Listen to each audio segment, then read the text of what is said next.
I could call you a racial slur without it being true, nigger. I mean, come on, Are Cam. you, like, projecting or something? Are you projecting? Because that's obviously, first of all, not Yeah, true about because the me. So white if you're man gonna call calls people me a that, nigger that's every obviously a day. projection of what you think about The white man yourself. calls me nigger daily. I hate it, so I'm calling you a nigger back.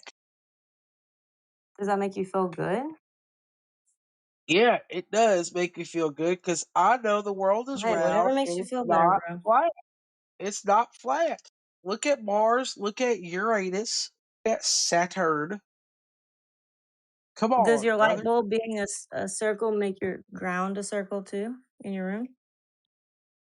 Let me ask you a question. Non-answer. Just because.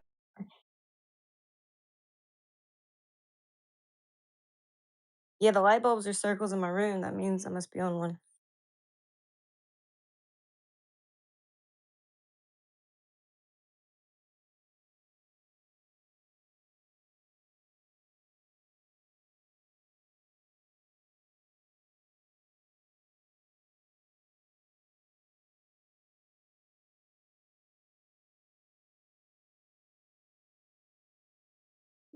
What are you even talking about in something?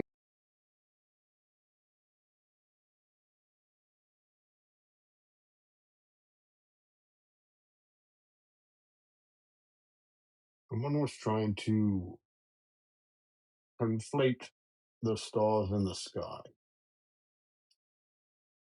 with the ground below their feet.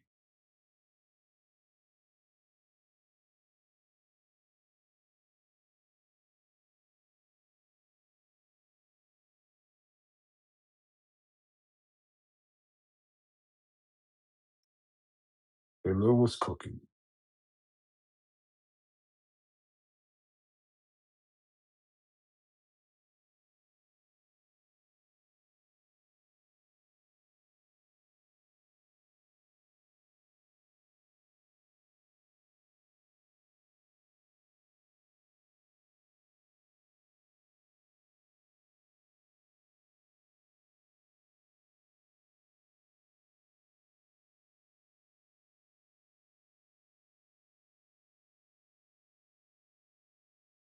Isn't even there?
Does anyone even know what this flat earth is even about?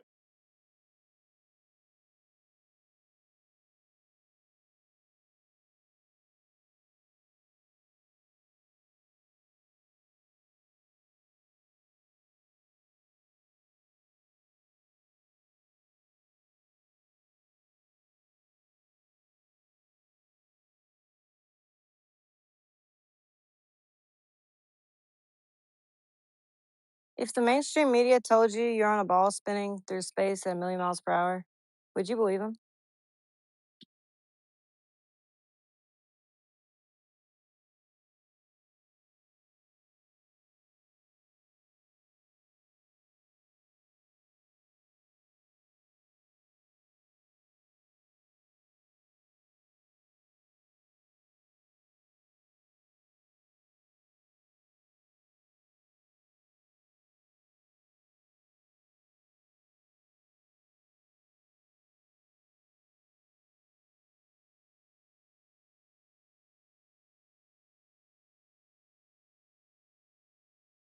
Do you even know that the earth is a globe?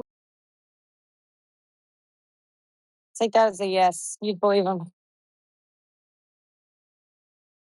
I don't even know what you're talking about or something. If the news told you you're on a ball flying through space, would you believe them?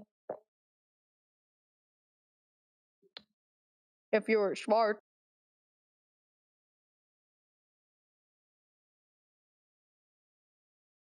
I think they could just tell you anything and you'd believe it, huh? What wouldn't you believe?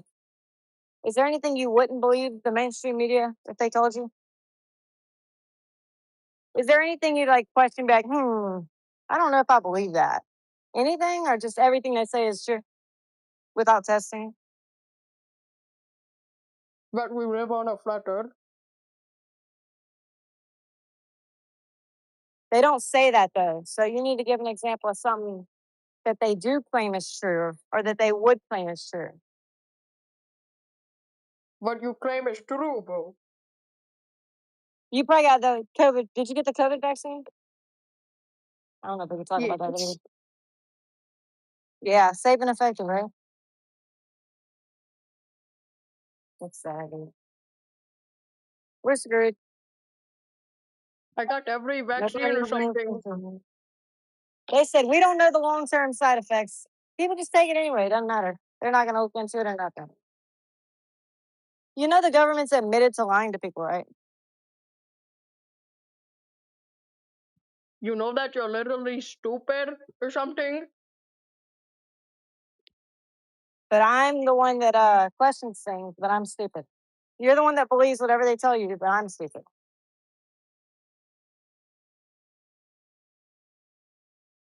At You're least I'm literally not a LARP. sheep. He's At least literally I'm not a LARPy. puppet. Yeah, he's LARPy as an Indian. Like how bad can it get, bro? Like at least LARP is Yeah. like someone better. Like do better. Dude, do you even graduate high school or something? It's not even good, bro. Like get better at the Indian accent and then come back to us. All right, give it like a day or two. Go to the Indian servers and practice. Maybe try some scam calls. I don't know, and then come back.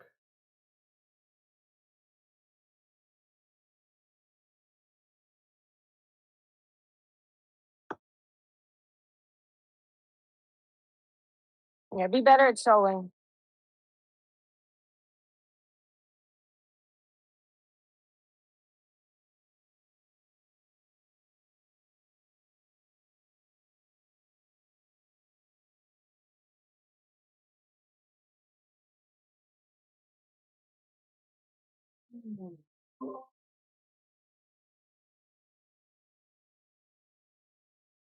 Maybe.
very quiet in here.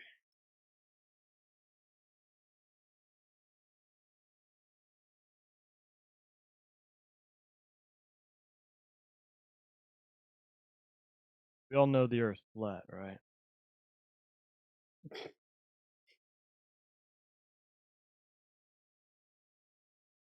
I believe the Earth is flat.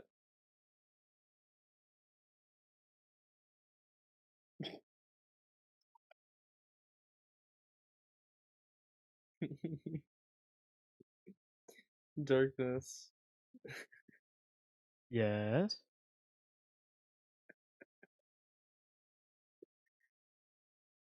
Go to the common turn. Go to the common turn.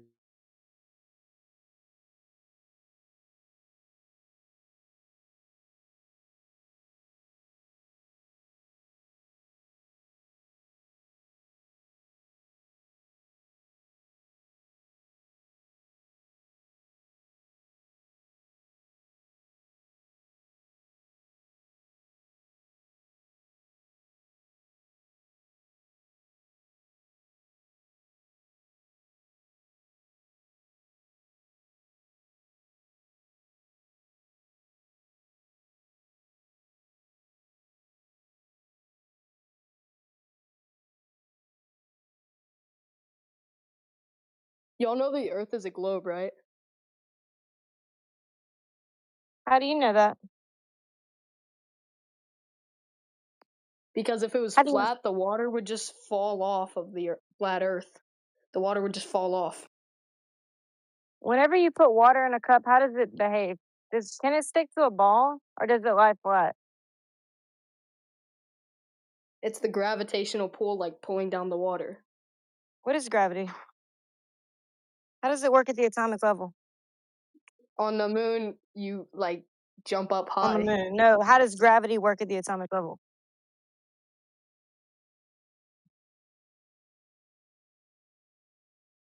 You don't know.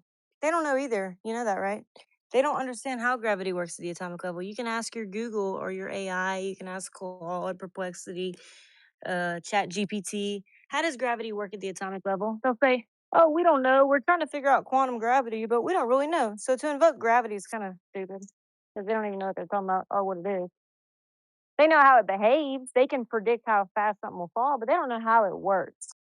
What's causing the gravity to behave the way it does? We can map it all day long and predict things and how fast they'll fall and yada yada, but they don't know how it actually works. I get what you're saying, but like if I pour water, it'll fall down. It won't just like stay still, right?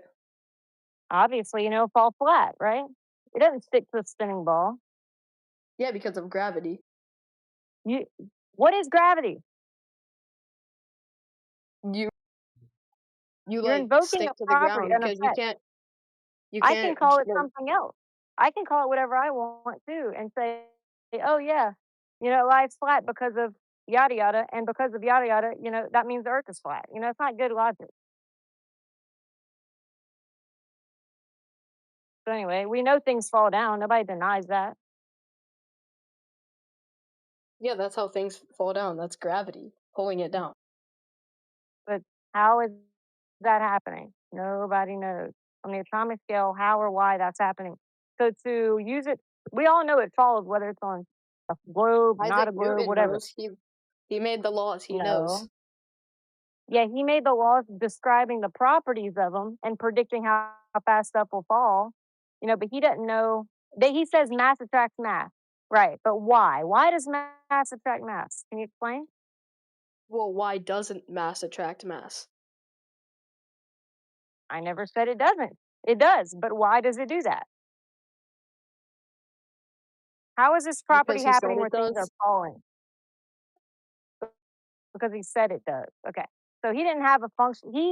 Kinematics versus dynamics? You can describe how something's behaving. That's different than why it's behaving the way it is.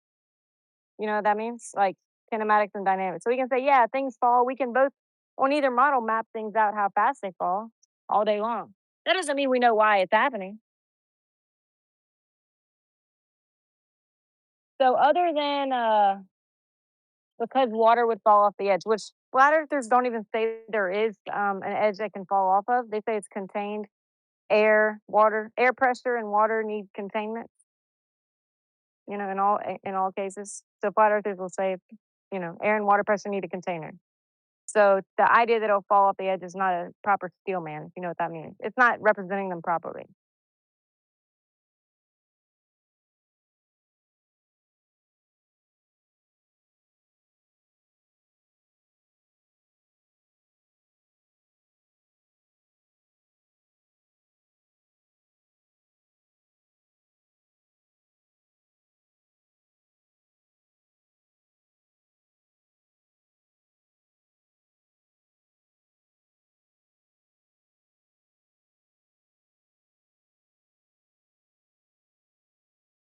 Why don't you believe the scientists? They rule the world. Scientists have been wrong a lot of times. Are you familiar? They don't rule the world. Um, Scientists are functioning, or should be functioning using the scientific method, right? Things that you can repeat and observe. Scientific method is observing and repeating things, doing experiments to establish cause and effect relationships. The idea, that we're on a spinning ball. What experiment was done to show that? I'm just curious. Dude, What it's experiment in was my done for that? textbook. It's in my science textbooks. Textbooks have been wrong. So I can show you the firmament in the textbook too, in the Britannica Library Britannica, even from the 1900s. Even the 1900s, the firmament was still in there. Well, So what about my science teacher? He's what has he done what's the word? He's to show us the like globe? he So works for NASA. That's all I'm yeah, gonna say. NASA has been caught lying. I can give you one paper pertaining to biology that they were caught lying, saying that arsenic can replace phosphorus in DNA backbones. I wrote a report on this in my Science 101 class in undergrad in college. I wrote a paper on this, on how NASA lied about this. So they've, scientists have been wrong in history. To invoke that as evidence is just appealing to authority. So that's a fallacious, way of thinking. Because authorities have been wrong, and just because they're authorities doesn't mean they're honest. The government's been caught lying numerous times to people. You know how many times? Like there's news articles you can still pull up, and this is something you'll probably know about. News articles, even from like a few hundred years ago, talking about marijuana kills. It makes people go crazy. They become cannibals. Um, it's just all kind of craziness. And then obviously that's not true. They were just trying to dissuade people because the lawyers that were promoting wood, they wanted hemp to go out of. They didn't want people to use hemp instead of wood. So the lawyers were trying to make hemp illegal, and pharmaceutical companies, you can't have any herbalistic remedies because they don't profit. Like, so then they actually did make weed illegal. And they were pushing this propaganda about it just for financial benefits and gain.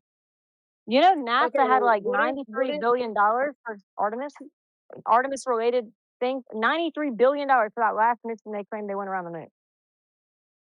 wouldn't my teacher be right because he has like a college degree or something? I have a college degree. Does that mean everything I say is right? Yeah. No. Well, then me and your teacher are like, what if I disagree with your teacher? We both have a college degree. Who's right? Me. See? Faulty logic.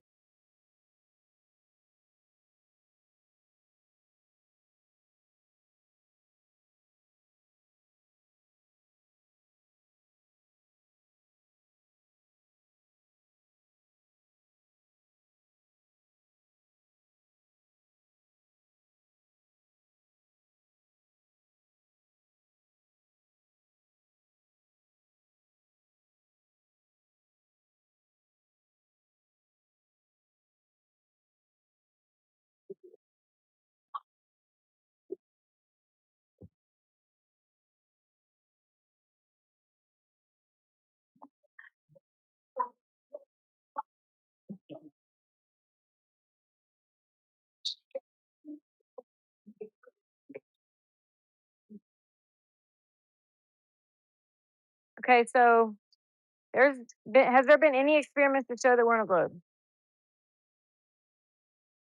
Can you repeat that? I can't hear you. Which experiments have been done to show that we're on a globe, that we're testing between globe and flat. The only test they said was done was Aristophanes with the sticks in the ground, but he wasn't even testing if it was flat or globe. He was testing to see what the circumference was, assuming globe already. Okay, and he assumed the sun was far without even establishing that. So All right, that I'll doesn't give you a count. reference. A snow globe. Snow globe's flat at the bottom. That's Yeah, but exactly it's right. circle at the top. A terrarium. Yeah, like the Well, firmament. not all snow globes. Some of them have like a stand, and they're all circle. Yeah, and I bet the things don't fall down and lie flat like we see here on Earth. Wouldn't it make more sense that it was more like a snow globe or terrarium or a planetarium with a dome over us and we're on a flat surface? Like they build It's terrariums, planetariums, snow globes. You think a snow globe just kind of giving you the truth in plain sight? okay. If the Earth is flat, then wouldn't I just fall off the edge of it? Just do things fall off the edge of a snow globe that are inside the No, snow because globe? it's trapped in a circle. Yeah, right. That's what they call the firmament. But there's no barrier between the Earth. Like I wouldn't hit a How do you barrier if know? I Have you went been there? a certain place. No, but there's like airplanes that go around the whole world. Oh, can you give me one airplane that's flew over the South Pole? They have an Antarctic treaty. They won't even allow you to do that. Do you know that? You're not allowed to. It's not legal. Did you know that? No, I wonder I knew why. that. You knew that, okay. So then you should know that planes do not fly around the whole world. Couldn't they just fly like around that place and just get back in the straight line? That's such a great question. I wonder why they don't. I wonder the same thing. Couldn't they just do that? Why don't they? Makes me wonder. Because that's not what happened for some reason, whatever reason.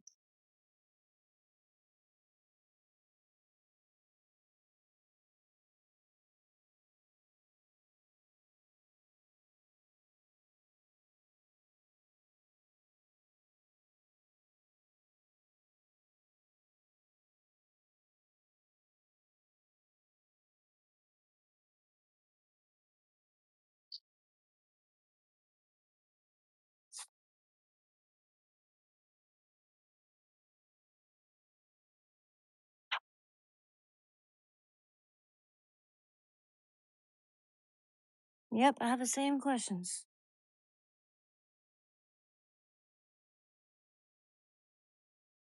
I'm also very inquisitive. I wondered how life could form on Earth or anywhere. Because everywhere we look, everything's moving away from life. We can't replicate it at all. And that's why I started studying biology. Just wondering how life started. They don't know. They can't make life from non-life.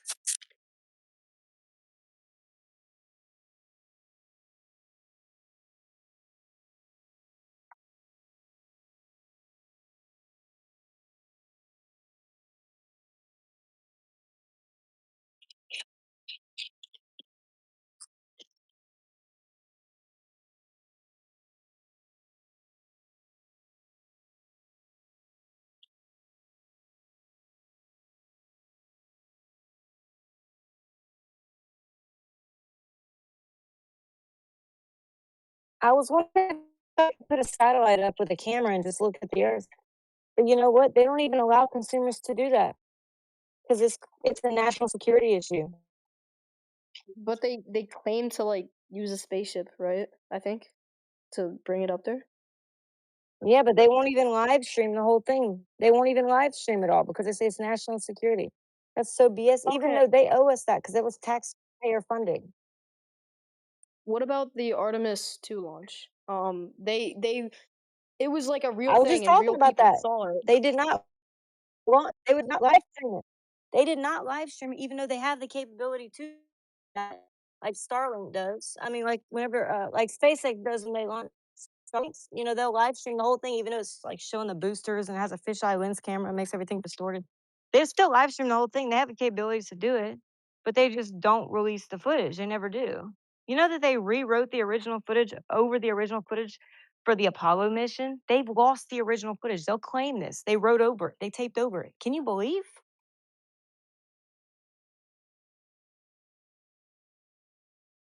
NASA's been caught making fraudulent things. I can give you that paper.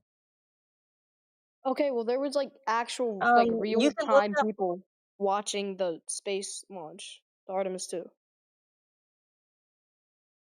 Yeah, but they don't show. Why couldn't they just live stream the whole thing around the moon?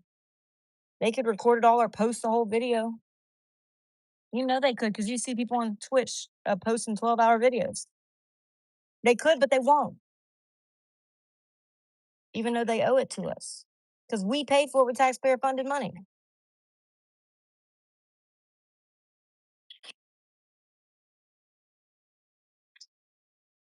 Isn't that messed up, dude?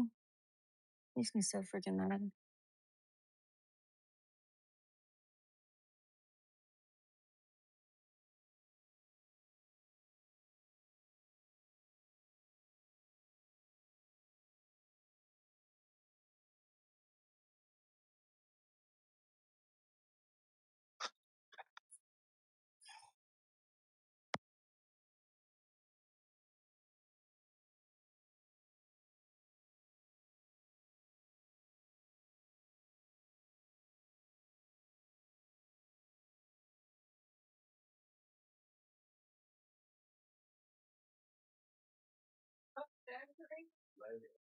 No.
What's going on, Flatloid Rightbot? Shout out to the goat.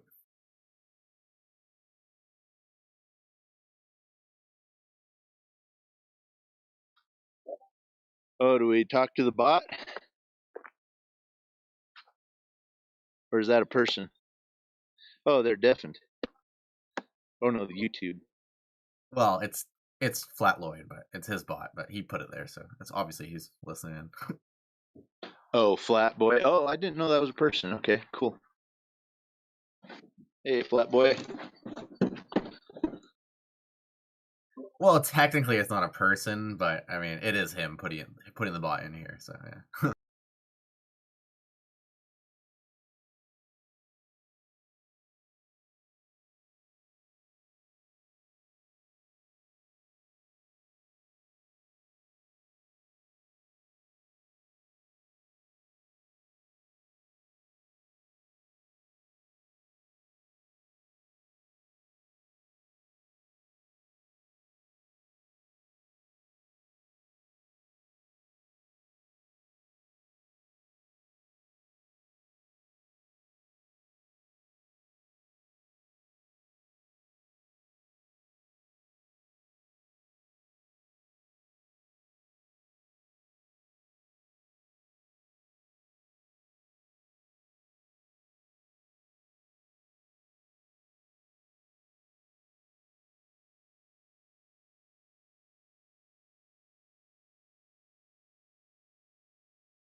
on my phone by a screen grab.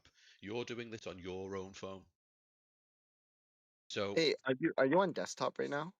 I'm on I'm mobile, on. so I'm on my phone as well. I'm like walking around and talking because I put some mileage in while I'm on Discord. Let me tell you, carpet's wearing out.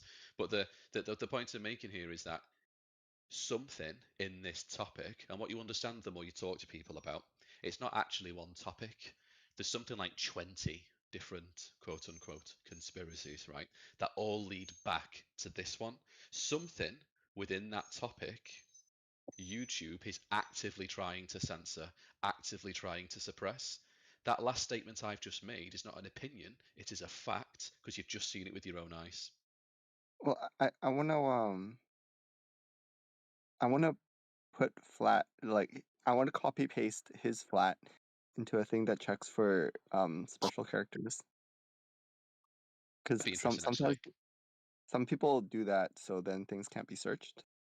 Oh no, I no, don't he regularly complains in his videos that he's being censored, he's being shadow banned. Like if that's happened, he's not doing it on purpose.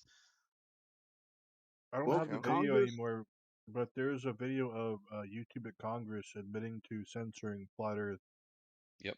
Yeah, it took the words right out of my mouth. They said they would in the take side measures. chat. Yeah, it's in the side chat there. I was about to say, do you know the best bit as well? I would love to send it to you, but that's it has been removed from my watch history. Like unironically has been removed from my watch history. So I can search, Congress, I can search flat, because I might say to somebody, and obviously these guys have Oh, got an absolute library, by the way. They've got a genuine library on this stuff. They can pull this from on the home server. But me as like a guy on the street might say, oh, they discussed it in Congress, and somebody goes, oh, cool, show me. I go to my watch history to try and find it. It's gone, and now I look like an idiot. Except, the gentlemen in the home server have got us covered. Like you have to ask yourself, or don't, right? It's interesting. At a minimum, it's interesting. Why are they so actively, aggressively censoring this topic? they are censoring it. I just checked. There is no special characters there, so it is just flat. The We've normal got him, characters. boys. We've got him. Give it a year. You too can lose the respect of your friends and family by declaring that you have questions about the heliocentric model. Bro, why is this is so weird that YouTube is censoring like Flat Earth? It's so You're welcome, by the way. Or well, actually, yeah, maybe I never maybe, knew maybe that. don't thank me. This is one hell of a ride. Bring Why snacks the and water. This is crazy.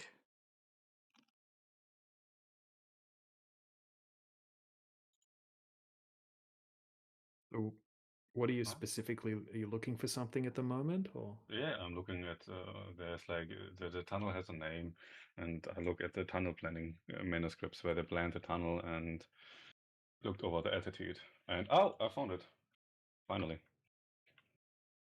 There it is. The tunnel planning of the free electron laser in Hamburg, for example. The vertical profile of it. The vertical profile, there you can see curvature. They planned for it in figure 8. Figure 8. We found it. And this is a laser. This is in every aspect a laser. So it's lasing, we would also say. So this would So be an example. what's the distance? The distance of the tunnel? 5 kilometers around. So 4 kilometers is a main accelerator, and 5 kilometers with experiment. So, but they would have made the tunnel straight, right? To accommodate no, they built it curvature. Why would they build it curving? Wouldn't they build it straight? No, to get around Earth. Like the curvature, they need to. Okay. But the laser would hit the walls of the tunnel if it curved. Okay, it is curved related to the acceleration of the Earth. It is a straight line still, but it is curved in relation to the geopotential. Straight line and curved. How do you have a straight line and curve at the same time? It's curved related to the gravitational pull of the Earth. So if you would make a geopotential, an integral, you would suddenly see. Yeah, I understand spherical harmonics, but you're just bullshitting now. What harmonics? Yeah, you're talking about the spherical harmonics of the gravity field and its vectors. What vectors? I think I know more about this shit than you. What vectors? And I'm calling you out for bullshitting the audience. I have cited a paper. Is the paper wrong? Doesn't mean you can evaluate.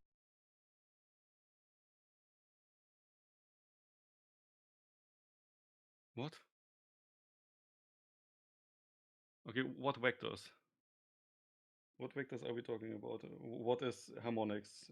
What do you mean with? You brought up the equipotential of gravity. So now you're kind of lost in your own sauce, aren't you? What is a geopotential? Not equipotential, geopotential. I can give you the definition.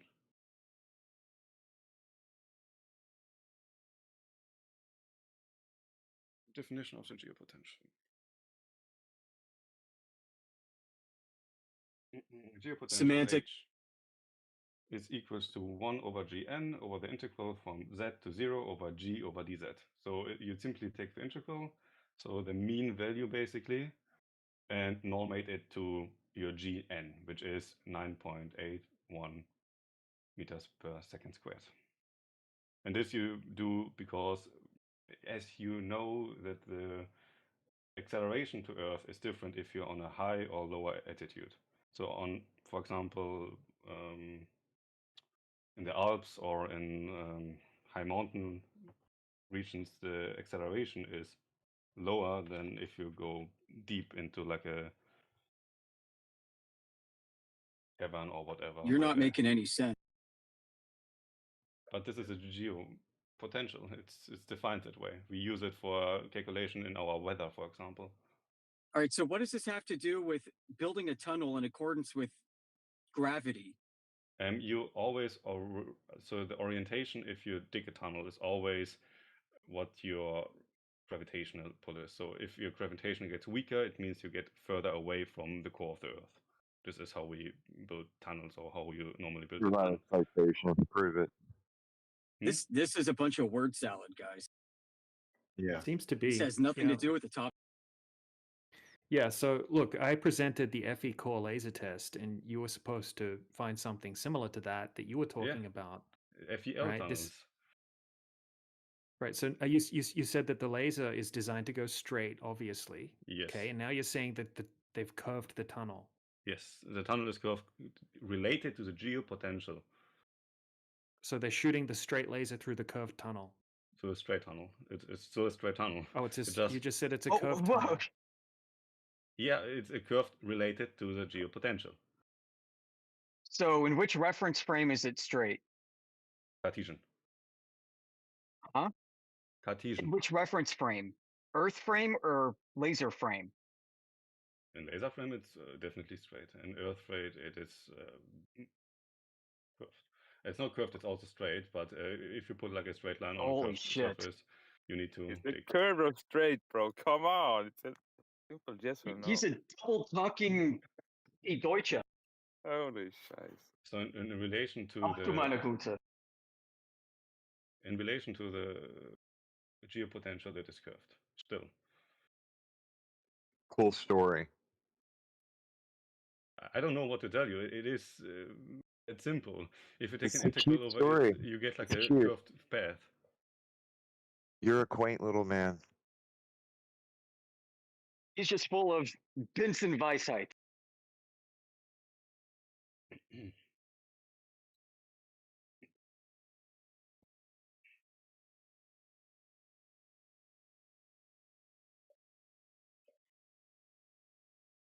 But yeah.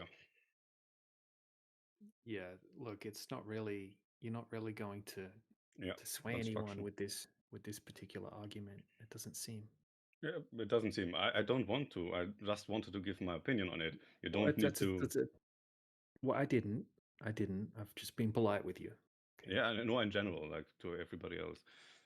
Yeah, cool story. You don't need to believe it. It's fine. No, it's not about believing it. It's kind of like double speaking, and is the actual tunnel curved, or is the tunnel the actual straight? Tunnel is straight.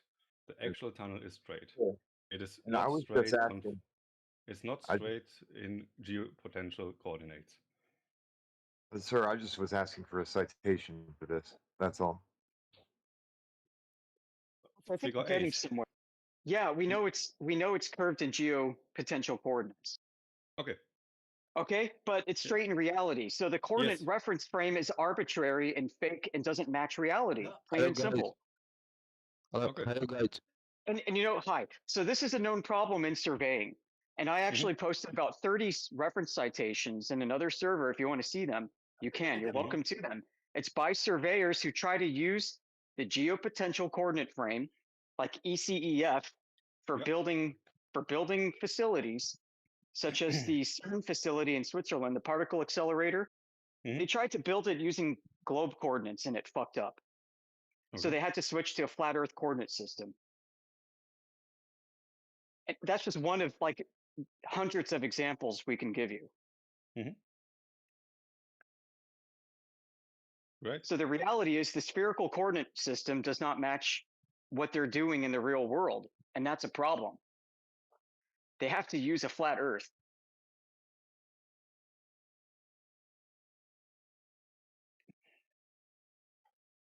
And I think your example basically elucidated this fact, and I would love to add this reference to my list of citations. Thank you. Okay. Do that. Yeah, good. Okay. Well, okay, so look, this is where we're at. Okay, we've got an unlimited amount, or not unlimited, right? A huge amount of long distance observations, laser tests that show that there's zero curvature, right? We're looking for the curvature. We're looking for that physical geometric horizon that would have to be there. Okay, if we have globe gravity, right, then that means that the water would have to be curving at a specific rate. A byproduct of that would be a physical geometric horizon at a certain distance, depending on the height of the observer, and we can't find it anywhere. Okay. Right? We can find it in coordinate systems and that kind of thing. Right? We can find it in calculations, but when we actually test it in the real world, right, we just get zero curvature, zero rate of slope over distance. Okay. Then let's say I completely believe you. I don't care anymore. Let's say the Earth is completely flat. What happens if I walk in one direction? You'll probably end up going into the water or Probably into someone's property, Okay, and you'll get bitten by their dog. let's say I go into the water. I have a boat. Let's say we are like, I don't know, in a flat world where I can walk in one direction without being stopped. At some point, I need to reach something. Yeah, once you get out into the ocean, you're not going to know that you're still going in a straight direction, right? Because you have Why? you have ocean currents, and you're not going to be able to. Right, you're not going to know that you're still going in a straight direction. It would be impossible. But don't I Right, have so my you're going to magnetic have field? to use a comp. Well, you're going to have the magnetic field, right? That's have a look at the magnetic field map. Okay, you have a lot of deviation, right? So you could be facing north and going Yes. east at the same time, for example. Yeah. Okay. Why? So because you have a lot of fluctuation in the magnetic field lines on the Earth, right? I'll try to find a map. If anyone's got a magnetic field line map, if they could chuck it in. People travel east to west all the time, but nobody has ever went from north to south straight forward and back north again. Yes. That's never happened. Yes. But people have done it east to west, right? So not in a straight line, obviously, but they've started and then they've gone in an easterly direction and then come back around, basically, or west. Okay, that's possible on a globe. That's also possible on a flat Earth, right? Being that east and west would be circles around a North Pole. Now, what would debunk the flat Earth is if someone went south, right, and then came back around. Right, they did a north to south circumnavigation. Right, that wouldn't be possible on a flat plane, but no one's ever done that. The only north to south circumnavigations is basically they'll go down to Antarctica and then they'll turn around and then they'll come back up again.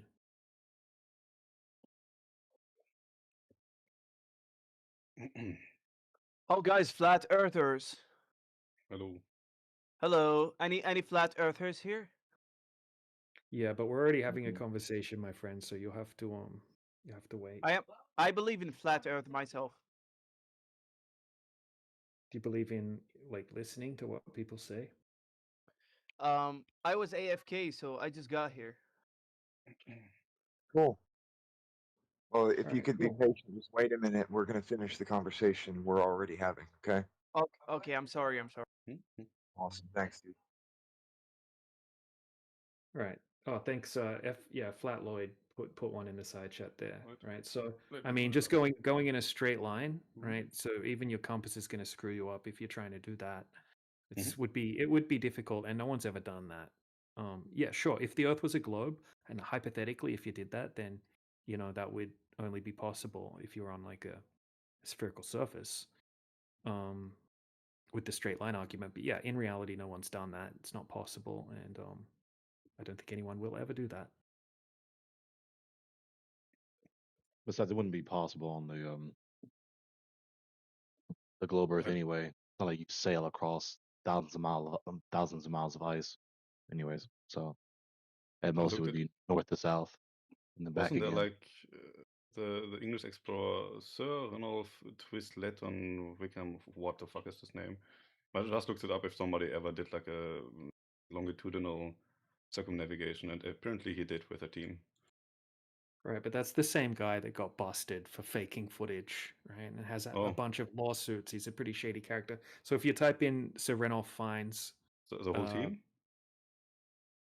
Well, he has been caught faking Okay. footage.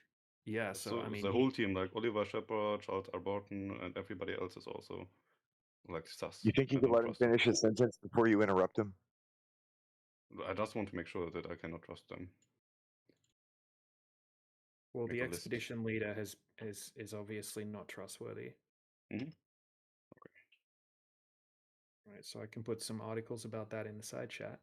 Right, so I mean, if you're claiming that they did it, right? I mean, did they film it or anything like that? Did they even make it? Did they even say what they did? They did. I have no Said idea. they I did. googled it. Right. So here's an article in the side chat just showing that guy. He's not necessarily a reputable source. Okay, faking accidents to get exciting TV footage and so forth.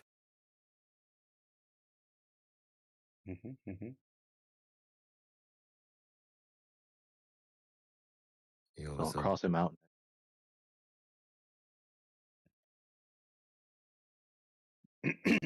Okay. And we don't trust him. He does seem untrustworthy. Oh. When somebody shows you exactly who they are, you should believe them. Yeah. Somebody shows themselves to be untrustworthy. Why would I think otherwise?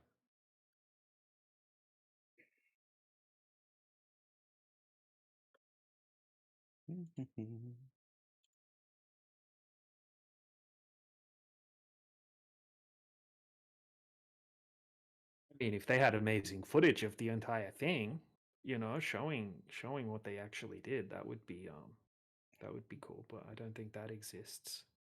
Yeah, sailing across thousands of miles of ice. But Are there people in Antarctica? Yeah, of course, there's people there. Okay. The average person to visit Antarctica goes to this peninsula, and they cross over that peninsula, and then they come home. Now, if one were to cross over Florida and claim that they crossed over the entirety of the United States, we would consider them to be crazy. That's not true. You didn't cross the U.S. You just crossed over a peninsula. In the same way, that's what tourists do when they go to Antarctica. They cross a little peninsula, and then they act like they went across the whole damn thing. No, they didn't. I don't know much. I know that there were like ice core probes from like the death of Antarctica, and there were also like probes of, well, not probes, but experiments they tried to build there, like Ice Cube, for example. Yeah, But there's a cold place that you can visit. it's not only Nobody here is cold, claiming an lots ice of wall, though. Just to clarify, nobody here is claiming an ice wall, though. Okay, okay. Yeah, we don't claim that the Earth is a flat disk floating in space. So- We don't claim an ice wall. We're not claiming that the AE map is the map of the Earth. Then I have many questions. So where are we in your picture? So what Well, is we're on around the. us? I mean, what is Yes. around what the known Earth, basically? What is beyond the observable Earth? Yeah, how would we know that? Okay, we don't know. Yeah, we're empiricists here. So if we don't know something, we'll just tell you we don't know. And I don't think anyone truly knows that. So, I mean, when we're talking about flat Earth, flat.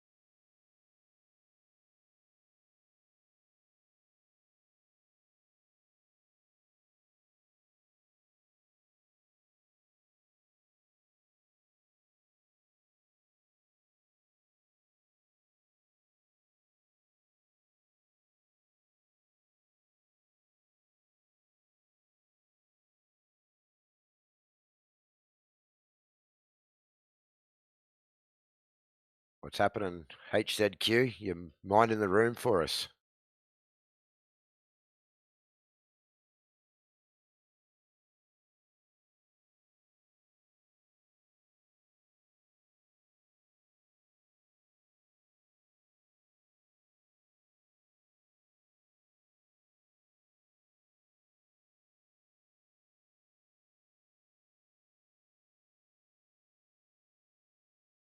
So HCQ, do you have any questions about the flat Earth?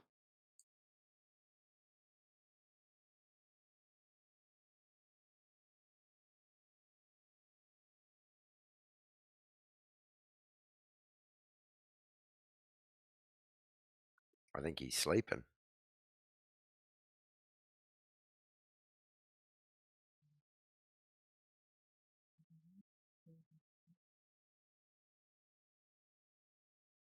Looks like he's trying to talk.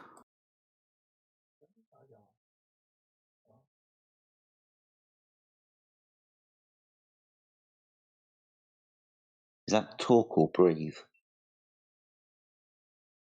No, I know. Oh, it's talk. Very quiet. Let me turn you up. Hello? Hello.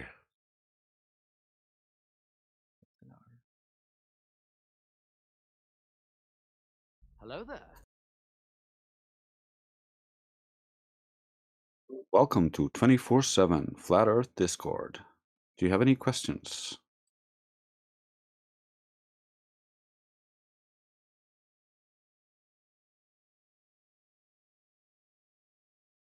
If you don't, I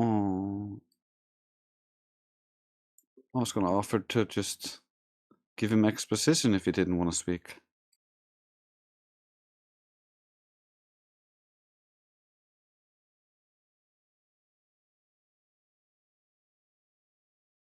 How's my new mic, guys? It's really good, man. It sounds awesome. Yeah, man. Like chocolate. Velvet chocolate.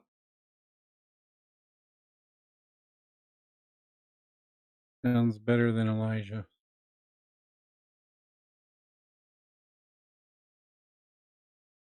AI Well, sounds that's better not than Elijah. difficult. But the funny thing is, half the time his microphone sounds like it's in his pocket, and the other time, half the time, it's clear.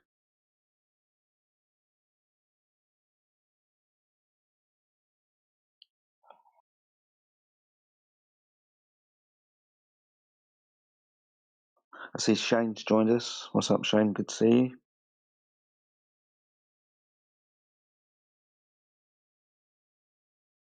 It's nice that you've joined us. If you've got any questions or want to know why we say the Earth is flat, please feel free to unmute yourself.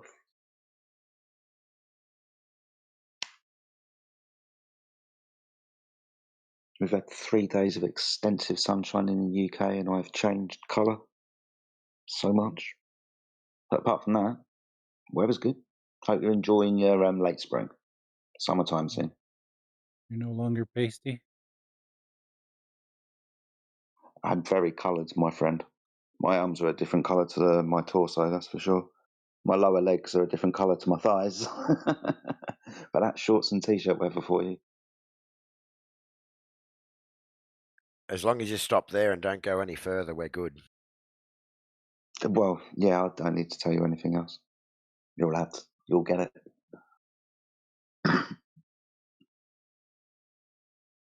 Yeah, I was outdoors for about half an hour today, and I got a little bit of a tan on the legs. It's been over 90 degrees over the last 3 days here.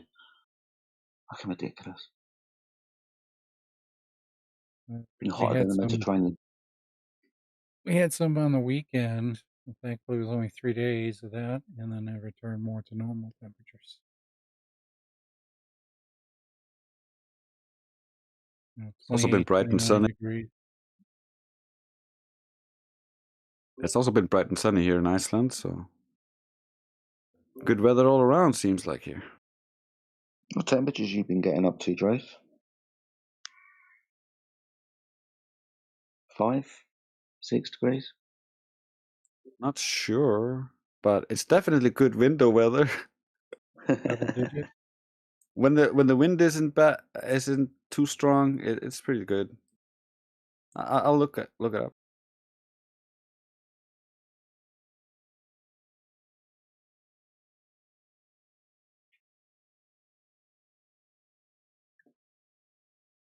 Forgive me for speaking in Celsius to you American guys, but I definitely remember as a lad watching the weather report over the school holidays in the summer and like being amazed how the numbers would go up like past 25 degrees Celsius. Right, that was amazing to me. I often wondered if it would ever reach 30 degrees.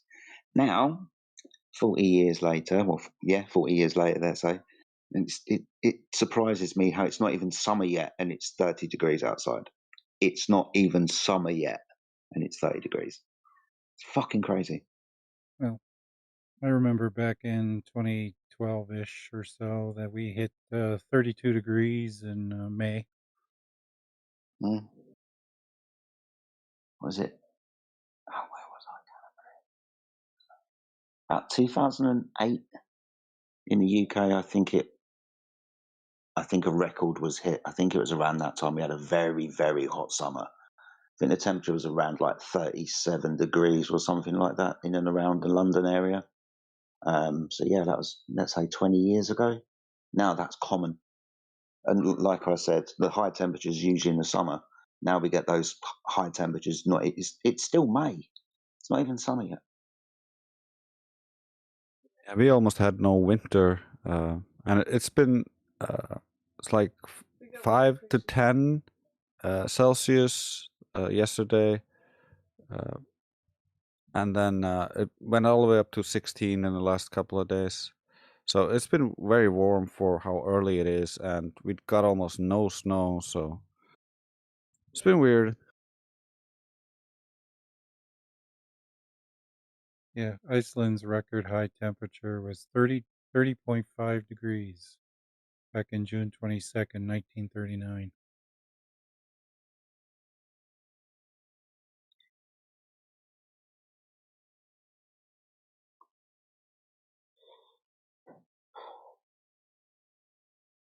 Well, I'm not complaining yet. Give me a couple of weeks and I will.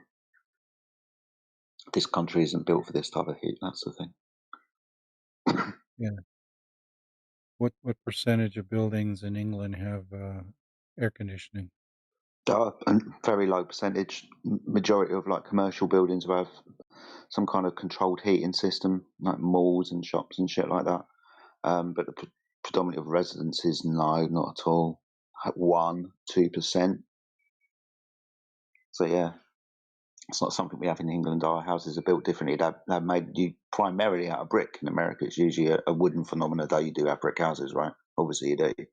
But yeah, heating's different. We're supposed to hold heat in the wintertime and slowly release it in cooler summers than what we've got now. Yeah, even our infrastructure as well. Things like our railway tracks start buckling, our roads start melting. It's crazy. You start getting stuck to the floor when it's too hot. Apparently you guys pay a lot in electricity. Yeah. Yeah, probably. Oh, Yeah. my friend Yeah, said in parts of Europe, they do most of their stuff at nighttime when the rates are cheaper. Yes, that is true. But So washing apparently, machine, dishwashers, 3 to those types of 5, things are running out. 3 to 5% of residential buildings in England have air conditioning. Yeah, that's about right. Yeah, I knew it was a low percent.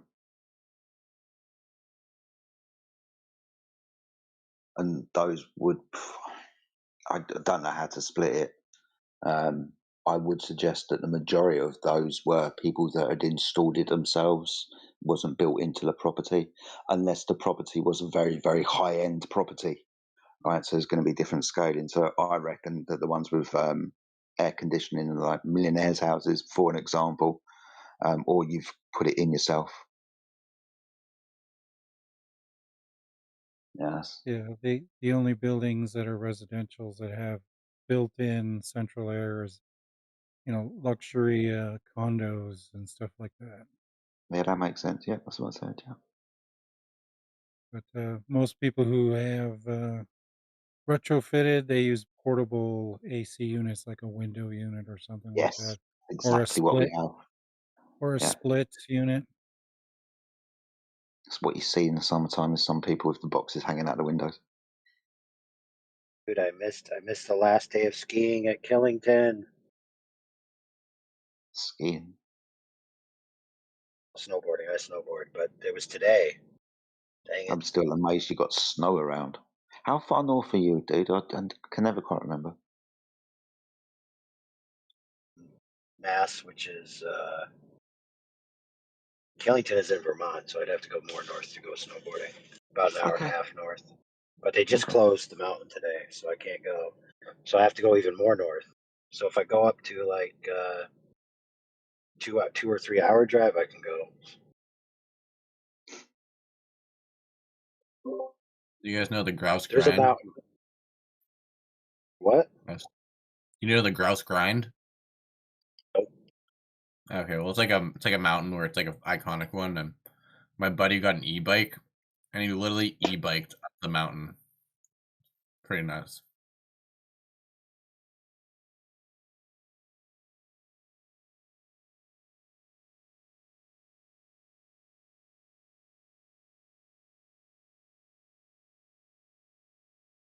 Now I got to go to Jay Peak, which is like towards the border of Canada. They'll run out. They'll run out through July sometimes or more.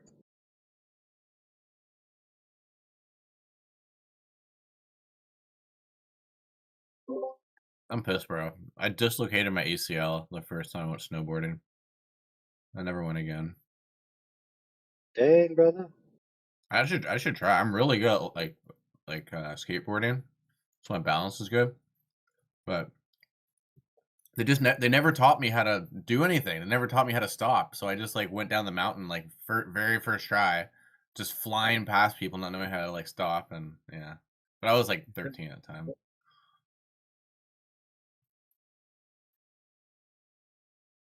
Thought the first thing you learn is how to stop.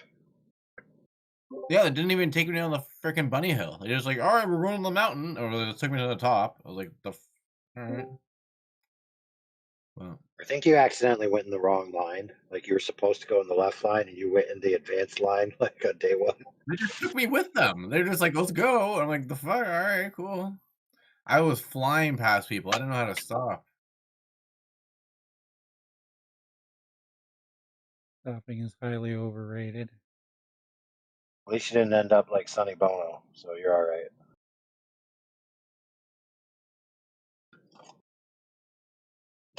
Yeah, at least I'm not You scared. pull a I'm not George gay. of the Jungle. Oh yeah. And now I'm sad, and I don't even have any extra money on me to buy ice cream on the way home to eat my feelings. Can't believe I missed the last day of Killington. I wasn't doing anything today either. I could have went. Dude, they got me good. They put ice cream, the freaking freezer right next to the self checkout. Oh my god, they got me.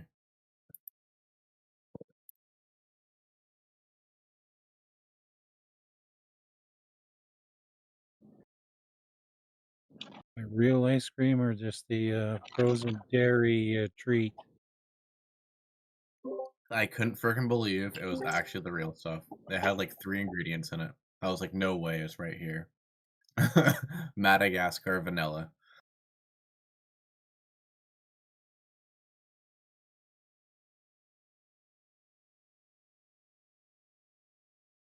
I'm sorry, yeah, my bad. What? I was complaining about gotta get some flat earth going in here. We joined, and then they put the bots in here, and then it's like we're just talking about food. But whatever. Need some guests. It's all right. We'll get cooking in here.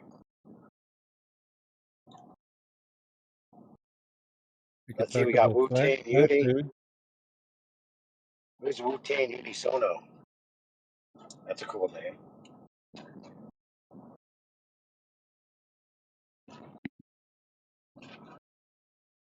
That's crazy. Caleb FE is on TikTok. He's got 400 people. That's hilarious. Is he a good flat earther? I tried to go on last time, and then he kicked me because I told him I'm a flat earther, and he's like, "Oh, I'm gonna debate Glowbird." I'm like, "Well, I wanted to debate you, even though I'm a flat earther. I think you have some like erroneous claims." And yeah, he didn't want to hear me. Just tell him you're a globe earther next time. I know I should, but it feels disingenuous. Feels scummy taking that side.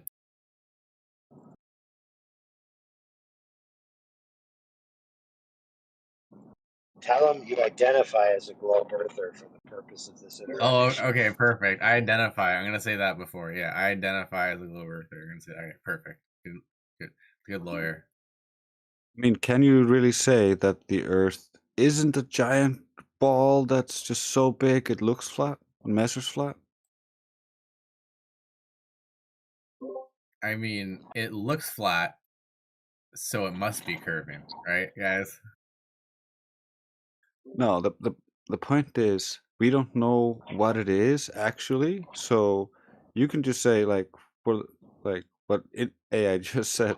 So you could justify it without actually having to hold the stance.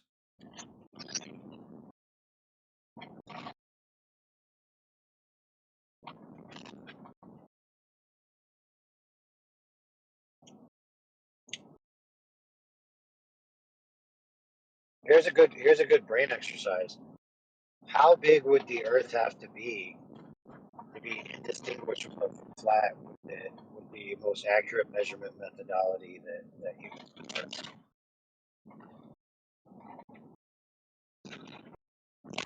So big it would be effectively infinite, or so big that all of the known land masses would just be a flat spot on it, and that's where the water is residing. Yeah, but you could. But then gravity wouldn't work the same, and you'd have to change a bunch of shit. What's the most accurate measurement method we got?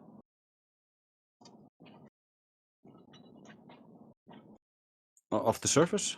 Like, well, yeah, like the tolerance. Like what? Like the tolerance of the most accurate measurement methodology that we have that we could use over a long distance.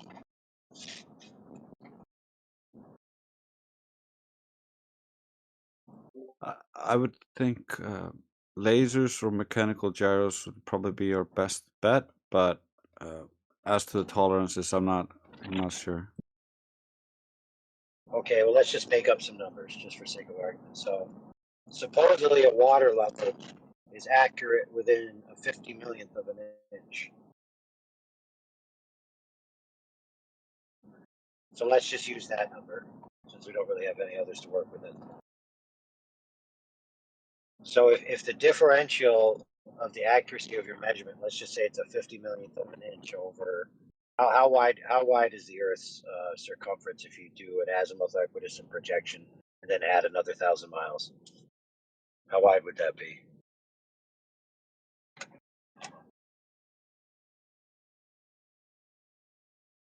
What, like 30,000 miles, let's say?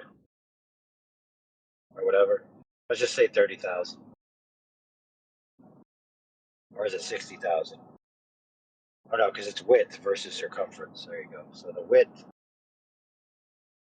3959 would be the radius to the equator. So let's just go 10,000. So let's say you're accurate to within 50 millionth of an inch over 10,000 miles, right? Which would be very hard to measure 10,000 miles continuously, right? But let's just say you can do it. So what kind of curvature rate would you need to fall below that threshold of 50 millionth of an inch over 10,000 miles? And then you could just calculate that out. I mean, I can't do it in my head, obviously. Yeah, that's presuming that So, the water is conforming to that sphere. If the mechanics of the sphere is just it's just this random ass sphere, and you cut off the top to put the Earth on there. Like, we don't know the shape, we're not claiming a shape, so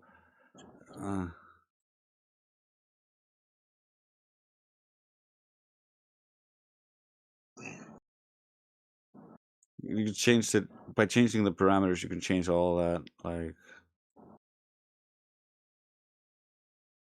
right. Either way, it'd be a very big number, right? yeah, it'd be gigantic. And now, to be fair, you couldn't exclude it based on the local measurement, but you couldn't include it based on the local measurement either. So then your question would be, well, what good reason would I have to believe that the Earth's a gargantuan-sized ball? None.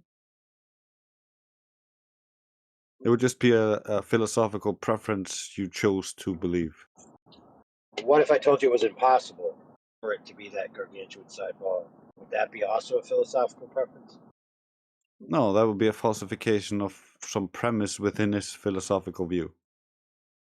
How? Like, if you can How can show you that, falsify an unknown with an unknown?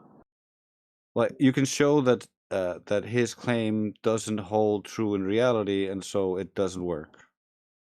No, but keep in mind his claim is beyond the ability for you to measure it because there's no measurement methodology that's that fine-tuned. Yeah, well, then you're not falsifying. No, you're just telling him he doesn't have any positive evidence for his claim. You're not really falsifying it. He's saying the Earth could be a giant ball, and you're saying, well, there's no good reason to believe it. So that's pretty Yeah, much the end of the discussion. a claim without evidence can be just dismissed without evidence. Like, anybody could make up anything. Okay, fair enough. So isn't the claim that the Earth can't possibly be a giant ball below the tolerance for us to be able to measure it, isn't that also a claim without evidence? Yeah, that's why I said, like, if you had evidence to show how somehow some premise within the idea to be wrong, then you could be like, oh yeah, this idea is wrong because the premise doesn't work with reality.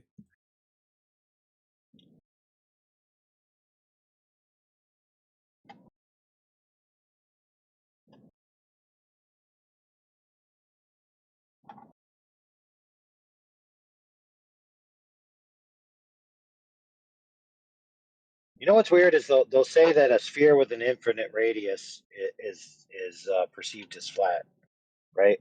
But then they say the celestial sphere has an infinite radius, but it's still a sphere. Yeah. How does that work?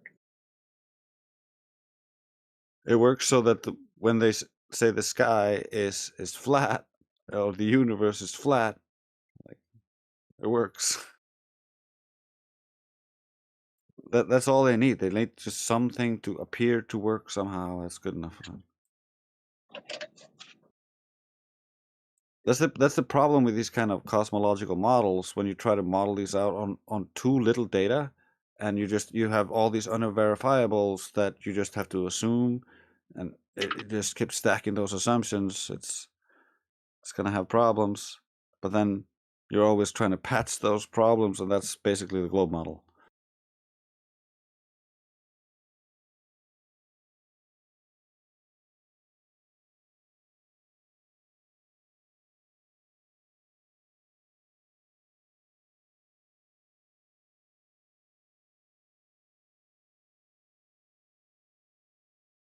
Hey, so check this out. I'm just playing around. Cosmopolitan broadly describes something or someone with a worldwide scope, free from local, provincial, or national prejudice. It means being a citizen of the world, who is comfortable with and knowledgeable about multiple cultures and ideas. Cosmo. Interesting. That's hilarious. So, like, the liberal agenda. I just thought it was interesting because you got cosmology and the cosmos, cosmonaut, cosmopolitan.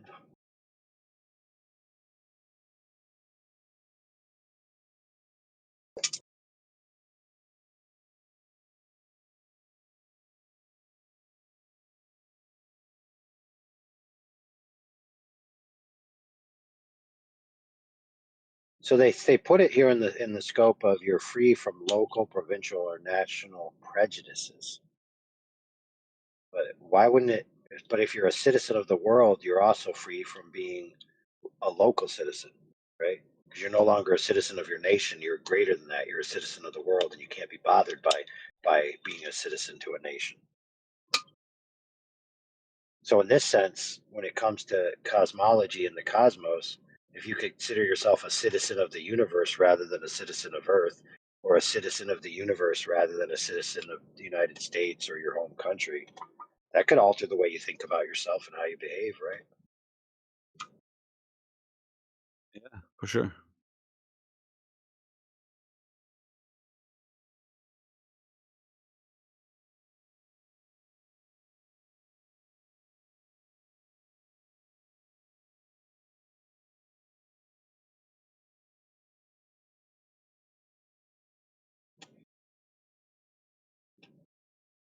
I guess that makes sense because I always thought of cosmopolitan as being something like they had that magazine for the longest time called Cosmopolitan. It was basically just about. I just thought it was about city life and hustle and bustle and being worldly and stuff like that. Yeah, I thought it was a girly Mac. I literally identified cosmopolitan with the kind of environment of a city, if that makes sense. So, like, and they call the country rural, and then they call the city cosmopolitan. That's what I thought it Yeah, was yeah. for the longest time. I always lived in the city, the one city in my tiny island. So that was a girly thing for me. Hey, could you see every part of your island from the top of the highest building in the city? No. How many bombs would it take for me to bomb your island into oblivion? I mean, how many bombs would it take for somebody to bomb your island into oblivion? I think just about every country could do that. More than one bomb? Yeah, you'd probably need a few bombs, but that's about it. So we're gonna rename your island to Three Bomb Island. Yeah, okay. I'm in. That's not a bad idea.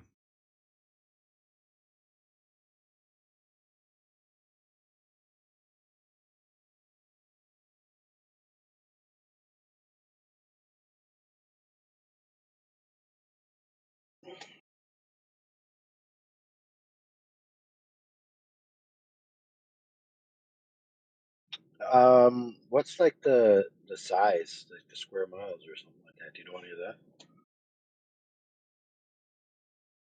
I could look it up. I don't know the specifics of it, but the whole country is bigger than Denmark, but it's like the only the exterior of the island is like populated. The interior is completely uninhabitable, they say, or like nobody lives there, and there's no infrastructure. So like maybe a Oh, couple dude, of farmers here and there. it says you're as big as Kentucky. Yeah, the island isn't that small. It's just the population is like kind of like a tiny town somewhere. You can think of it You're like a as big fishing as village.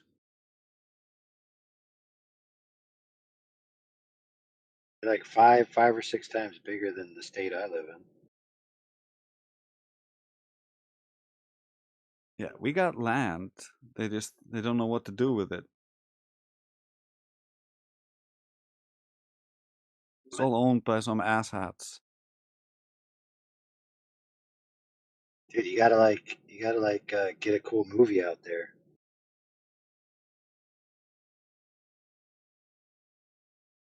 They do that all the time. They even took the astronauts out there for a cool movie. Got like lots of rolling terrain to film.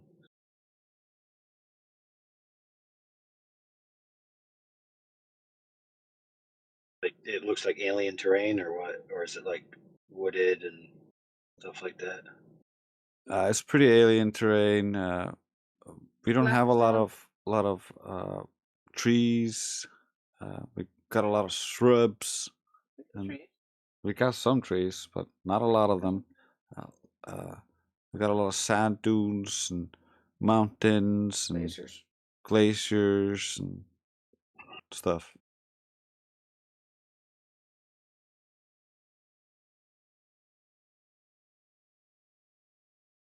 Some cool natural caves. Do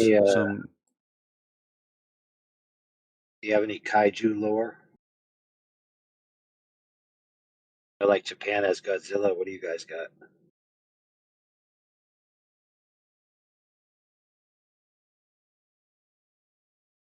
We got witches. We got priests and devils and. Oh, and one of our mountains is supposed to be the entrance to hell. And one of our mountains is supposed to be the entrance to hell or inner earth or some garbage. So I don't know, man. Oh man, dude. So Japan got Godzilla, but you got Apollyon straight up. Holy crap, bro! I think Apollyon beats Godzilla any day of the week. Yeah, you don't want our monsters released.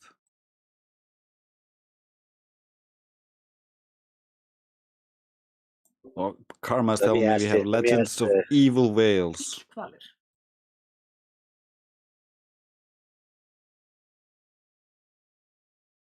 Apparently, there's legends of demon whales or evil whales.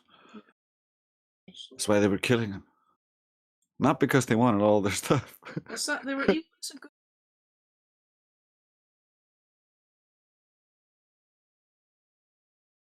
Oh, dude. So I asked, can Apollyon beat Godzilla? And it says it depends on which version of each you're describing. Biblical Apollyon versus Godzilla. Winner Apollyon. Yep, I was right. So this version of Apollyon is a cosmic supernatural entity, the Angel of the Abyss. He commands a terrifying army of supernatural locusts with human faces, lion teeth, and scorpion tails. Apollyon wins because Godzilla is the ultimate manifestation of physical power and atomic energy. However, Apollyon is a spiritual and immortal being. Therefore, Godzilla's atomic breath cannot destroy an abstract, non-physical spirit. Furthermore, Godzilla represents humanity's pride and nature's wrath. But Apollyon is an instrument of divine justice, operating on a high dimensional plane that physical attacks cannot harm. So in other words, Apollyon whoops that ass. So yeah, you guys win. You guys got a way bigger monster than freaking Japan. Sorry, Japan.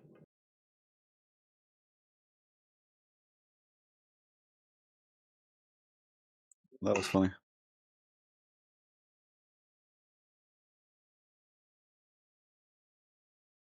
So if the Earth is flat, then how does the lava come out of the entrance to hell?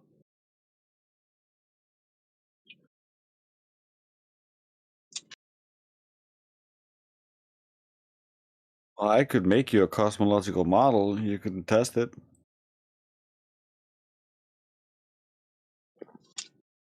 No, a cosmopolitan model, my bro.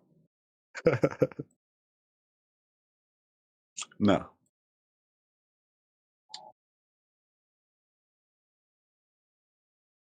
Citizen of the world.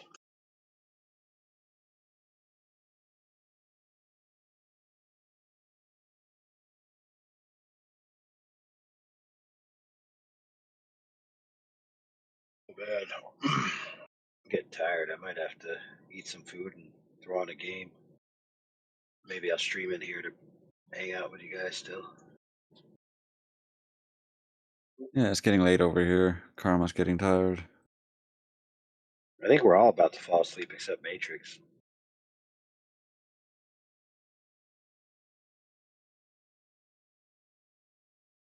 I'm on my lunch break and I've got a crappy phone connection like always. So I'm only listening. Cool. Dude, today was Memorial Day in the States. So a lot of people were AWOL.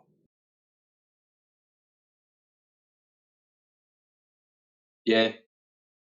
Pretty typical over here too. On my Anzac Day.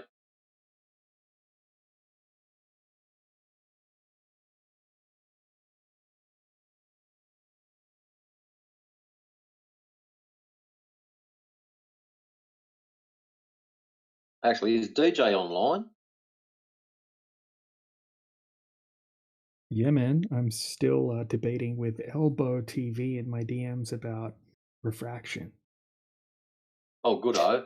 That must be enthralling. I was just scrolling ridiculous, through bro. Facebook. Yeah. Some of those guys, the Nathan Thompson site, that's actually generated by that Wally fella. So it's not Nathan Thompson's official site. He's nothing to do with it. It was created by this Wally clown.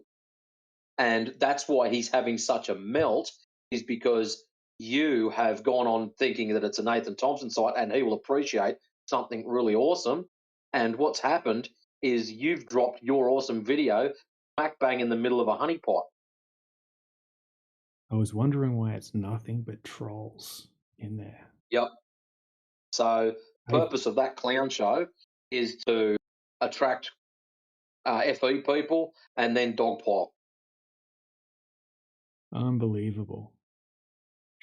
Well, all it did was trigger the algorithm to push my post, and that post has reached way more people than any of my other posts and I kept telling them that it's reached like 400 people or something like that last time I checked because of the interactions. I told them that all you're doing is helping push my post, so keep commenting.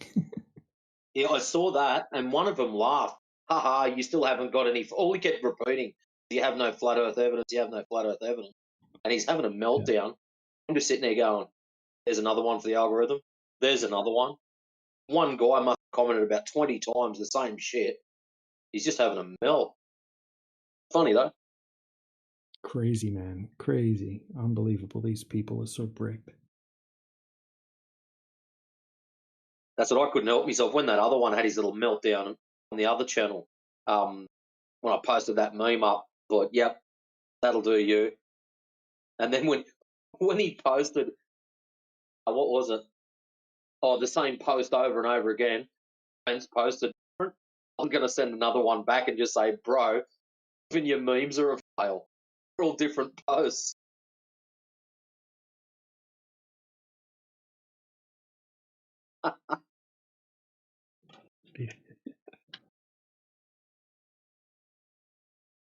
Yeah, I need to join a lot of these groups from my main account rather than my Pickled Minds page, because a lot of them don't allow me to post anything or comment or anything because I'm not on my main Facebook account, my personal one. Yeah. Like Flat Earth Friends or something, I can't post in a lot of these bigger groups. Flat Earth Friends is moderated by McToon. Remember that? Yeah. Troll fests. Yeah, it's Facebook's a shit crazy, man. Well, it seems to be the only place that Globers can hide and get away with all their shit, because they just get a whole heap of normies that don't know. They'll just go, oh, that sounds legit, even though it's got broken logic. Yeah, it's just a normal clown fest. Something I've noticed of late, and I don't know if you guys have noticed this. About a year ago, it was flat earthers having pot shots at the globe. The other day, I was listening to when Neil had all those top clowns in. Now it's TikTok clowns, globers, defending the globe from doing laser tests. So the tide is on the back foot anymore. We're now on the front foot, pushing laser tests showing that, hey, we measured it flat. Now they've got to defend their bullshit. I don't know if anyone else has noticed that.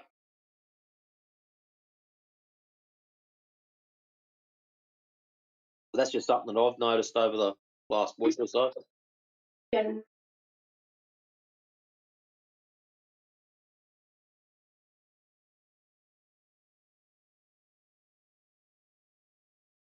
you say that last sentence again? Sorry, Matrix. Oh, they're just about to test the alarm at work here. Fire alarm. Yeah, probably.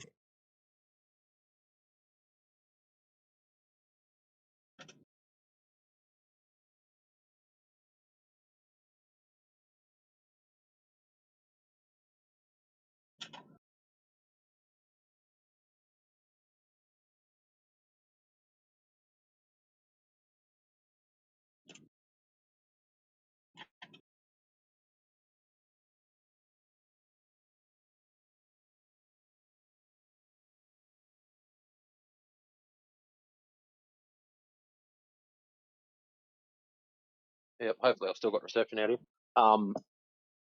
Yeah, I've noticed that we're not on the back foot anymore. We're now on the front foot when it comes to having to defend anything, which is just something that I've noticed the other day when it was just a comment from one of those sites that when Neil had guys there, that it wasn't attacking the globe, it was us showing flat and that they had to defend that. So it wasn't us defending stupidity anymore. It's now us sitting back going, well, we're on the front foot. What are you going to do? Holy crap, brother.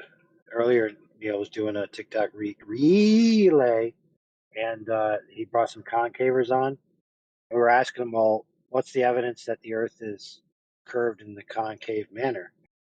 And we, they wouldn't answer. And finally, they were like, oh, the laser test proved it. And we're like, well, what about the laser test?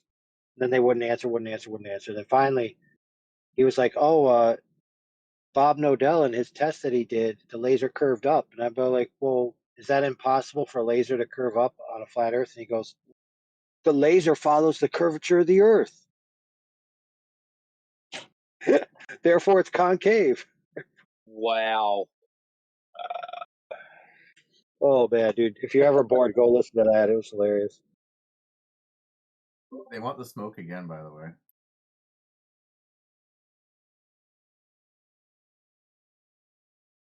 Oh, dude, the smoke conforms to the curvature of the Earth. Duh.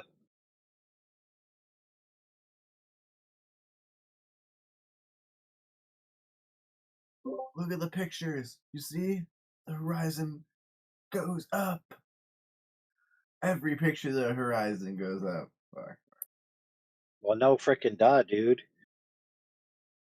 I mean, I can't believe that they think that they can honestly say that the water looks like it's ramping up and it has nothing to do with perspective. It's definitely because it's curved up. I'm like, holy crap, dude. Holy little crap. Matrix, this is when I lost my shit. This is when I literally like almost like burnt. I died, bro. You know the picture? Oh, he's dead. Anyways, but you know the picture of the boat with like the refraction and it's just like floating. That's what they said. The boat was curved up on the water.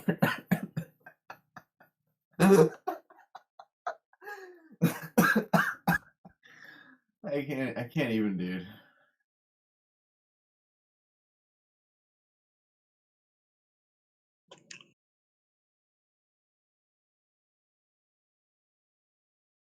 That was so painful. It was fun.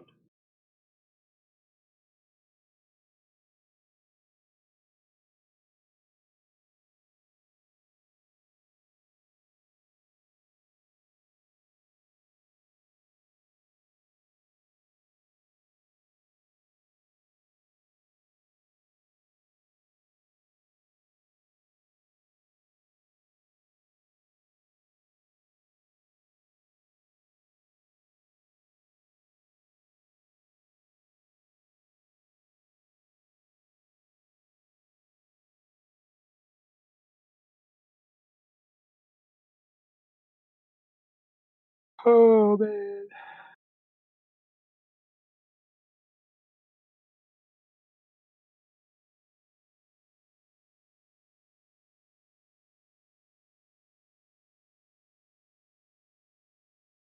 What up? We got Medina 92 in the house. Mi plata mi vida, which translates to the earth is flat, clearly. Hey, what's up? Not much. We just chilling, killing. Mysteria, what is your opinion? Do you think the southern celestial southern pole of rotation is in a fixed place on the Earth? What, a thing in the sky on the Earth? What? Weird way of putting Yeah. it. It's in the sky. So it's not in a fixed place on the Earth? No, it's in the sky. What about Polaris, though? It's also in the sky. So you think it moves? I mean, technically it does. It's a circumpolar star, so it also rotates like the other stars around the unseen point in the sky. So You're do you asking, believe these points equate to a geographic location or no? I mean, are you? Yeah, you're asking if I can stand underneath it. I would Yeah. presume so. I would presume so, but I've never done it. Like I can go out at night and look up at the sky, and I'm going to presume that at least one of them is going to be directly over my head. At least one time in my lifetime, I can stand underneath the sky. Yeah.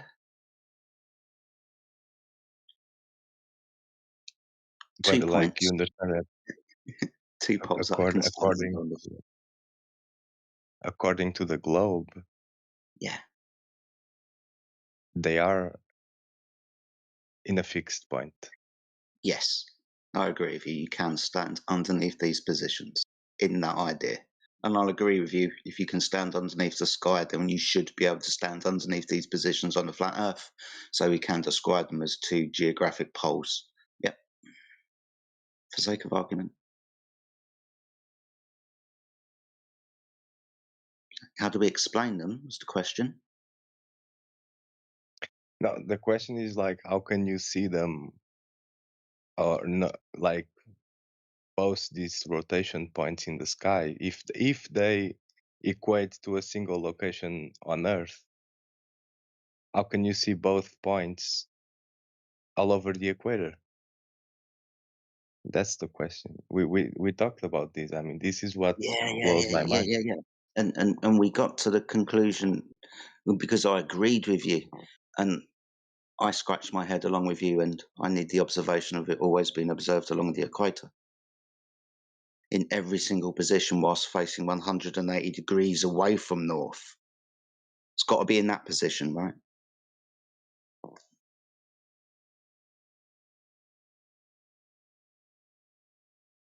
It just doesn't work. What doesn't work? In your idea that if you were to stand on the equator or move 180 degrees away from a pole, you wouldn't obviously end up in the other one. Yeah, I understand that that wouldn't work, but I need the observation of it happening to disqualify the concept. So is this observed when you on the equator at all positions at 180 degrees behind the observer? I need that observation, right? Or those observations. You're saying it's impossible. You're saying it's impossible. What, the observations that you have? I get the concept, dude. I don't have the observations, but I mean, Stellarium, for example, claims that this is the case. Yeah, but that's a model, dude, and that's a celestial sphere, right? And it is now a question for me, and I'm not bringing other flat earthers into, but it's a question for me that every 180 degrees southerly direction away from north is always going to end you in the absolute direction of a southern pole. So these observations that you're pointing out, yes, I get the problem. Do the observations exist though? For example, in the home server, there's a post that you can see in the Canary Islands, a photograph, long-term exposure of both the celestial spinning points. I think it was Mr. Yoder that sent that.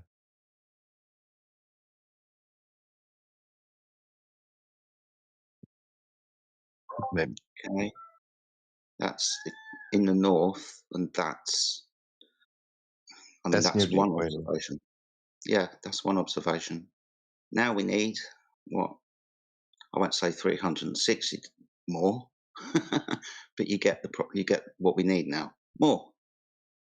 I mean, if you ask AI, it'll tell you that No, no, no, more no, no, places no, on Earth. no, no, no, no. The observation of it, not on Stellarium, not asking AI. The observation of it. Now, I'm not saying that I have the observation of the counter. It's a question that I have. You're saying that this would be impossible, and I'm agreeing with you. But the impossible thing would be the observations that neither of us have. Right? Right.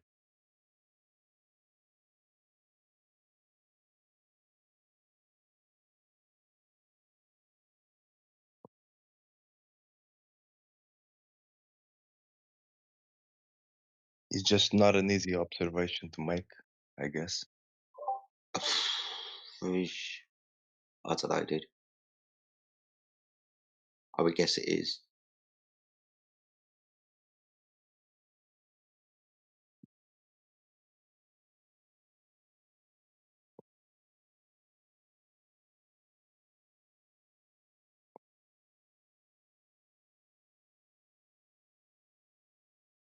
But I appreciate the questions, mate. I mean, this is where I am. But if you've got any further questions, please feel free to ask.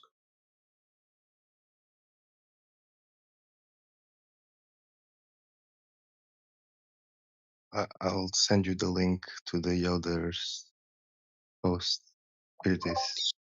I've had conversations with Yoda about this in the past, and this is just one observation. And again, it's yeah, no, this is just one observation.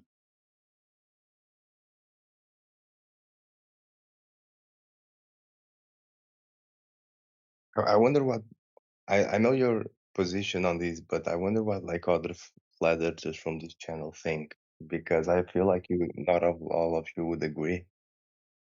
I wonder why, like what Mr. DJ thinks, for example.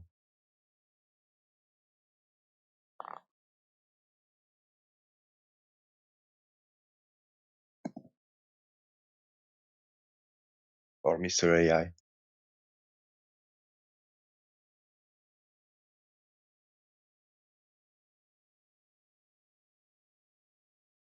Because you're saying like you're just being skeptical of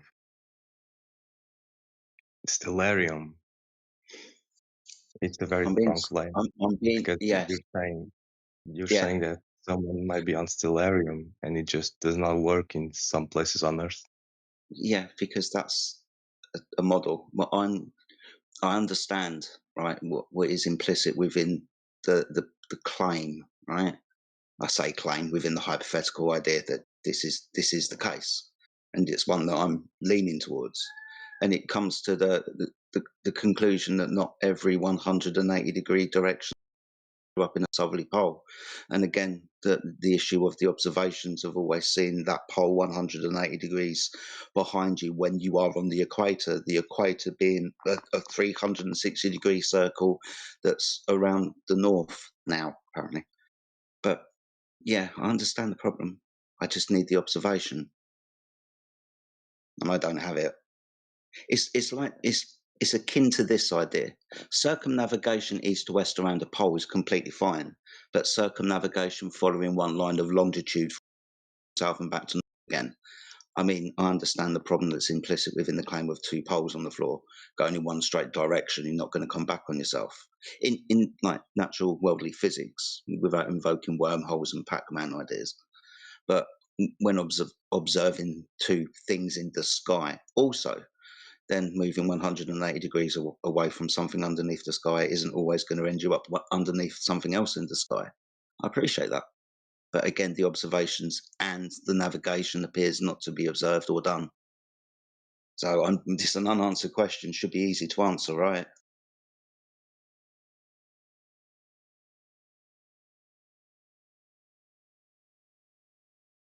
Right. I mean,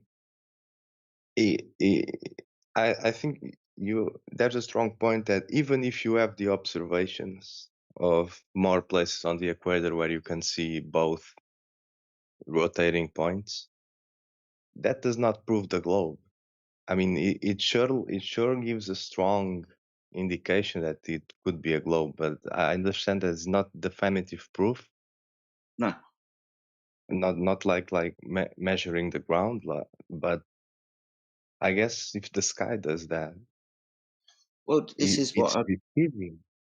Yeah, this is what I pointed out to you the other day, and I'm very frank, because you asked me, and I said I don't know, right? If this is like you can stand under both physical locations, and if it was demonstrated that you could observe the celestial poles, both of them 180 degrees opposed to each other on any point on the equator, you asked if I was to see that, I'd have to proclaim some kind of sky magic or eye magic, because at the end of the day, it's not the surface measurements of the Earth. So it's going to leave me pulling my bloody hair out. But up until that day, I still have the question. That would make it like almost if the sky wants to trick us into thinking there's a globe. You know what I mean? It's like the sky is built, like if you think of a creator, it's almost like the creator built the sky to look like it's above a globe. That's what I think. I mean, maybe. It's hard to treat the sky as actually a physical, like actual objects in actual physical locations. I'm starting not to see the sky like that over the 10, 11 years that I've been a flat earther. That idea of these being physical things in physical locations has kind of been pushed more to the back of my thinking. Doesn't lead me to any answers or anything clarify or prove or anything, but it leads me with these types of conclusions. What we're looking at isn't entirely physical. More spiritual than physical. I don't want to be ambiguous, sorry.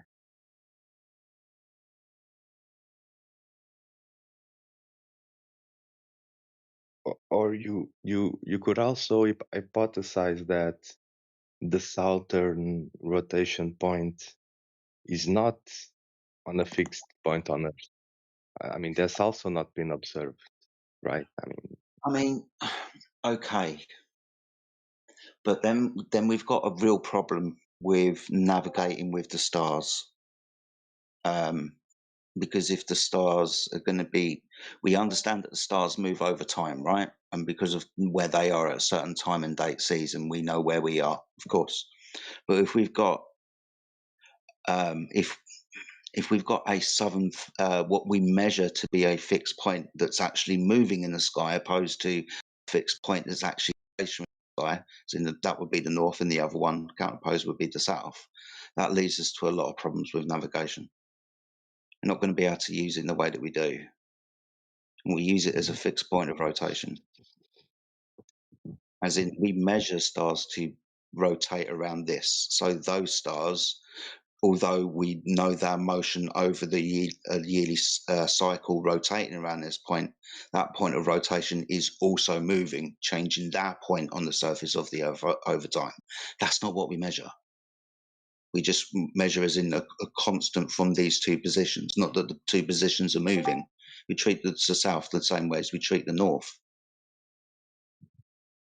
So this is why I don't like, I hear the idea of, doesn't matter where I am in Antarctica, right?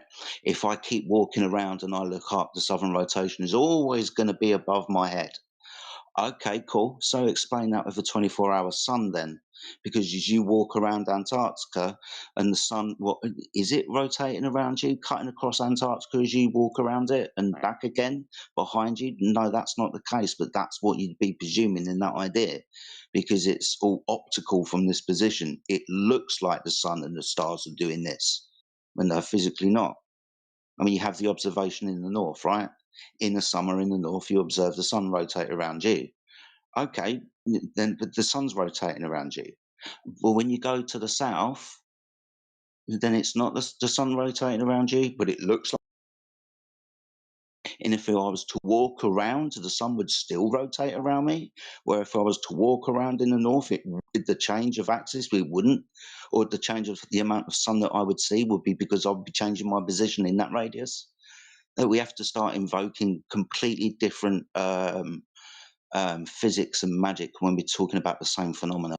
Pisses me off. That I appreciate the question. It's not you that pisses me off. It's the way that this is explained.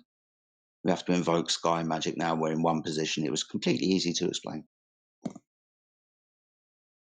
I feel like this is the biggest, I wouldn't say argument against flat Earth, but definitely question to flat earthers right now.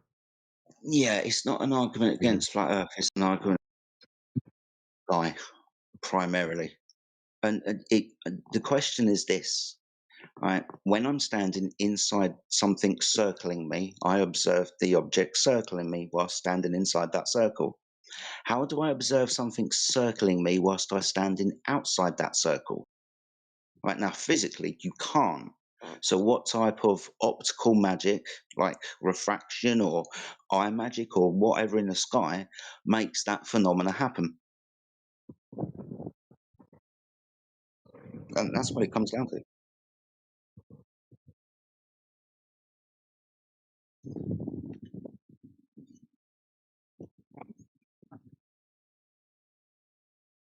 I mean, yeah, we are talking about the sky, but if people assume that these rotation points are on a fixed place, then you're also talking about the Earth. It's not just the sky, right? I mean, Yeah, that's where you start interpreting the physicality into it. Yeah, you're absolutely right.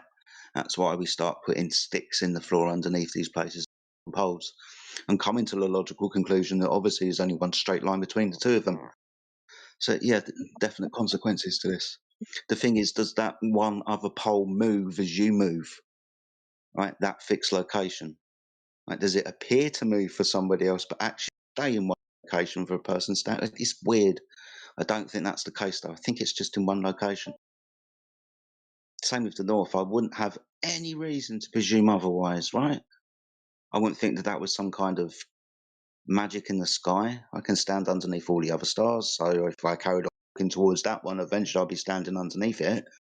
It's just which direction do I go to stand underneath the other one? I'll go south, but which one's true south?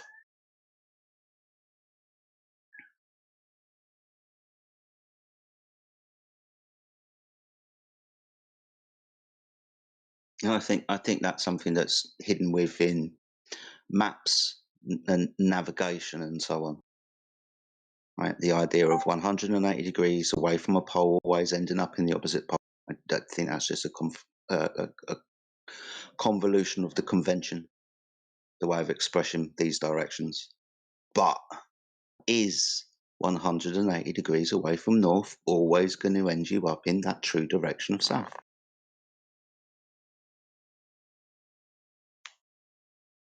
but when you mention the celestial navigation thing, like what do you mean? Because okay, so we treat the North Star as a fixed point, right? We move around that point. If that point was moving, that would fuck up our navigation, right? It's a fixed point in the sky that other stars rotate around in the north. We treat the southern celestial point as exactly the same thing. A fixed point in the sky that the southern celestial, like the Southern Cross, rotate around. So we treat them as fixed. We treat these 2 points as stationary, which other stars move around. That's what we measure. So the consequence is also on the floor. If we measure 2 fixed points in the sky, then the concept of 2 fixed points on the floor then. So if that southern pole was to move, you understand we've got a moving navigational point that we treat as fixed. Yeah, but who is using the stars to navigate the Earth, really? Like, who do you mean? Can you give me an example? Like Polynesians, Egyptians, in the Phoenicians. past, historically, you mean? Yeah, that's what we've all done. Well, I say we Because, all. for It's, example, I've studied a little bit of the Portuguese and Spanish, the way they navigated, and it looks to me like they tried to follow the coastline as much as they can. For example, if they want to go to yeah, India, they would just kind of go primitive. around Africa. Yeah, kind of Like, primitive. Try to stay where the land is, know where the sun comes up from and goes to. So if you want to go west, keep the sun behind your back until you're following. At night time, you're going to see things in the sky that are rotating around another point. The majority of these seafaring nations that we're going to be talking about are going to have a northern bias.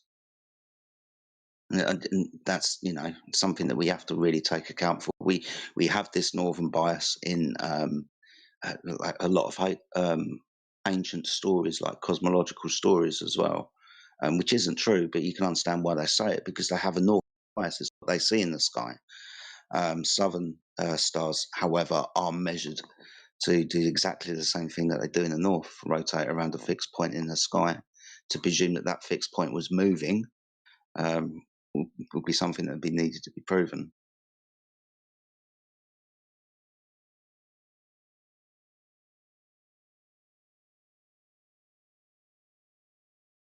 I wonder, like, because when I see that Mr. Yoder posted that Canary Islands observation, I wonder what he thinks about.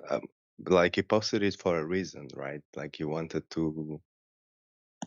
Like, Yeah. it's a post that could, understand it could come from a glober. You know what I mean? I mean, it's not it's not a flat Earth post. It's not No, an observation made by flat earthers at all. no, I wonder what he these thinks about that. there's 2 rotation points in the sky.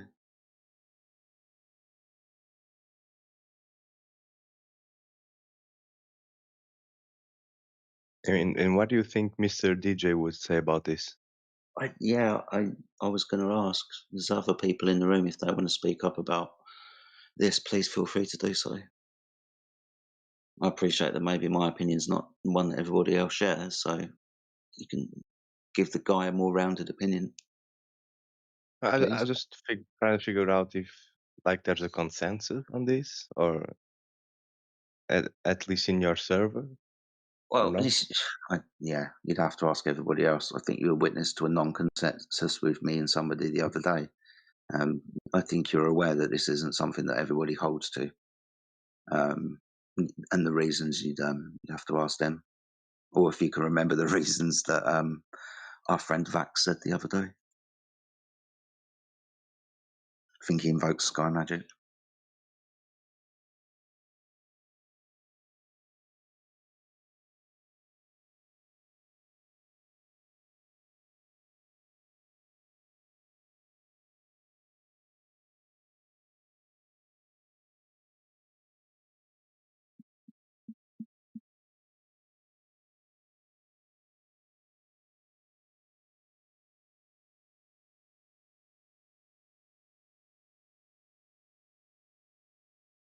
See, Drace and Shane are talking about stars in the chat. If you want to jump on the mic, guys, please feel free to do so. Drace, if you want to add anything else to what I said or your own opinion, whilst I get attacked by a really big bird, please feel free to do so. Yeah, it's really late. I was just about to go to sleep, but I like listening to you.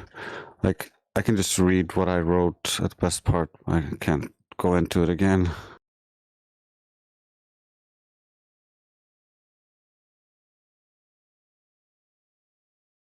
But essentially, it's you can imagine the sky in multiple different ways, and you can imagine up all sorts of different mechanisms to make it work, just like the Globers did with the globe. They imagined up dark matter and dark energy to make the observations work. And they did that because the observations didn't match their model. And so if they can just say the absence of like the absence of evidence is evidence, and can say the effect is proof of the cause, then if that is the standard, anybody can conjure up a model, and I can just say, well, the stars are uh, like the rainbow projected onto a layer somewhere in the sky uh, from a rotated field. That's why we see sky rotations. But the field is coupled to the magnetic field. So you see one rotation when you're standing underneath uh, north, and when you go to the south, uh, you're always looking along the field lines that you're standing on, and so that is what you see projected in the sky. So you see a celestial sphere, and you can conjure up all sorts of different mechanics to make the observation match to a model, but as long as those mechanics are unverifiable, it's completely pointless. And what really matters is what can you measure? What can you test? And that's the surface.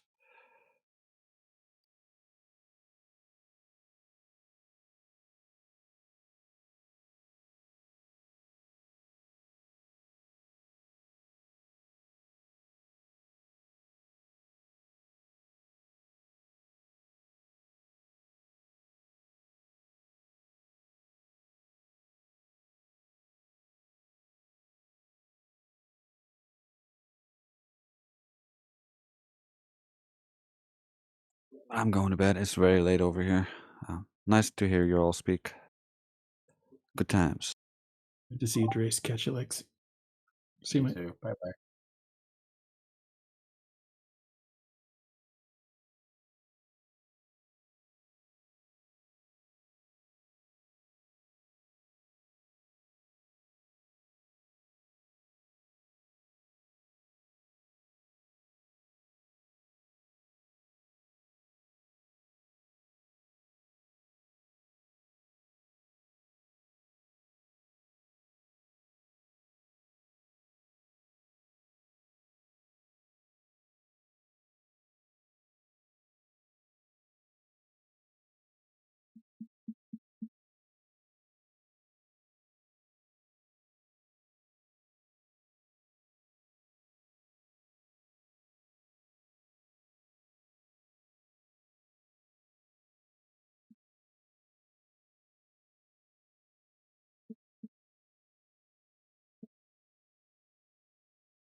The Earth is global and resembles to my ball.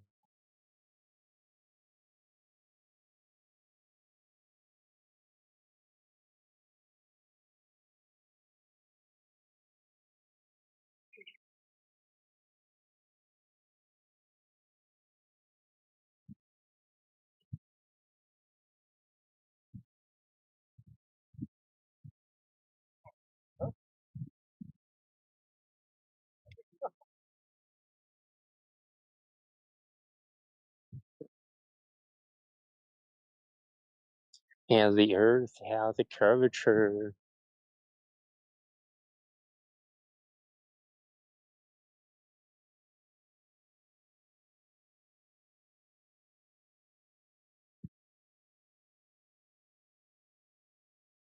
And there's a lot of statistics can demonstrate that.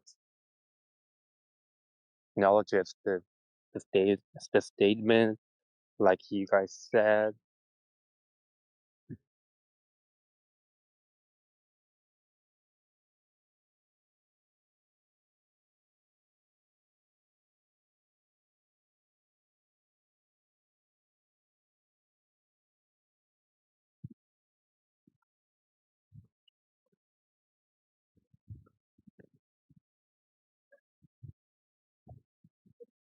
And I'm gonna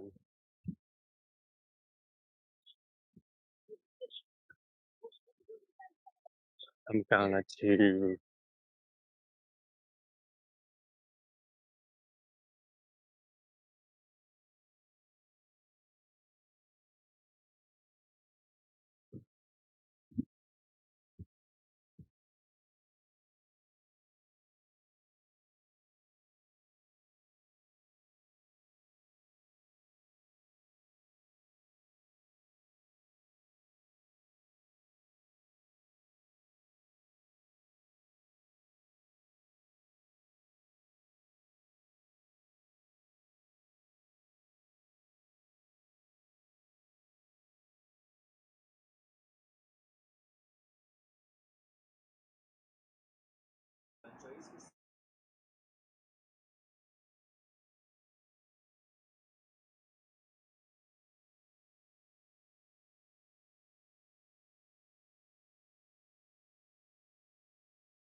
Sorry, my mix.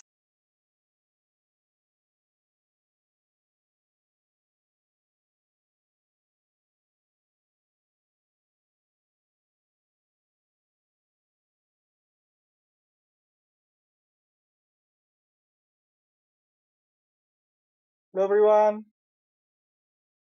Hello. We are there. Do you talk me about flat earth?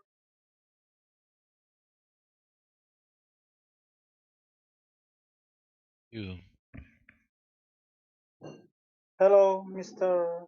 Gamsi. How you doing? Hmm. How's the juice? How's the juice? Is it good? I'm good. I'm good.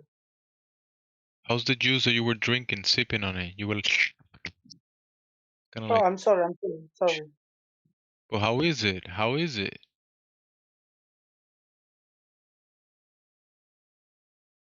Hello? What was it? Juice?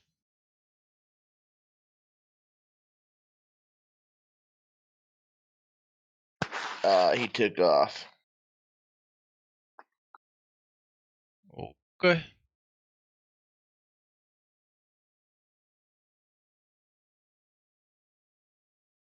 Sounds good to me.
Let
Hello.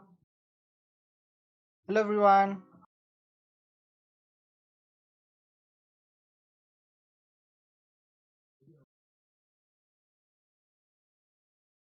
Hello.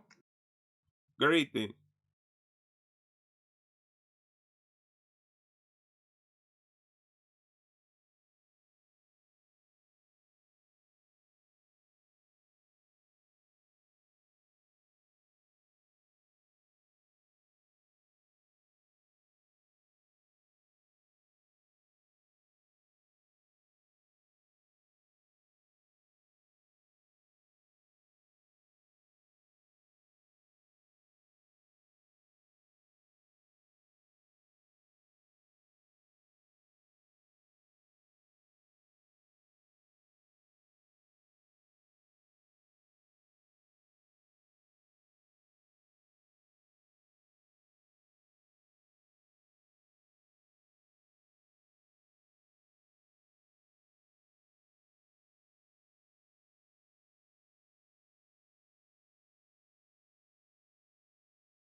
Hello guys. Hello.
Welcome.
Welcome. To run away if you want.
Welcome.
Good morning, good afternoon, and good evening, ladies and gentlemen. Jin CBR1 just reporting in on the English hub where we have the 24th of Discord.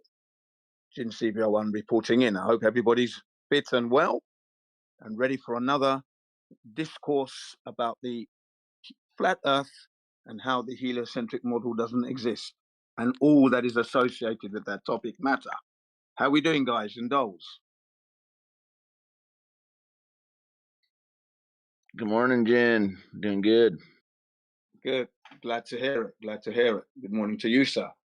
Anybody else? Good afternoon, good evening.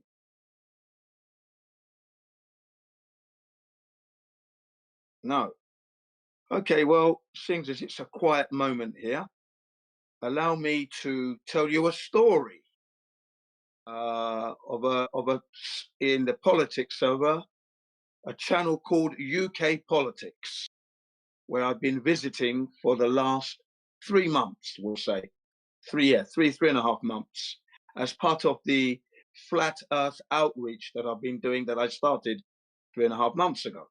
Now, what's happened is I've been permanently banned from that server now, yesterday, after the owner, who I now call Mad Hatter, but his actual handle is Top Hat, totally blew his top.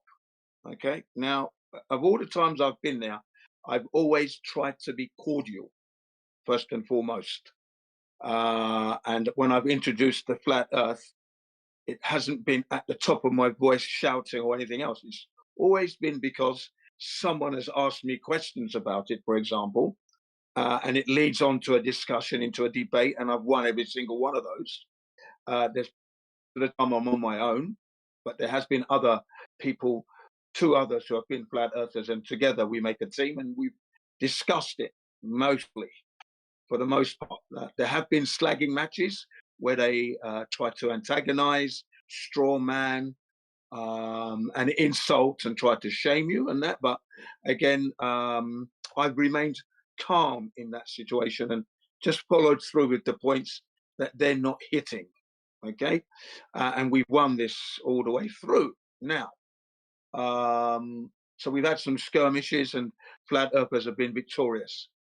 So now, yesterday, Top Hat happened to mention they were talking about something or other to do with Serbia, Czechoslovakia, Croatia, and the wars that were happening during that time, NATO involvement. I'm just listening. I'm not really getting involved. But then he happened to mention the Earth. So when he'd finished what they were discussing, and that I added my tuppence halfpenny worth into that discussion, and then I said, well, on the flat Earth that I live on, Earth isn't a planet, because as you well know, when you've had these discussions with us, Earth means planet means wandering star. When we translate that from Latin into English or from Greek into English, it means wandering star. Now, Earth isn't a star, and it isn't wandering anywhere. So then he got in. Now this guy lost his top and started to try to humiliate me, insult me, baseless accusations. You're teaching children about flat Earth, it's child abuse, etc., etc. What else?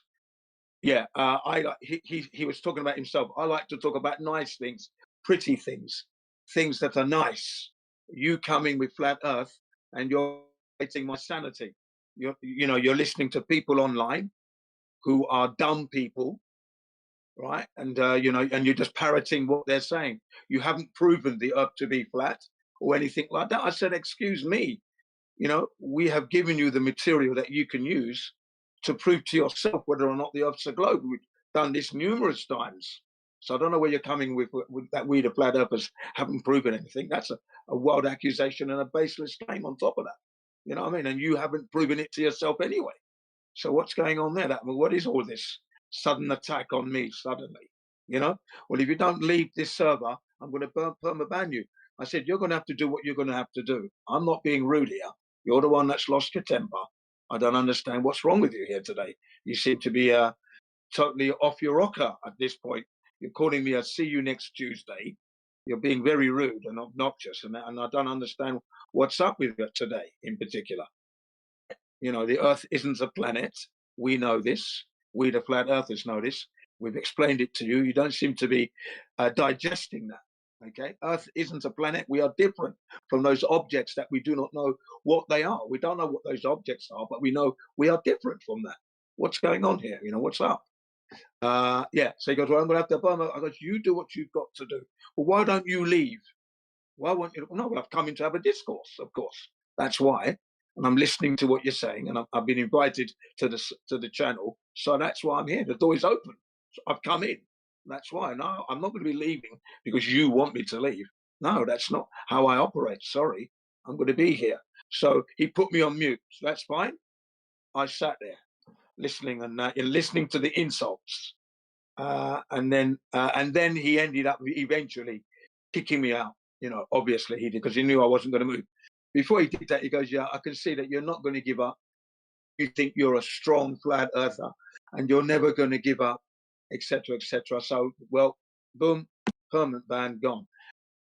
I'm not really worried about that because at the end of the day, you know, we're victorious.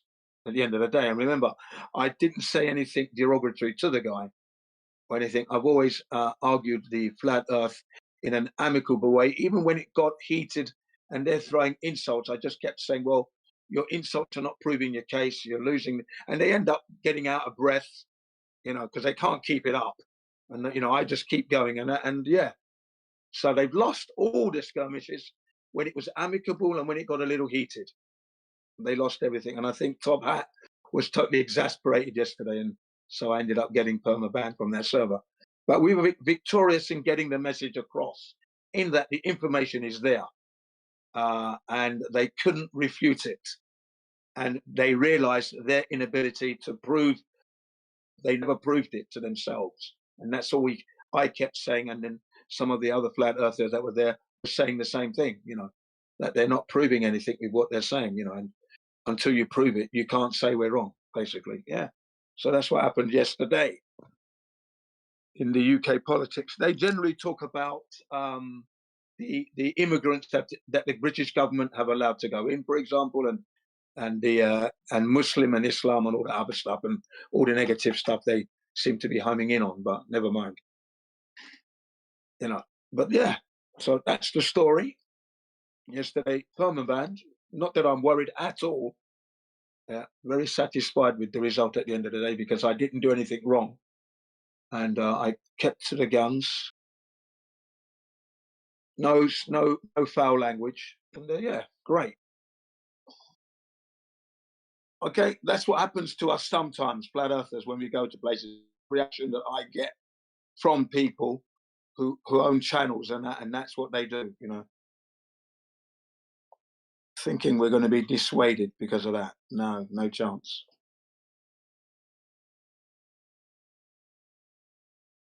Any comments from anyone? It's a badge of honor, Jen. A badge of honor. I appreciate the comment there. Appreciate it. Lovely. Thank you. Yeah. I call it the disdain of a glober is it just shows you're hitting the truth. Thank you. Yeah. Especially when you started going to, I like to talk about nice things, pretty things, and you're violating my sanity by being here. Why don't you leave, you know?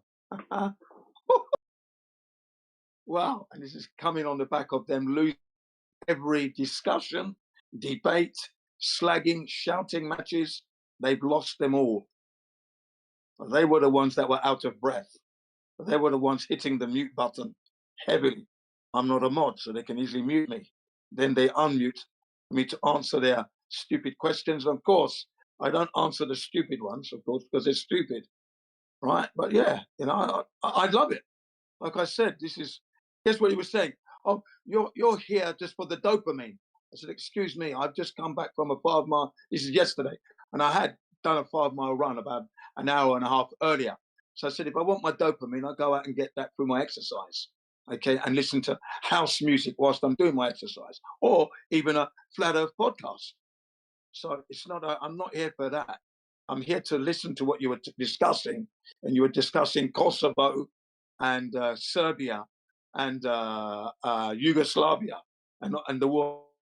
Okay, and I was listening to that, but you happened to mention Earth being a planet, and I thought, well, that's not right because we've had this discussion.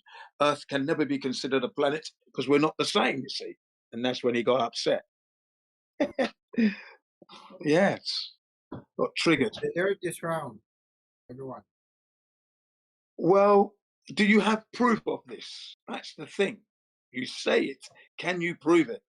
Please. Go ahead. Our head is round. So is My Earth head is round. round, yes.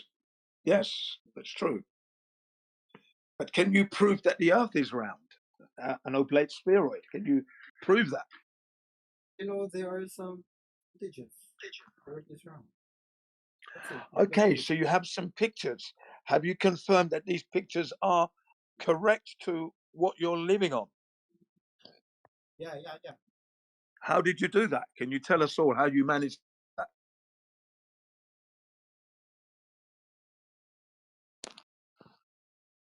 By seeing the astronauts going to space. Okay, that's a begging the question fallacy right there, because you haven't validated the Earth to be a globe to know that. Because, ladies and gentlemen, if you're listening, in order for space travel to happen, it doesn't happen, it never will happen. But in order for it to be a thing, the radius of that Earth has to be known in order to begin to try and know the distance to the objects. And as this young man hasn't proven how he confirms the radius, you can't go to the space and go to the satellites, for example. So that's a failure there. You've got to first prove the Earth is a globe first before you can go to space, you see. Okay? That's why it's a begging the question. How can you say the Earth is flat? Oh, yeah, well, we're saying the Earth is flat, ladies and gentlemen, because when we take the numbers that us at school and in universities and colleges, that's the radius being 3,959 miles, and then the circumference of that 24,901 miles circumference.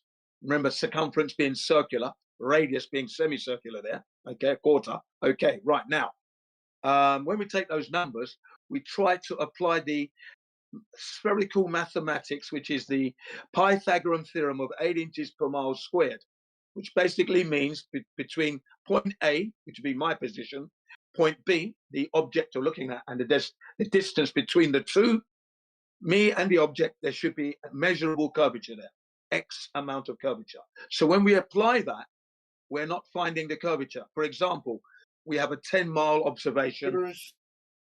Go ahead. Right, we have a 10-mile observation, and the curve calculators between me and the object should be 66.74 feet of curvature, right? That will be blocking my line of sight, so I wouldn't be able to make that observation, yet the observation is being made. We then extend it to 20 miles, and again, there should be 266.47 feet of curvature. That's not there. We're making a 20 miles of observation, there's no curvature. Then we extend it to 30, for example, and there should be 600 plus feet of curvature blocking line of sight, but yet we are able to make these observations.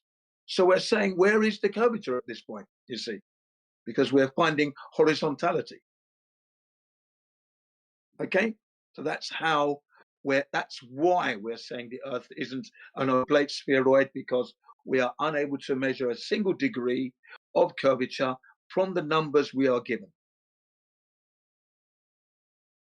Does that make sense?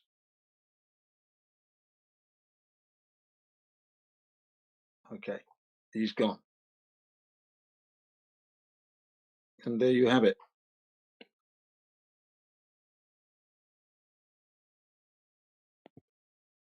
Yeah. So it's not that we flat earthers think we're than everybody, as was the accusation that was placed upon me yesterday. You think you're smarter than everybody coming in here talking about flat earth because you think you're a strong flat earther and you're never going to give up and, think you're smarter than. No, that's never been my position. In fact, I always say that when I go to these servers where I'm the newbie, I'm the new one going in. Now, I'd like to pick your brains. Please bear in mind, I do not think I'm better than you. So if you don't know the answers to the questions I'm going to ask you, you can be rest assured I didn't know the answers myself.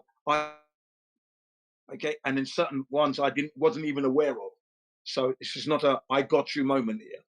It's not about that. And I start with that as well, so that they can be relaxed. I'm not here trying to be the smart one here. I said this knowledge I acquired from other people. So, you know, it's not about being smart here. It's about what do you know? Yeah.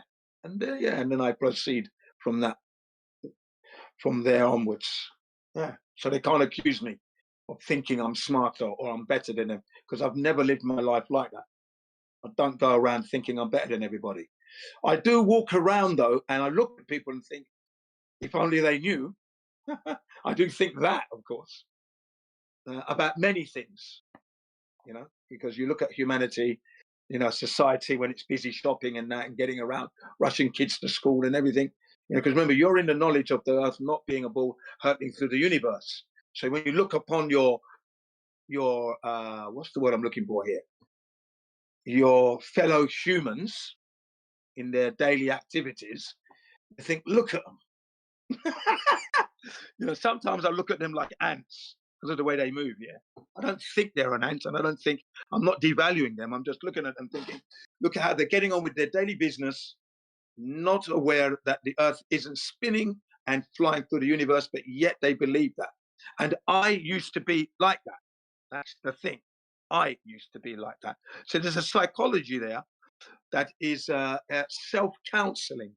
You're counseling yourself when you do the analysis.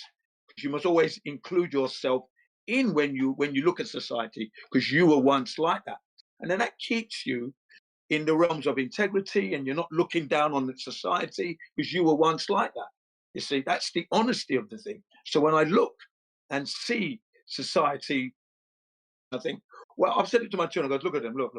They don't even know the Earth is not a globe; it's flat and it's not spinning through the universe. You know, they think they can go, look at them, look at these people, look at them. Just amazing. And we all used to be like that. Yeah. And then you realize the danger there. Humanity is in danger because humanity is believing what it's being told without checking. And that's very dangerous for all of us. Very dangerous. So the fact that we're teaching children about flat Earth is an attempt to balance the scales, because brainwash. They are being taught about the globe that doesn't exist on a daily basis. Yeah. And that's what's going on. Yeah. So when children and ask them, how do they know the Earth's a globe and that? Oh, we learned it at school. Yeah, but what proof did they give you? And then the silence is there as loud as can be. This silence, absolutely noisy silence. And you think, well, yeah, well, come on. Where's the proof? Right. And then you start to engage them with memes and pictures. And this is what you've seen. Have you seen this? No. Have you seen this? Yes. You know, there you are. Yeah, it's really good. Really good to engage. Yeah. And then I say to the children, ask your teachers, how did they measure the curvature of the Earth? If they've measured it. And if they've never measured it, then you ask them, how do they know they're on a globe then? Because the images are not real. Aha. Yeah. Yeah, it's been good. Yeah. Any comments, anyone? If anyone's there.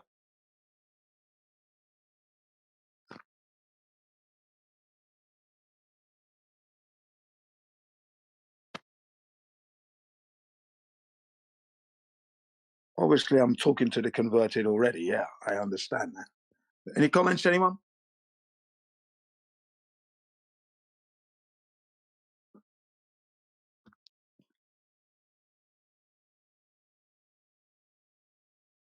Any globe got proof of curvature? Yeah. The word brainwashing was blurted out there, and that's true because that's what it is. It is brainwashing at a very, very early stage of one's life. Elementary school, now they're doing it even in kindergarten now. So there we are. You've still got your diaper, your nappy on, and you're surrounded by balls on little strings that are simulating the solar system. So you're being, and then dinosaurs with, and there you go. They are desperate when they're doing that.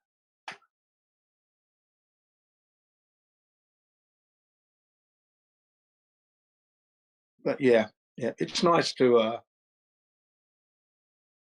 fully understand how one got indoctrinated, so you can avoid it the next time. And obviously, the next time you're just going to scrutinize everything you're being told. At the end of the day, you're not just going to take it straight off the bat. You're going to say, "Hang on a second, let's have a look at this." Yeah.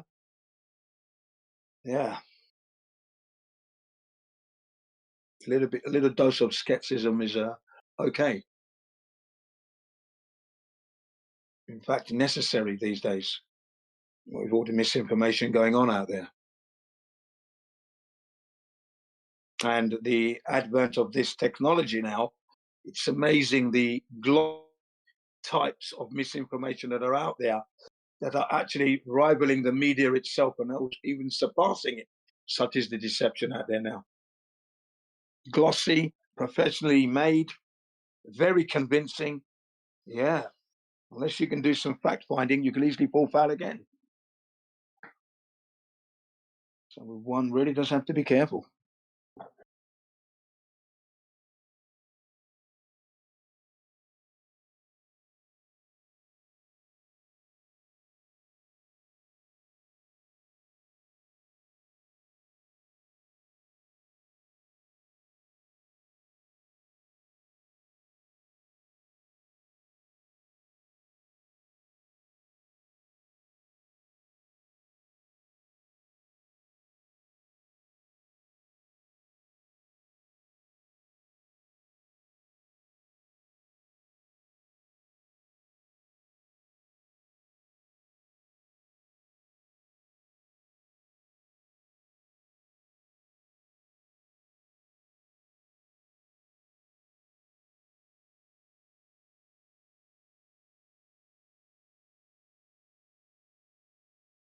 I remember when I heard that question for the first time, how do you know the Earth's an oblate spheroid, a ball? And then when I sat there thinking about it, I said, I don't know. That's what I said to myself, I don't know. Wow. Wait a minute, how comes I don't know? Wow. Okay, I haven't checked into it. Yeah, so you start watching all these videos, man. Yeah. 5 minutes later, I realized I was in error. And that began a 8-hour binge watch because I'd been ignoring it in 2014. That's when the first time I saw the videos come up, and I thought there was, and my reaction at the time of seeing these flat Earth videos, first reaction, what idiot is posting flat Earth videos? Now that's stupid. The Earth's not flat. And the way I said it was like I knew the Earth was a globe so 100%, the Earth's not flat. And I'm saying that with all the memories of being in Nigeria and looking at the ship going over the edge.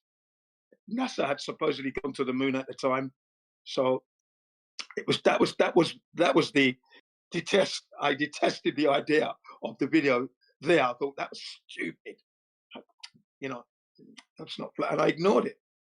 And then when it just kept popping back up on my wife's computer, right? I thought, wow, wait a minute, where are these bloody videos coming from? Because prior to the videos, flat Earth videos, I used to get nuisance adverts popping up. Back in the day when you were using, this is back in 2014, okay, 13, you'd have these pop-up, you're researching something and suddenly some kind of pop-up suggestion will pop up on your screen and you press the X and it's gone, And I just noticed that these videos were just popping up all over the place. I'm thinking, what? I thought my wife's computer was hacked. Such was my naivety at the time, because I couldn't believe the amount of flat Earth videos that were being offered up. Ridiculous. I thought that the computer was hacked. Okay. So, yeah. And I just thought it was a stupid idea. And then when I eventually did click on one of them, I realized that I was the idiot because I didn't know the Earth was a globe and I couldn't prove it. And that's when I felt stupid. I thought, wow, I can't even prove the globe. Wow, what have I been doing? What kind of lifestyle am I doing when I can't even prove the globe? Wow, that's how important it was for me. Because when you've been an engineer, okay, and you're working in engineering, welding, fabricating, and that, it's all precision, okay, with allowance of errors here and there, but you're working to perfection, okay, and then to find out that you can't prove the globe is a black mark against your position of always searching for the truth and always trying to be perfect in the things you do. So it's like it's a knockdown, a knockback. You think, wow, I can't even prove the globe. What am I doing? What have I been doing? All these happen at nanoseconds, these questions, by the way. Okay? All of it happens quickly. And I just felt inadequate, is what I felt. Inadequate because I'd spent from 2001 to 2015 searching the moon landings. And that's where I should have picked it up, yet alone having military training and being exposed to nature and looking at the horizon and everything else. I'd had many an opportunity to pick up the clues, and that was the embarrassment of it all. Wow, how stupid can one be? This is me thinking to myself here in this very room. How stupid can one be to miss all those clues? Wow, I'm the idiot. And then I ended up watching 8 hours of videos, of course. And by the time I'd finished, I was definitely able to articulate it, not to the level I'm at now because I've quite a lot of knowledge over the 11 years, but from the material I watched, using the engineer brain, it definitely could articulate it, no problem there. So, and I was okay. Still get caught out by the Globers, still new, because I wasn't aware of everything, but yeah, no, I was ready. I haven't looked back. Yeah. But yeah, that feeling of inadequacy definitely wasn't nice. But it was a strong wake-up call, wasn't it? You know, look at you. You've been believing all the time, you idiots. That's me. I'm talking to myself. You've been believing all the time. You see how stupid you are? You believe this, you believe that. You don't check anything. And yet you believe. And look at you. The thing didn't even exist. Now, that is the dumbest position to be in. Myself, I'm talking about here. So I said, yeah, I'm never going to believe again because that was bad. Wow. Can you imagine? They pulled a stroke on you from school. Yeah. Of course, they didn't give any proof because there's no proof. Wow. But look at you. You were researching the moon landings. Clearly, they didn't go. So how could they? Why didn't you piece that together? Just felt really silly. Yeah. Absolutely, I suck. And it was the first time that I used the word suck because I didn't think it was a good word to use, right? This is when I said, bloody hell, I suck at research. Wow. I'm absolutely crap, useless, worthless. These were the words I was putting on myself because I should have clocked it, but I didn't.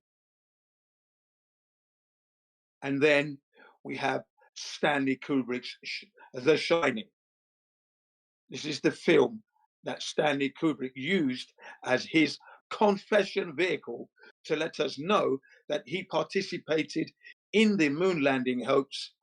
He helped to do it, and he put all that information in the movie called The Shining, which is meant to be a psychological horror movie from the book by Stephen King.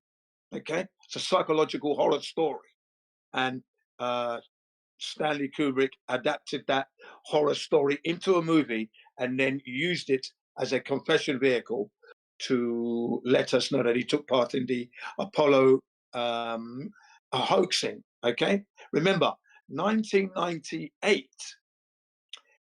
He had 1968. He had released the movie called 2001: A Space Odyssey. So there you have it, right? A brilliant movie. absolutely ageless. If you watch it today, it still fits in with all the technologies we've got today. And that was in 1968. Please watch that movie. You will be amazed at this thing. Okay, they've even got a tablet in there. Tablet that we're using now was in there in 1968. Okay, right. I'm telling you, this is amazing film, right? And then 69, they went to the moon, right? And if you compare the Apollo 11 missions to the 2001: A Space Odyssey, there are a lot of similarities right there. Just got to look at the two of them, and you will see what I mean. Especially when they're on the lunar surface. Now, 2001: A Space Odyssey has been voted best sci-fi film of all time, and Stanley Kubrick best film director of all time. So he's got both titles there already. Good man. Do like his movies. Yeah. So, The Shining, from start to finish, are references of Apollo. From the very beginning of the film, and the start and the opening scene and the music all refer to Apollo. And from that moment onwards, all the way through the movie, are Apollo clues all the way to the end. Okay, now how old was I? I think I was about 18 or 19 at the time for that film. I went there on my motorbike, my little CB100N Honda. Okay, my mates went in their car. I got there first, right? Locked my helmet to the bike under the seat lock. Lovely. So waiting for them to arrive. They've arrived. We've gone in. There's about maybe 15 of us. We've gone in to watch this, The Shining. It was very, very much hyped up. Jack Nicholson. It's going to be a scary horror movie. You got to get in there. Psychological horror. Okay, so we've gone in, popcorn and everything, sitting down, and we were waiting to be scared and startled. It never happened. What a boring film, we thought. Because that's what I thought. It was the worst film I'd ever seen at that time. And I felt ripped off because at that time I didn't have much money. So I couldn't afford to be ripped off, go and watch a film, and it wasn't good. It hurt my pockets, definitely. So we went to McDonald's next door to the cinema in Hampstead of England, London. Next door to the cinema, McDonald's, we went there and we were complaining. Okay. Said, I'm never going to believe the hype again. Don't believe the hype. And that was what I was saying. Never going to believe the hype back in the early 80s. Okay, right. So then we fast forward to 2006, 2007, and I'm looking at The Shining Code 2.0. And I thought, what's this, The Shining Code 2.0? And I recognized one of the characters on the thumbnail. Oh, this must be that film. I remember that film. That was a shit film. Let me watch this again. Let me see if I can find something from it, okay? Remember, I've been looking at the moon landings already, so I thought, let me look at this thing. And it turned out to be the explanation to the movie The Shining. All the codes that were in the movie was there, laid out and explained why Stanley Kubrick made the film. And it was like a jigsaw puzzle moment. Perfectly. I thought, wow, let me watch this. Wow, man. Okay. Wow, that's what that scene meant. That's what that scene meant. And I said to myself, well, there was no way I could pick that up. How could I pick up all these clues? I was not that intellectual when I was 18, 19. Very naive, very lost. There was no way I could pick that up. I mean, who's going to pick up the clues that were intertwined in with a horror movie? I never picked that up at all, but I thought, wow. So when I finished, I was on the phone phoning up my friends. None of them were interested. That's the first thing. None of my friends were interested in what I had to say about Stanley Kubrick hoaxing the moon landings, and it was left in the film called The Shining. Words like, so what? Don't matter. I said, yeah, but, I mean, the moon landings were a hoax. So by the time, my friend, Stephen Parkinson, seemed to be very interested in what I had to say, but the rest, just no one was interested, basically, the others. So by the time I'd finished talking to Stephen for a few hours and that, put the phone down, I felt that my friends had given up living. But how could they not understand the importance of this? The moon landings are a hoax. Stanley Kubrick's helped to hoax it. What's going on? What's wrong with my friends? They seem to have given up. That's how I felt, slightly dejected. So there we are, I moved on from that, and I've carried on, destined to become a flat earther. Remember, this is 2006, 2007 period of research into the moon landing hoax, and I've discovered that Stanley Kubrick has taken part in the hoaxing. Okay, that's basically my story there with the moon landing hoax and that. On my way to becoming a flat earther, of course, at this point. But yeah, couldn't understand my friends. I had to apologize to one of my friends because in 1995, a guy called Dave tried to tell me that they didn't go to the moon, but he didn't give me any information, just his mother's intuition and stuff like that. And I said, shut your effing mouth about your effing mother. You and your effing mother can F off, you bloody effing blah, blah, blah. I'm working on the door. I'm a security guy working on the door of a wine bar. I'm trying to do my job. I mean, it's telling me crap as well. I watched it on TV. I said, I saw it on TV live, and they don't lie on TV. This is what I said to him. They don't lie on TV. 1995. So I'm about 34 years of age. Okay, I'm 33, 34. And I'm saying they don't lie on TV. See my naivety there? Because at 33, 34, I still thought that what they put on TV was gospel truth. Okay, there you are. So I said, they don't lie on TV right now. F off. I'm busy work. Stupid. C-U-N-T. Okay, so I called him up after spending about 45 minutes because he had changed his number. I apologized to him. And again, another shock horror. He doesn't remember. He doesn't remember me slagging him off, right? And I was on the door at the Heights wine bar doing the door. So maybe he was a little bit drunk, perhaps, because I did coat him off. I really did assault him verbally. And, all that cog this. But he didn't give me any information. So then I explained to him, I now know why they couldn't have gone. You didn't give me this information back then, so I'm apologizing now, and thanks for trying to tell me. But he had completely forgotten. Another shock. Another shock. Do you know what I mean? That, people are forgetting things as well. They don't seem to care about life. They've given up, and now they're shocked. Remember, I'm in Japan, so I'm not in England. I left in 1999. So, I've got hold of a computer now. I'm now doing research, and I'm looking into things because I don't have to go to the library. It's all to hand, right? So I felt that my friends seemed to be giving up on life. That's how I felt. Sorry if I'm boring you guys. Please let me know because I don't wish to bore anyone here. And it's the last thing that I want to do. I don't want it to be painful to you. So if anyone thinks I'm going on, please let me know and I can stop. Gladly, of course. Well, I would just like to say my favorite part of The Shining was the fact that all work and no play is actually A11. The L's are ones. So it's Apollo 11 work and no play makes Jack a dull boy. Yes. That was so telling.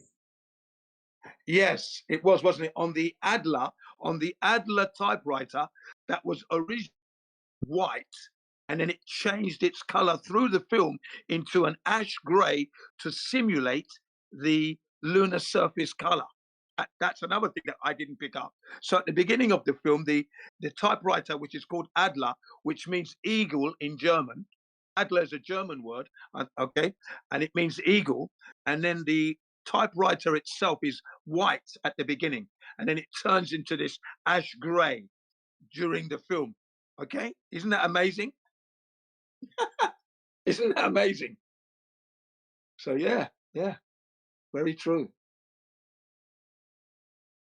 Lots of clues. There's a scene in the Shining where you're looking at a place called the Outlook or Overlook Hotel. Okay, and in the car park, the cars have been arranged in such a way that they spell the date of the moon landing. 7 moon landings. You count each car and you write the number and that, and it spells the date. Now that's not coincidental, is it? It's not coincidental. You cannot say that. You see, because they say that Stanley Kubrick, whatever you find in the film, is put there deliberately. He doesn't do coincidences. That's what it said of Stanley Kubrick. Yeah. So that was quite a massive clue. Yeah, Stanley Kubrick is famous for putting just those subtle little things, and you know, the Shining is filled with like stuff about the Native Americans and the genocide we put against them. I mean, he's well known for that, for putting those just little gems in there. Yeah, yeah. Thanks for that. And then those little totem poles also mimicked the Apollo rockets, didn't they? At the same time. So good. Definitely so good. Can't stress it enough. And then his last movie, ladies and gentlemen, titled Eyes Wide Shut. Now they rang loud to me because that was me through all of my life, right up until I discovered the moon landing hoax, because that was really the awakening there. Yeah, my eyes were wide shut. So even though they were wide open, they were really shut because I wasn't taking in what I was looking at properly. The Earth has been telling us it's flat for the longest of time. We've never seen the curvature. Stanley Kubrick must have known. Eyes Wide Shut. That is a very poignant title. Okay, that was his last movie, released on the 30th anniversary of the moon landing hoax, July 16th, 1999. There you go. 30 years to the day. That was the release date of that movie. And the title is Eyes Wide Shut. So you have eyes, but you're not looking properly. Amazing. Yeah. And that's why I like Stanley Kubrick. Up until that point, my favorite film director was Oliver Stone. Okay. It was never Steven Spielberg. No, I didn't. No, but definitely Oliver Stone. And then when I discovered what Stanley Kubrick had done in Confessing through The Shining, because from hating that movie, it became my favorite movie. Boom. And then I investigated and started to look at all the other films that he made. And the running theme through all his movies is that all is not what it seems to be on the earth you're living on. That's the theme there. Everything has an underlying message, and we are to take care, take heed. It's brilliant. Yeah, absolutely. He done 13 movies. Each one was a subtle warning is there. Okay. He left America, came to England, right? And he was living called St. Albans. Now, St. Albans is a favorite place for me because my dad used to take us, my brothers, and that picnic there with my sister. We used to go picnicking in St. Albans. Lovely place. Picturesque, picture card type. Lovely at Christmas. Perfect Christmas card. Old English, Old England, it's there. St. Albans, lovely place. And that's where Stanley Kubrick was living. The advantage for him was it wasn't a million miles away from Elstree Studios, Boreham Wood. So he was right on the studios. And they said that Boreham Studios looked like NASA with all the paraphernalia that was there, that he was using at the time. NASA #2, if that's what it was referred to, because he was doing all these movies out of there, right? And the funny thing is, from the Boreham Wood Studios, if you head in a southwesterly direction, you get to another famous studio called Pinewood Studios. And if you keep going southwest, you get to another famous studio called Shurburton Studios. And all three of them line up like Orion's belt, by the way. That's another strange one. And you would only know this if you've ever been to these studios on a regular basis, like I have. You see, I was making deliveries to these studios, deliveries of films and collecting films, and for developing and things like that. Yeah. So, and I was doing it on my bike. So yeah, when I look at the layout of the land where Stanley Kubrick was living, and then Boreham Wood Studios, and then line up the other three, he had great access to studios, Stanley Kubrick, in England. So very good. And he did some of his movies from his own private home as well, on his land. Yeah. So there you go, Stanley Kubrick. Yeah, great movies. All the movies have an underlining message of take care, take heed. All is not what it seems. It's all there. His authority, it's all there. Love the man. Good movies. Left a lasting legacy. So yeah, amazing. Who knew, eh? Who knew, as the Americans would say. Who knew? I certainly didn't. Yeah. But I feel I've learnt well. I feel I've learnt well. And I'm glad that this technology and the people who I've met over the last, let's have a look, will have to be 15 years. Yeah, I've been instrumental in that as well. And it's helped to keep, remember, I'm in Japan here. So it's helped to keep my English ability and talking and speaking ability at a reasonable level, which is good because you can't, being in another country and not using the English language often enough, you can start to lose vocabulary, words. It's been very instrumental in that regard, even though I do teach English. But anyway, when you're teaching at elementary, junior high, some university, and then house husbands, housewives, English for traveling, it covers certain aspects, but it's still not enough. You're not having these conversations like we're having, or discussions or debates. It's been very, very useful for me. And I appreciate that greatly. Yeah. Yeah. Yeah, it's been brilliant, The internet, my library has been very useful. And yeah, been good. So yes, I was the fool, ladies and gentlemen. I was the idiot. Yes, I was the inadequate one. Yes, absolutely. I didn't know all the answers. I was eyes wide shut. That was me. Definitely. Even thinking they don't lie on TV. There we are. That far gone naive. My naivety was that strong. And the indoctrination was there. I still tried to keep it real though, ladies and gentlemen. Right is right, wrong is wrong. And I kept my health. As I've always said that your health is your wealth. So I kept that real. And I realized that the Kennedy assassination wasn't done by Lee Harvey Oswald. I knew that much. That much I knew, and that was it, really. And a bit about the slavery that happened to us. I knew a lot about that because I'd learned that at elementary school. So those were the two kind of like knowledge that I could say that I carried throughout my life. Early up to like 33, yeah, I could say that I knew that much. 34, I knew that much about life, and that was all. Everything else was given to me at school. First World War, Second World War, unanswered questions. Yeah, science, physics, photography. I did. Geography, I loved it. History, I loved it. Technical drawing, I loved it. Woodwork, I loved it, and metalwork. I became a welder, so I loved all that. Yeah. All that. I loved school. Didn't miss a day. Okay. Didn't miss a day at all.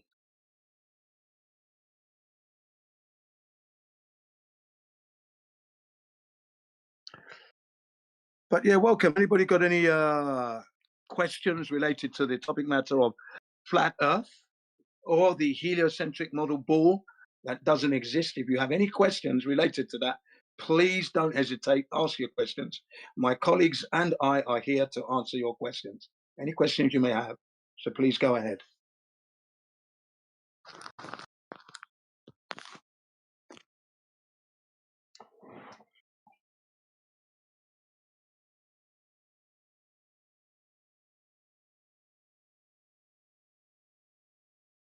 All right. No one's got any questions at the moment. Okay. Fair enough. Yeah, talking about health and keeping oneself healthy. What was it? Yeah, last month, in the middle of last month, I went to the laundrette, because there are times when I do go to the laundrette, which the Americans call the laundromat, to dry my clothes. Okay, usually I dry them on, I air dry them usually, right, to be financially economical. But then there are times when my wife's business intervenes and all these towels are taking up all the room. So I decided to take it to the laundrette and get an exercise out of it. So I attached the bike trailer to my mountain bike, put the basket in there, then I cycled to the laundrette, put the money in, 300 yen, that's 24 minutes, and go off on a jog for the 24 minutes. And gives me 3 laps, and I get back in just about a minute, 23 minutes, and I get back to meet the drive, just finishing the last few minutes. Okay. So what happened this day though, I went out jogging and I did the first lap pretty quick. okay, feeling good. And then on my second lap, you know, when you've got roots and grass and things coming through the asphalt and through the concrete, you've all seen it, and then the surface becomes uneven. Okay, so now I'm running on this pavement here, and the first lap I clocked it. I thought I'd clocked them all, so I'm jogging now.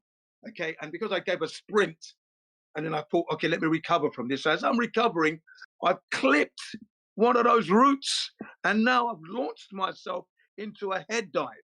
Okay, a head dive that I don't recover from this time because I've gone forward and I'm desperately running, trying to do a sprint to catch it. My going backwards, because that's what the body does instinctively. The brain is trying to recover.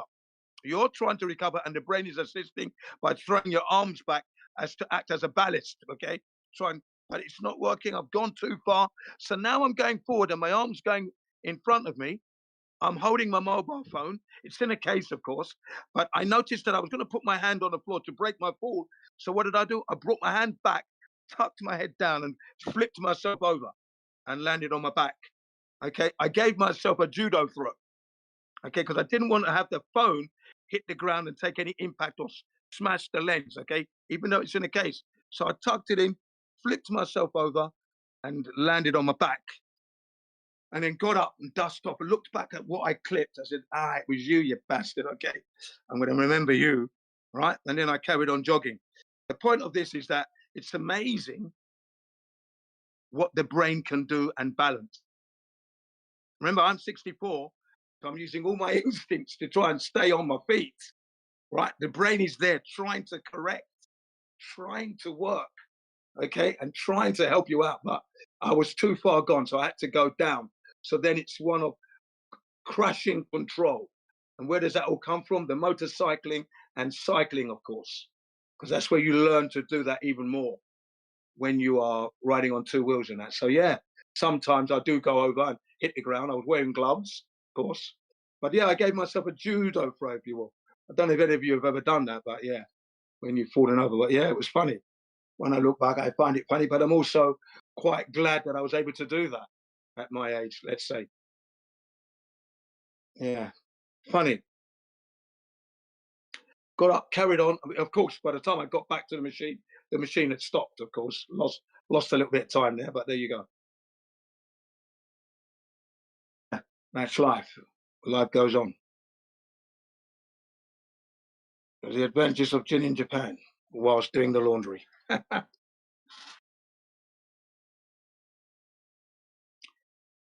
Yes.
Yep, welcome to the server. If you have any questions, please don't hesitate to ask. My colleagues and I are here to answer your questions, so go ahead. Welcome again. Okay, never mind.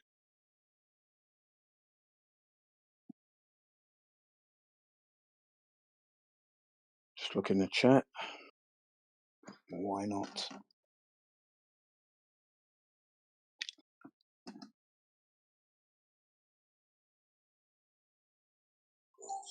Jim, have you ever seen the movie called Moonwalkers? Hang on a second. Am I there? No, I haven't actually. No, I haven't seen Moonwalkers. When was it released, first and foremost? I'm not sure. Since within the last 20 years, what it's about is, you know, Ron Weasley from Harry Potter. Yeah. Yeah, he's the lead, and basically what it is NASA hires Stanley Kubrick to fake the film landings. And in the movie, the moon landings happened, but we just got the fake footage because they couldn't give us the real footage. But it's all about them hiring Stanley Kubrick. It's a comedy, but it's I've seen it. I have seen it. I think they called it a mockumentary. That's what it was called, wasn't it? Wasn't it? I'm not. I don't remember that, but it's been a few years since I've seen it. But just the conversation this morning reminded me of it. All right, yeah. There was one that I saw that was kind of like a documentary kind of thing, but they called it a mockumentary, and it was, you know, about Stanley Kubrick and how and NASA hoaxed it, and they tried to make out that it's not true. It was just a mockumentary, but I don't know. Maybe I'll have to see it again. If you can get me a link to it, or I'll find it anyway myself. The Moonwalkers, yeah. Yeah, it was called Moonwalkers. Okay, yeah, I'll look it up. I'll look it up and try and find it. The Moonwalkers, yeah. I don't think it's not really a informative movie like The Shining or anything like that, but it's funny.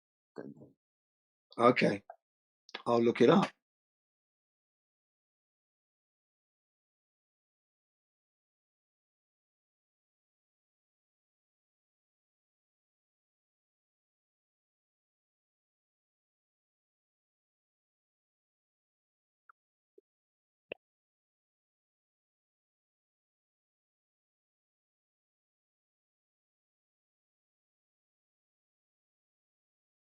Why everyone is sleeping?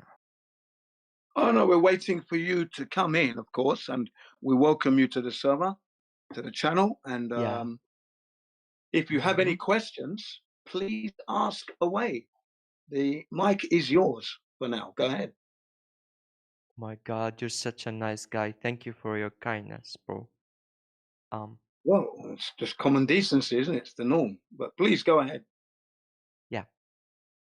Well, why did you join this VCS specifically? Is it because of the title or is it something else?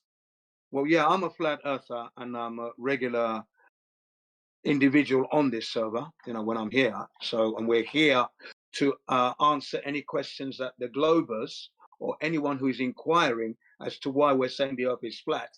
That's what we're here to do, answer all those questions. And we also reverse those questions and ask the individuals themselves as to what's their best proof that they know without a doubt that the Earth is an oblate asteroid hurtling through the universe, okay? Through the universe. That's why we're... Okay. The same for me. You know, I became a flat earther when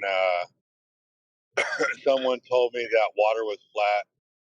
And so I was like, well, the earth is just too big to see curvature. And they're like, no, the horizon is only 3 miles away. That's where boats go over the curve. And I'm like, no, that's not right. Because I've seen boats like 30 miles away. And so there's no way the earth is that small. And then so I did a lot of research on how big the earth is and how far away the horizon is. And that's what it's supposed to be. They say it's supposed to be 3 miles away. So I went and I did another check again just to make sure that my eyes weren't deceiving me. and my eyes were correct, and what they're telling me was wrong. So that's how I became a flat earther. Interesting. Okay, interesting. Yeah, keep Have your anyone ever? questions coming. Yeah, okay. Have anyone like it's a sincere question. I know you guys get this a lot, but have anyone like tried to hit the boundary of the earth, like reach the end of it or something? That's a good question. The question comes up a lot, of course, because it seems Yeah. to be a common one. But unfortunately, I say no, because even if I were, let's say I was a billionaire and I had my own ship and that, I couldn't go to the to like the edge, if that's what you're talking about. I couldn't Yeah. get there because there are restrictions in place. The furthest I could go legally would be the 60th parallel. That's 60th degree. If I go beyond that, now I'm trespassing and I'm liable to be ordered to go back. And if I refuse, they could shoot my ship and sink me as a security risk. Do you understand? So Yeah. that's the Yeah. thing. So So there's, yeah, go ahead. to put it a different way, the Hold on. oldest I just treaty want in to add human this. history, signed by more countries Hold than on. any Hold other on. Hold treaty. on. The Hold on. only Hold thing on. that all the Hold countries on. can agree I want upon to add in the something. is that Antarctica is off limits. Nobody's allowed to go there. It's the oldest I treaty want in to human add history, something. signed by more countries than any other country. It's the only thing that everybody can agree upon is Antarctica's off limits. Why? Because they know. Yeah. Thank you. Yeah. Can Okay. y'all hear me? No, what is? I have a Yeah, we can question. hear you. Yeah. What is? Someone else wants to add something, Hold, so please hold go on. ahead. I need to add Yeah. something Why? for clarity. Hold If on. I want Yeah. to add something for clarity. Yeah, So please. what they're saying is correct. There's an agreement of all the countries in place to protect anything south of 60 degrees. But here's the other thing. To our knowledge, no one has ever reached any edge. So we don't know any shape that the Earth could be. We also don't think that the Earth is a disk floating in space. We don't believe in what you consider outer space. The idea that we're the third planet from the sun, that's also gone. We don't believe in that either. We just look at the Earth the way it presents itself. We see it as flat. We feel it as stationary, and then we see it as an enclosed system that we're, at best, the easiest way I could describe it, we live inside of a terrarium, and the lights above us move above our heads. That's all I can say. Yeah, thank you for that clarity there. Excellent, because that's exactly what I meant to say. Is that, yeah, we couldn't go there anyway because we don't know if it's there. We're in a container. And then as for the treaty came into act in 1961, although it was signed by about 50 countries back in 1959, and then came into act, into being 1961. Okay, so yeah, Yeah, we're and up to like 107 countries now that all agree don't go yeah, past there. Like you okay. can go past there under certain restrictive guidelines, right? Mm. Like you can take a cruise ship to an island and go pet the penguins or look at the penguins or whatever. Yeah. But I have a exploration is question. restricted. Yeah, ask your question. Go ahead. Yeah, if Earth is not round, is not a sphere, if it is flat, then it should have boundaries from all the distances. If It I might. go from one point to any point, I should be at the edge of the. It might. But the thing is, if you say that you are not sure that Earth can be of any shape, like it can be a disk, it can be some other It form, could be a then square. It if could you're be a not sure, hexagon. It could be a circle. It could yeah. be octagon. It could be a decadron. It could be a dodecadron. It could be all But kinds you of don't different. have but you don't have the explanation. The people who say the Earth is a sphere have explanation. So I think That you don't doesn't have any mean that evidence. it's right. It has to be curving for it to be right. Water doesn't curve. Yeah, and you have to be able to measure the curvature seeing as you yourself haven't measured that curvature, you don't know the Earth is a globe. I don't know because I can't find a curvature anywhere. I'm only measuring horizontality. So that's the proof. The proof is actually Then putting how? your own boots on the ground and try to measure that Then curvature, and you don't have then that. why the sun rises from the east and goes sunsets in the That's west, the and way the why? creator. That is the way the creator created the sun to do that. The sun going from east to The west sun moves. doesn't prove a shape No, of the do you earth. have any logical explanation for Excuse that me, as well? I am trying to explain to you. I'm trying to explain to you that Okay, okay. the sun traveling from the east to the west isn't proof of any shape.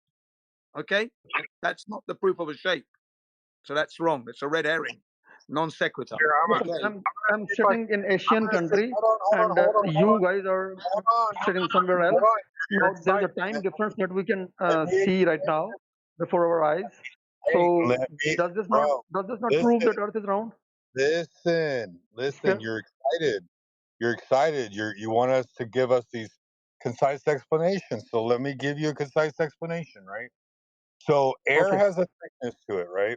Air has a thickness to it. That's why we can look at the sun when it's at the sunset or the sunrise, but when it's up over our head, if we look at it, it might blind us, right? Okay. Right. We see because of air.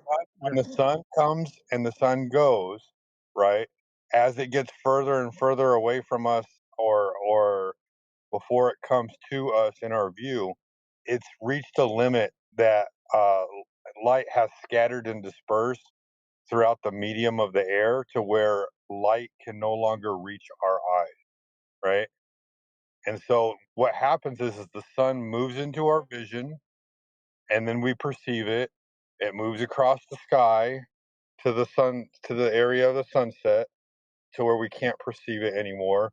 And then what you'll see is the light receding away behind it because light has an extinction rate in the medium of air. Okay. It's the sun Now I have moves across the sky. another question. I have one last question. When Yeah, you go to Burj Khalifa, that is in Dubai, and when you are at the ground, you see the sunset. When you go up in the lift to the topmost floor, you see the sun again. So this is only possible when the Earth is round, sphere. No, No, the that sun. yeah. There's a thickness in the air. If you go higher up, you're gonna be able to see a little bit further. That's just the way it is, man. Yeah, because Okay. you've raised your elevation. You've moved your position from the ground slightly up, so you've gone up a few floors in a building, so you can see more. But if you stay there, it's still going to disappear from your eyesight because it's moving away from you. That's all, right? And there'll be a point.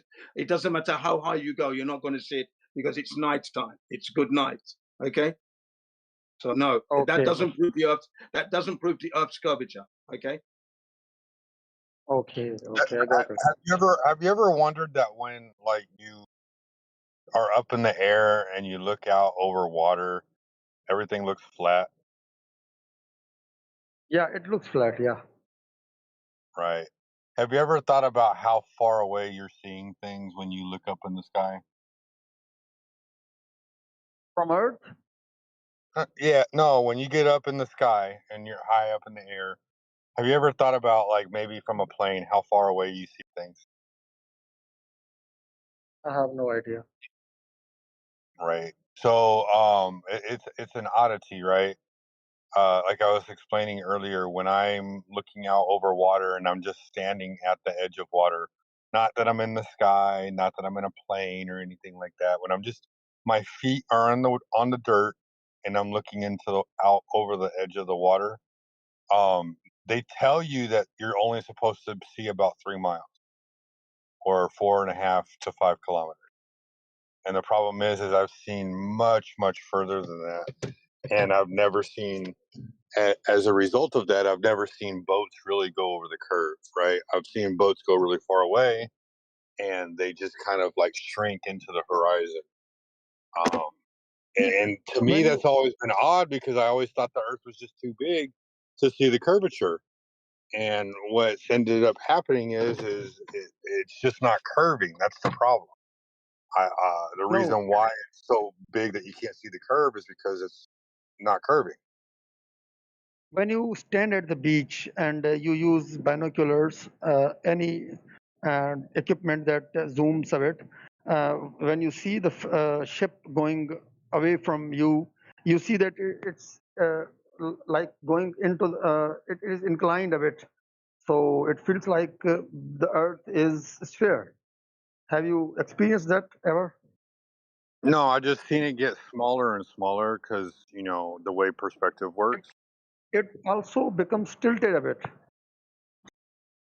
to some degree. No. Every time I've watched a boat go out at the water, it just gets smaller and smaller until it goes away and disappears. It doesn't sink behind the curve of the Earth. I know this because I've seen it. When I lived out in California, I used to watch boats dock on an island 20 miles away as a child.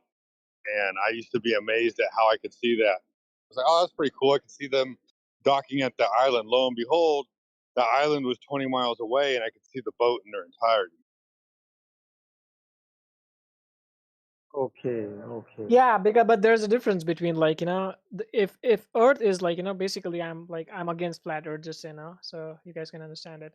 So my answer to this guy, I shoot him down, is like, human eyes are not visible to see the curve, and that's the reason. What happened is you saw the boat, like, going, like, away from you and disappearing from you, but it's not disappearing because of the curve, it's disappearing because of the vision and the ability your physiological structure has. Yeah. Let me just talk about the aeroplane just quickly. Hold on a second. How far away is the curve of the Earth from your eyes when you're 6 feet tall, standing at the beach? Well, really? How you're just 6 feet is nothing as compared to the complete entire planet. Even Burj Khalifa will be, if you stand up on Burj Khalifa, I'm pretty No, sure we your just had boat that will 5 fall minutes over. ago.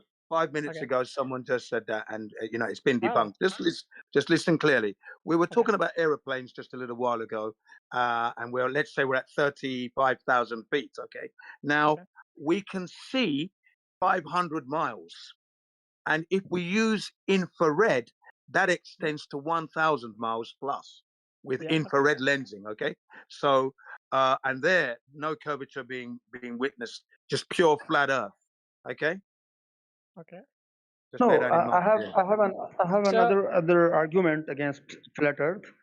You go ahead. What if a plane fly in one direction from some Yeah. point and it keeps on going there, and then Yeah. it will eventually come from if it goes to west, then it will eventually come from the east at the same point. So it will have a Hang on a complete circle. second. Yeah, I don't know anybody who's done that, but generally, if if you're going to follow with the compass, you're going to end up going in a circle, and you will come back to where you started in a circular motion. But that's possible on a flat surface, isn't it? Going around in a circle, much the same as going around in the neighborhood where you live. You start at your house, you go around to the supermarket, clothes shops, car shops, more clothings, DIY, and then you come back to where you live in a circle. You didn't do it. It wasn't spherical. Okay. And if you took an aeroplane now and you fixed the wings and the rudder and you stayed in one heading, that's possible. Just flying in a straight line. Yes. What would happen? I'm not sure, because no one's done that. I'm hoping maybe you might meet the ice wall there, but at this point no one's done that, so we can't say anything.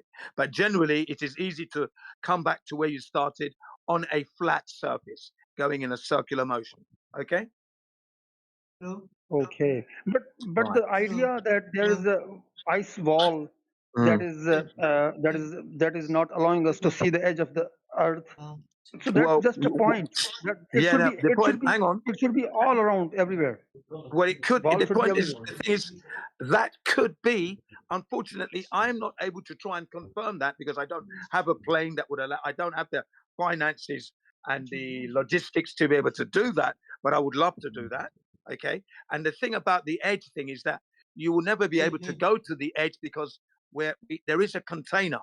We do have this air pressure of 19.4 19.4 psi, or 9.7 psi, sorry, 19.7 psi air pressure. Okay, so that means there must be some kind of container that's containing the air and all of us in there.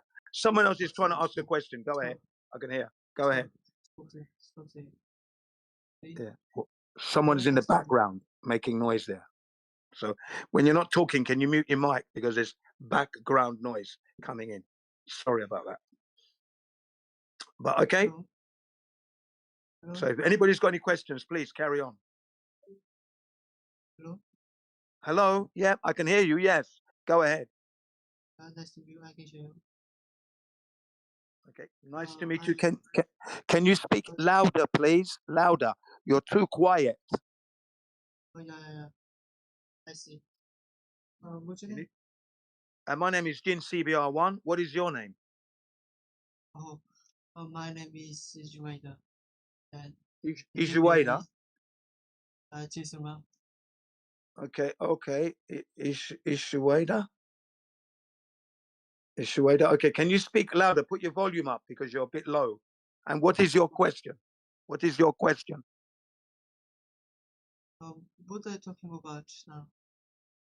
Okay. Well, we're talking about the Earth and the shape of the Earth, the oblate spheroid, ball Earth, and flat Earth. That's what we're talking about. Flat Earth. I think it's very interesting. Yeah. Yeah. You need to speak a bit louder. What are you saying? I think it's very interesting. Oh, okay, good. Yeah. Okay. If you find it interesting, good. What is your position? What is the shape of the Earth, and how do you know? To be honest, I don't know about that, but anyway, it's very interesting. Okay. All right. Well, then just keep listening then for now. Anybody else got any questions? No, I just sent you a chat, like, Jin, that flight theory you're saying. Now the Earth is flat. Yeah, I just told you that it is not flat. So you can Oh, well, check that doesn't matter. It doesn't matter what Chat GPT or whatever AI is saying. What you must do is actually go out into nature itself and then start to measure it for yourself using the Earth curvature calculator. Okay. And it gives you how much curvature there should be between point A and point B. Okay. So let's assume for 2 minutes you're right. Okay. Let's say the Earth is flat. Okay. So I just have a question for you: is how do you think, like, moon and the sun's rotation actually works? Well, it works as we observe them. Excuse me. We're talking. Please don't interrupt. Thank you. Now, the sun and the moon orbit above our head, as they've always done, but they don't dictate a shape, you see. So when you look up at the sun and the moon, you're no longer looking at the earth. Okay? So the earth are moving, the sun and the moon move above our heads as they've done from the beginning of time. Okay? That's it. But Yeah. haven't you seen the sun actually, like, rising from somewhere else and setting in somewhere else? Okay, the sunrise and the sunset is actually a like, what's the word I'm looking for here? A misrepresentation, let's say, of what is actually going on. Because a misconception.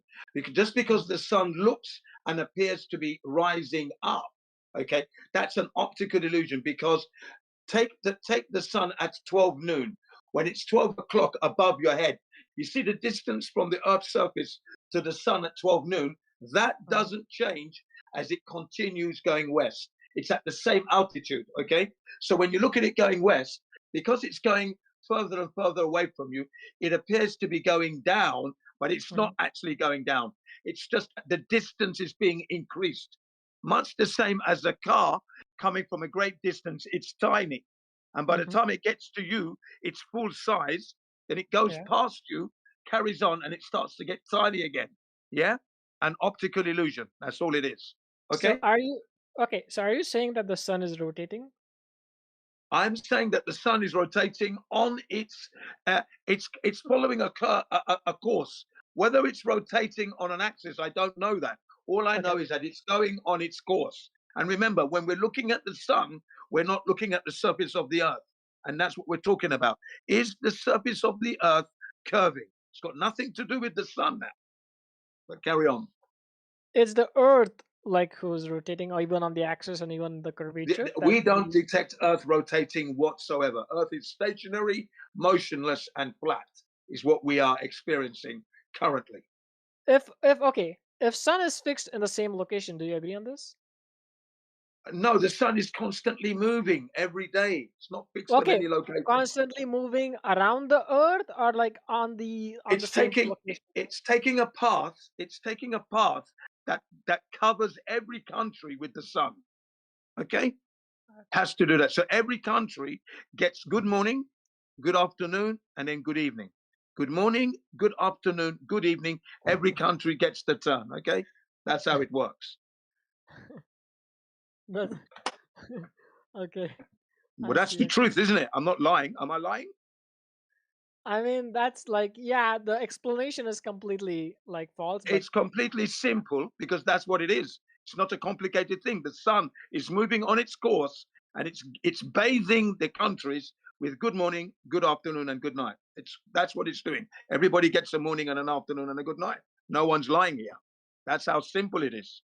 You see. the simple is that the sun is their location. Sun is exactly their location, not moving anywhere around the curvature, only at its position of the axis. Like, moving What it, axis are you yes. talking about? What axis are you talking about? The Sun is- sun moves. The sun moves. The earth isn't moving. Say what axis? The sun doesn't have an axis. I mean, it's in the location. It's in the center, right? Like, you understand what I mean? No, I don't understand what you mean, because when the sun comes from the west, it's coming from another country from the west at around 5 o'clock in the morning here in Japan. Okay, and it moves, well, 12 o'clock noon, it burns the top of my head, very hot, and then moves on, says, goodbye, Jin. I'm going to another country now. That's it. Or maybe the Earth is rotating, and that's the reason we are actually No, facing the no, sun. the Earth doesn't rotate at all. If the Earth was rotating, then it would mean that aircrafts and military, Navy, Air Force would have to consider that rotation when they operate their machinery. They And do no one consider it. does that. They do consider it. No, they don't. No, they don't consider it at all. No, they If do you not. look at Google Maps and if you look at how airplanes work, they actually consider it, and they reroute No, their they don't. commercial No, no, airlines as hang on, well. hang on, hang on. I can give you a documentary to watch, and it's called 28 Pilots from Flat Earth. And they will tell you, the pilots that fly every day of the week, they fly over a flat Earth. The Earth isn't moving. Pilots. Okay, Okay, but and that then I've got AI video is AI. As you said earlier, AI video and AI information is useless, right? So you need to go out and AI is see useless. for No, but yourself. Yeah. pilots, actual pilots, human beings, their own Yeah. testimonies out of their own mouth. They're telling you the Earth is flat. They don't Yeah. fly over a moving Earth. And I also sent Okay. you information earlier, giving you the details that human beings Yeah. are saying that the Earth is not flat. But you Oh, said yeah, to me not to use AI, right? So I'm asking you not to use AI as well. Let's I'm have a not fair using AI. conversation. I'm not using AI. I never use AI. Perfect. Okay? I don't use AI at all. I'm telling you exactly what I'm telling you, and that is I have material from military men with their own testimonies telling you that the earth isn't moving. They fly over a flat earth and they don't go upside down when they go to Antarctica. Their instruments wouldn't work on a globe, is what they say. Okay? Yeah, because it's because No. of the size like we have, but okay. No, no, no, no, no. It's because the instruments wouldn't work, because that ball shape would interfere and then they would become disorientated and they wouldn't know the sky and then the ground and and horizontally. That perspective would be lost. So okay, so I have a question for you. Uh, we have been taught like since childhood that the Earth is rotating, and you're saying it's false. Okay, that's okay. My question is, when did you started questioning this thing that like we have flat Earth and not the round Earth? Yeah, it began in 2015. Why? What made you think like that? Because when I was researching the moon landing hoax from 2001, we get to 2014, so that's 13 years of researching the moon landing hoax. So I've now discovered that they never went to the moon now, okay? And then during that, flat earth videos were being recommended for me to look at. I ignored them, and then I decided to look at them in 2015. And that's when I discovered that the earth is indeed flat all along, which lines up with my whole experience. And at that time, I was 53 years old. So 53 years old, I watched the videos, and those videos match exactly the life that I've been living all that time, back in 2015. Okay. Yeah. Okay, I understand you. So I just Thank think you. we. Thank you. I just think I just think we're not gonna agree on this, to be honest. But I Well, mean, I'm no, not no. trying to disrespect you and all. Like, It's just not that. Hold on a second. What you have to do is actually go out and measure the surface of the earth, because that's the only way you're going to know. You can't know by sitting there. Okay, even if I give you all the videos and everything that the material I have, you would still need to confirm that, and you have to make efforts into going out and measure. That's what the flat earth. That's why we're here. We've actually gone out to check it. Yeah. Did you do Okay. it? Yes, of course. Do Like you I have a? told you, let me explain it properly to you. Okay. Unbeknown to myself, I've been measuring flat earth for the longest of time without realizing it. Okay. That's living on the earth, traveling and experiencing travel along a horizontal earth itself. No curve trajectory experience, no curvature visualization. And then when that was brought to my attention, I then decided to make some long distance observations, and those observations proved the earth is flat. Okay. So I backed it up. I already had it in my psyche. It was already in my body, already in my brain. My brain had already recorded flat earth. I didn't even know. It's when I look back at my life, there's no curvature there. Okay. So I haven't been living with I haven't been living with my eyes completely closed. That's the thing. Okay. So I have a question for you then. How do you think gravitational force works on Earth? Okay, now the first thing I'm going to say is that according to the scientific community, Okay. gravity is not a force. That's from the scientific community themselves, out of their own mouth. And the reason they say that is because the standard of gravity being taught today is Albert Einstein's bending and the warping of the space-time fabric, which again is a theory that hasn't been proven.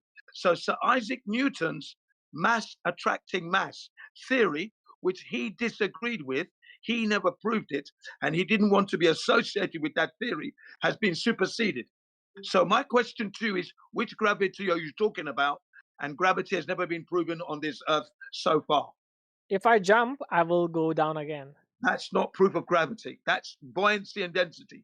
You are heavier than the medium you're in. The medium would be the air. If you was as light as helium, then you would rise up. And that would be weird because you're now rising up and it's meant to be gravity. No. So it's buoyancy and density. Nothing to do with gravity at all. So that's not proof.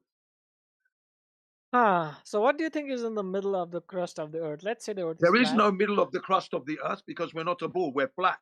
And the magma that exists to make volcanoes are obviously under the surface of the earth. They're there. That doesn't change anything. The point is no curvature. There is So no 4,000 miles deep. We don't know that. The only distance we have is 7.6 miles. That's 12 kilometers, and it took 20 years to drill that deep. 20 years. The Russians did it. Okay? So there is no core. No core at all. How much Earth do you think is thick? Like how much thick would flat Earth be? I've given you the maximum that we know is 7.6 miles. That's just, we know. That's it. We don't know any more than that. But if you even go under the ocean, it would be even much more. No. The ocean is not as deep as this hole. This hole is deeper than the ocean, the deepest part of the ocean. Okay? The ocean is at 7.4, I think. Or 6 point something. But the hole drilled is 7.6 miles. The hole is deeper than the ocean. And the deepest really? part is the Mariana Trench is the deepest part. And that's just shy of 7 miles. Okay? So no. The hole is deeper. You didn't know that, you see? Yeah. You can read that up. That's in the Wikipedia. You can read that up. It's there. No, I will read it up for sure. It's Yeah. just very interesting that you have all these theories. Okay, so why not Well, be hang in a on a position? second. Hold on a second. I've never given you one theory. Everything I've given you, facts. I've given you a single theory, a single assumption, presumption, or speculative statements. Everything that I've said for the last 10, 15 minutes have been statements of fact, empirical evidence. That's what I've given you. Don't misrepresent me, please. let me tell you something. I do agree with all. You have given me all the facts, but these all the facts actually just goes for like round earth. That's it. That's the only difference No, between. I've given you nothing. I've said nothing that promotes the globe at all. Nothing. I know You you said haven't nothing. I'm saying right. all the So, things you I'm have given sorry. I'm me. sorry. Hold on. How can you then say that the facts I've given you, which are all flat Earth related, proves the globe? That's the wrong statement. That's incorrect. No, That's what I'm yeah, yes. okay, I get it. But what I'm saying Yeah. is, Please. What I'm I trying. mean, Hang on. Let me just finish. Please do not misrepresent what I say or I'm not. twist it. Well, that's what you are doing currently. You're I promise you. misrepresenting what I'm saying. You're Yeah. saying I'm saying theories when I never said a single theory. I gave you facts, and then you're saying my facts prove the globe. They don't prove the globe because they're siding with the flat Earth completely. And when there's theories, I highlighted it for you. Albert Einstein's Yeah, I theory, wanna. Isaac Newton's If theory. I That's all. Only Yeah. one last if I question I may have jump for you, in, hold on a Killian. second. If Yeah, I may jump in, sure, go Yeah. ahead. just to Go ahead. say, Jin has been presenting you with empirical evidence this entire time. Shin, you're the one that's been presenting circumstantial evidence. Just want No, to no, no. speak up for the audience's sake because I don't want them getting confused. He's being straight with you. You're the one that's presenting stories. Yeah, fair enough, Killian. I completely understand your situation here. I completely understand, and I get it. He's throwing me facts, but I only have one question for Jin. One last question, okay? Okay. Certain things and certain facts on the internet are there for globe, and you know more facts than me, which is for flat earth. Yeah, so why not take a position and say, I don't know if earth is flat or if earth is globe, rather than saying that the earth is flat itself?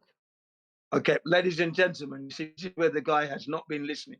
We said to him clearly that we've gone out to measure the surface of the earth. And you might remember 3 or 4 minutes ago, I did say to the young man that the only way he's going to know is if he goes out and actually measure the surface of the earth. And you asked me, have I done that? And I said, yes, we've all done that. You have to do because we.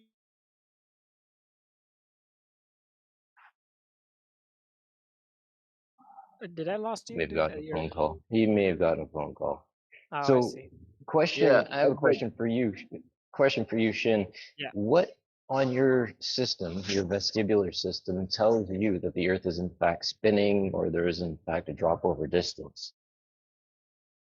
Because of the rotation of earth, I think we can see the sun, we can see the moon, so that just proves that's one thing. We Okay, hold understand on, how hold on. Before you start dogpiling your evidence, you identified the sun and the moon. What about the sun and the moon tells you that the Earth is in fact spinning? Can you repeat that question? What about the sun and the moon tells you that Yeah. the Earth is in fact Sorry about that, spinning? guys. I've got a call. It's okay, Jen. Just give us a quick sec, because I'm asking him about his vestibular system, and what Okay. tells him that the Earth is in fact spinning. So I'm just investigating this, and then I'll withdraw. Again, what tells you, based on the Earth that the moon and the sun are their movement tells you that the Earth is spinning? Well, because the sun is always rising from the east and settling in the west. Please don't get me wrong if I'm my positions are wrong here. I'm not good at these things. But you you can always see these things, and at night you can always see a moon. So that just makes much more oh Okay, so uh, just to round up the point, right, and I'll withdraw Jin's back on this. So okay. it's to identify that the sun rises in the east and it sets in the west, the moon rises and it sets. So we've identified that the lights in the sky are moving. You agree with this, correct?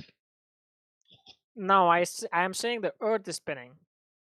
No, you said that the sun rises in the east and it moves to the west. Is that not what you said, or do you want to retract that statement? That is what it is said. That is how we people say it, because we have been taught to say those things since childhood. But that's not actually happening. It's not rising. It's just because the earth is actually rotating, if that makes sense. Okay, If I so literally say it, yeah. So we on the earth see that the sun rises in the east and it sets to the west, but you're saying that their story, what they tell us, is that in fact the earth is moving, and this is why we see the sun rising in the east and setting to the west, because the earth is moving, not the sun. Is this your point? Yes. Yes. Okay. Jin, go ahead, please.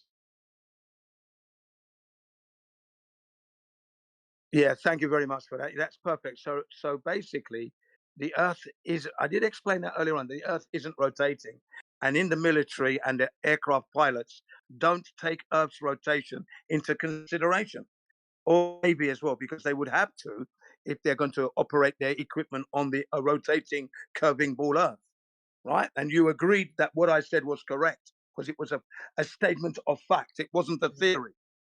Do you understand? So, yeah, I understand. So are you Oh. saying that the people who actually went even in the space and actually even sent the pictures of the Earth are all lying?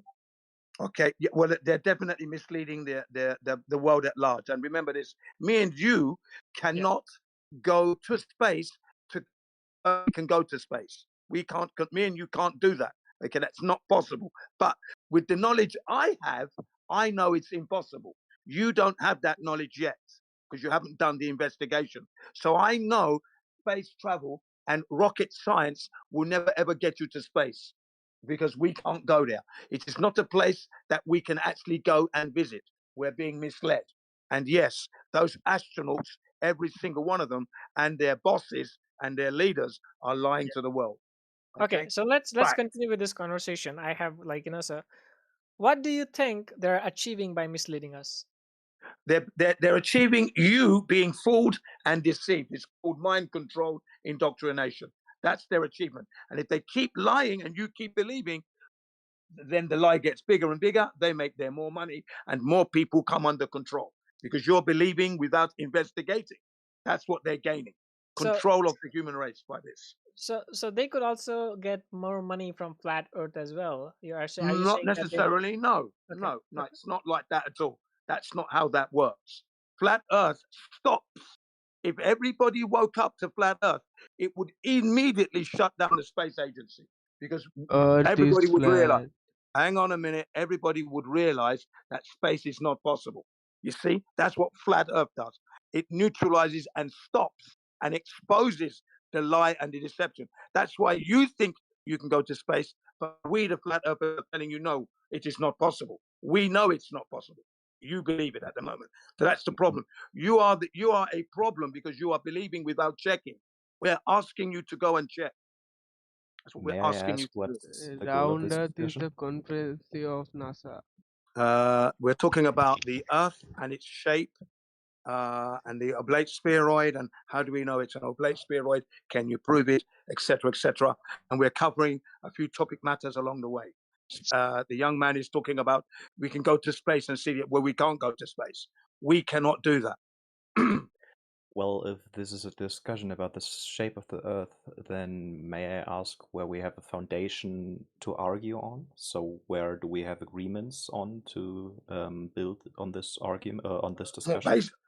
Basically, That's it's what we this. were doing. We were establishing Yes. foundations, and Jin is doing a great job talking with Shin, establishing these foundations. Thank you very much. Yeah. So basically, the question would be to you: what is your best proof that, without a doubt, you know that the Earth is an oblate spheroid, and how did you validate that proof? Go ahead. I guess this question can only be answered if we have the same foundation in arguing, and if everything I say is something you you don't agree on because you have another foundation to argue on with me, then I feel like this argument is kind of pointless. Because if I say, No. The foundation is this. Let's get this clear, ladies and gentlemen. The foundation is this. If Earth is an oblate spheroid of the radius of 3959, that's 3,959 miles, which would then go on to make the circumference of 24,901 miles. That's what we were all taught at school. So it stands to logic that then we should be able to confirm those numbers. We, the flat earthers, have taken those numbers and tried to confirm the radius and the curvature of the Earth.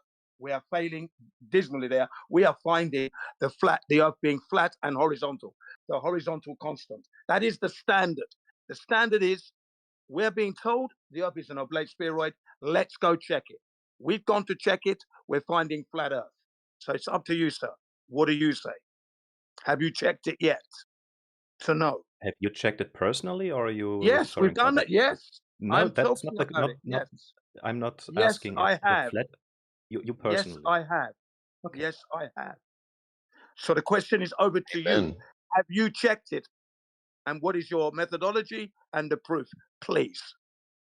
No, I didn't. I haven't spent much time in that Thank you. field, Thank you very so I much. Thank can't you argue very on much. that right now. That's right. That's right. That's correct. I'm glad you understand it because that's what you said. You said it yourself. If you haven't checked it, then obviously I would need to go and check that. Then you'd come back and bring your findings. That's what you have to do. Okay. So thank you for your honest answer. We appreciate that. Does anybody else have any questions? And it's interesting that he used the word foundation in his initial approach to you. Perhaps you would like to question him on his understandings on how foundations are poured for constructing buildings upon the earth. That's right. Yeah. Yes, of course. Because again, in order to construct, how would you construct a building on a globe, for example? It's not possible. Depends on the scale you're talking about. Oh, we're talking about a scale of a shopping mall, for example. You know, the shopping mall covers several miles and all the car parks and everything. Yeah, I know. I love that rebuttal of depends on the scale, right? Let's talk about, I'm going to build 100 buildings all over the earth, Australia, Canada, Japan, Tokyo, South America. To the brother that's asking questions, do you think that there's going to be a variation between those observations of where I'm constructing these buildings?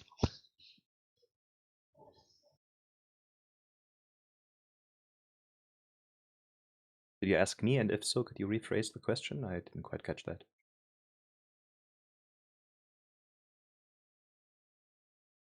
Yeah, he said that he wants to build buildings all across the earth, 100 buildings, Japan, Tokyo, America, Africa, France, Italy. Now, do you think that there's going to be any variation in the foundation when we start to build around these different areas? Thank you, Jin. I feel like you have to be more concrete. What do you mean about foundation? What do you mean by foundation? I was talking about a foundation to argue on, not Yeah, okay, no. so you're talking about the diverging. foundation of this. Yeah. I'll jump in Excellent. just I've for got a foundation clarifications. you can Oh start my. from. Matrix is Define the gonna word kick your level butt. for us, please. Excuse me? Define the word level. That would be an excellent foundation to start from, considering that's what the majority of these discussions entail. So define the word level.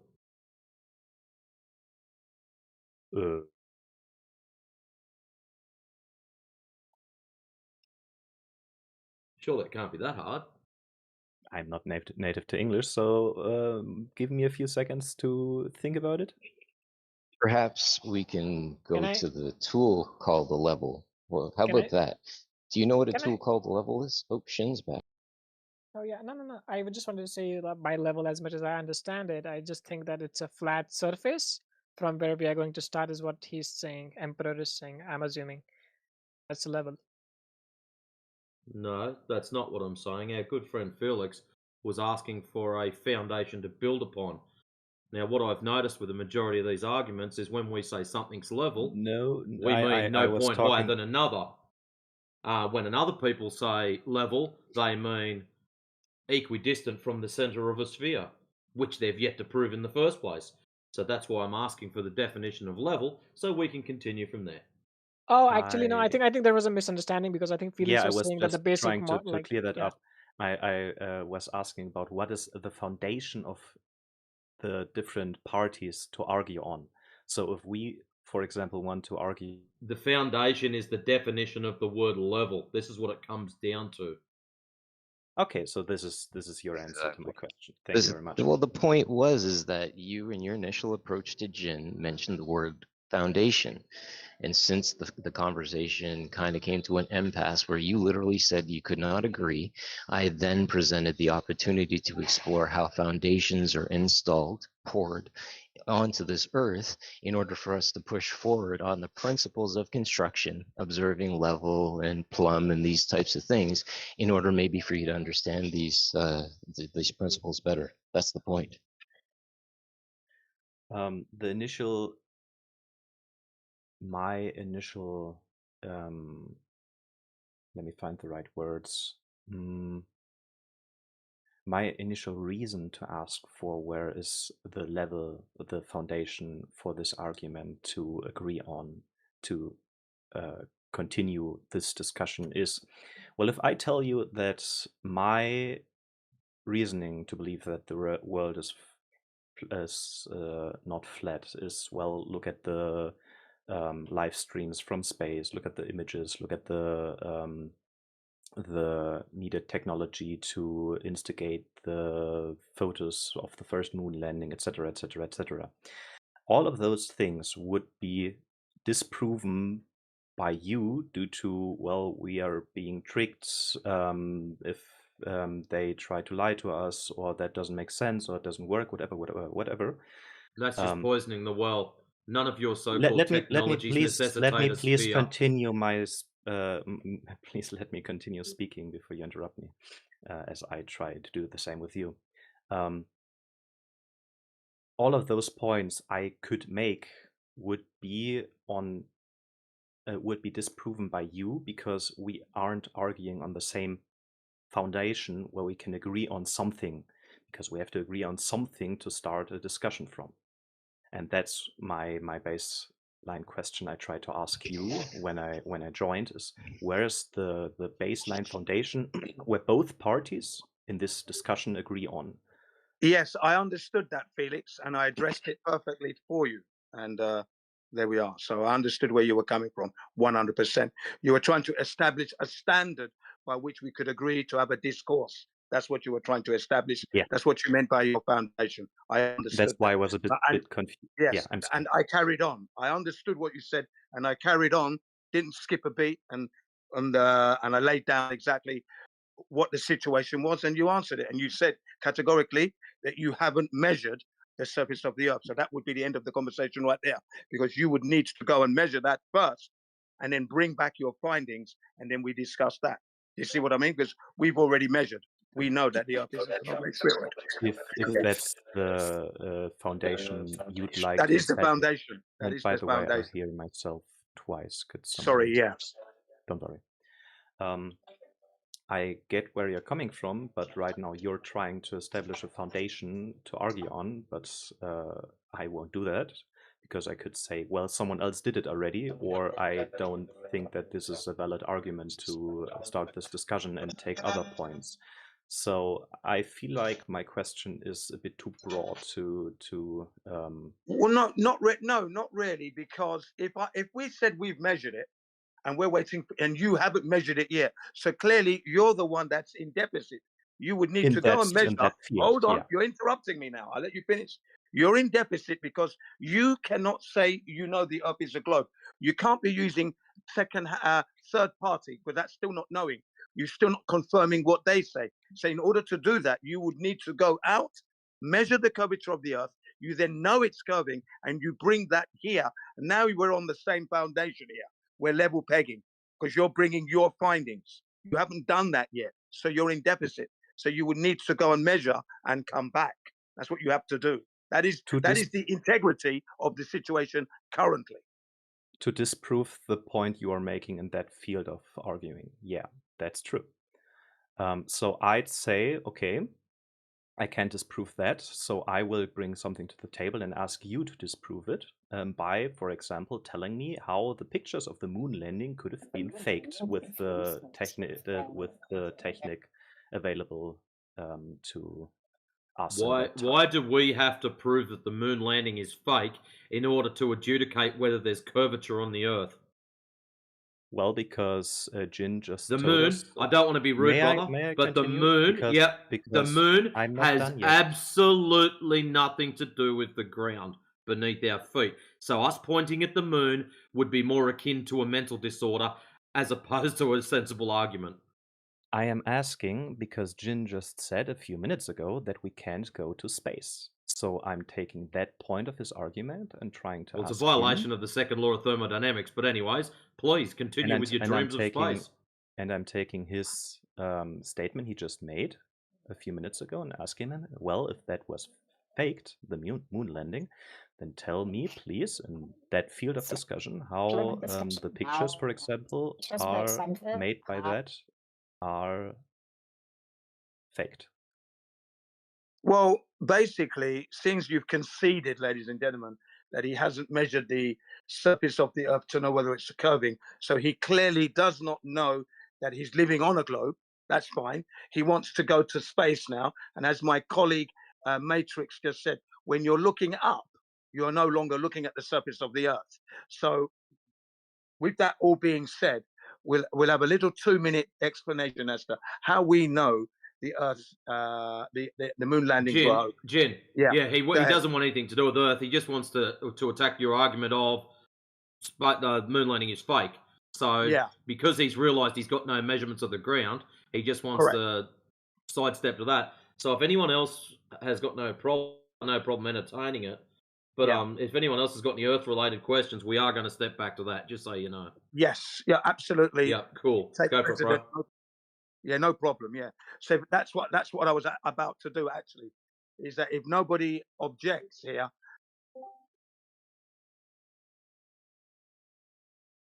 moon I wasn't landings were trying hoax, to and it's quite divert. simple. A second law of thermodynamics violation, first and foremost. And then, of course, the environment itself, the way it's been described to us, cosmic ray particles, radiation, solar flares, outgassing, degassing, off-gassing, loading.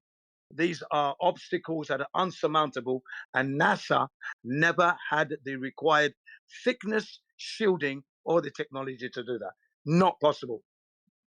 It is technologically and physically, humanly, physical, impossible to go there. Okay, and that's all I need to say at the moment. My argument would be, well, if you say the Earth is flat, and I'm trying to tackle this argument you made by taking the footage from the moon landing, for example, not only being on the moon and the pictures made there, but also the scenes from outer space where you see that the Earth isn't flat but a globe. I try to argue, well, how do I know that the Earth isn't flat? Well, I saw the footage of the first moon landing where they left the orbit, and you saw that the Earth is not flat. So I'd ask you, how can you prove that the footage that was done in that time, and also the pictures that they did on the moon, are faked? Right. So basically, I'm not going to go into that as such. The problem you're having is this. We're telling you that we're measuring the Earth flat. Until the day you actually go out and measure the curvature of the Earth, all will come clear. You haven't done that. So posing these questions are really a waste of time, because you're still going to be in the position of not knowing. We know those images are fake. They have to be, because it cannot be that we, the flat earthers, are measuring flat Earth, no curvature there, and then NASA pops up a blue marble image. We laugh and we joke and we chuckle because we know they're lying. You don't know that yet because you haven't gone out to try and measure the curvature of the Earth. That's why your deficit is detrimental to you. You need to go out and get that checked and tick it off. Okay? I do Right. not, because firstly, I don't have to believe you, as you don't have to believe I'm not NASA. asking you to believe me. I'm not asking you to believe me at all. I'm saying to know. you, in order for you to know, you must go and measure.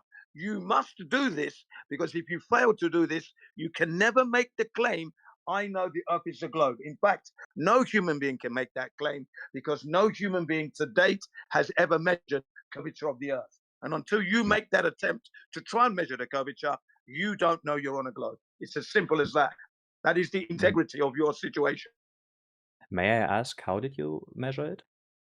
Oh, it's just a drop over distance. We use the Pythagorean theorem, which is the spherical mathematics of 8 inches per mile squared, and we apply that to the surface of the Earth. So, for example, from my point A, my position, to point B, the object I'm looking at, there should be measurable amount of curvature, X amount of curvature.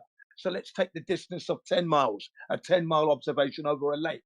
Basically, there should be over 10 miles of that lake, 66.7 feet of curvature blocking my line of sight, yet we are making the observations. We then extend that to 20 miles, over a 20-mile lake.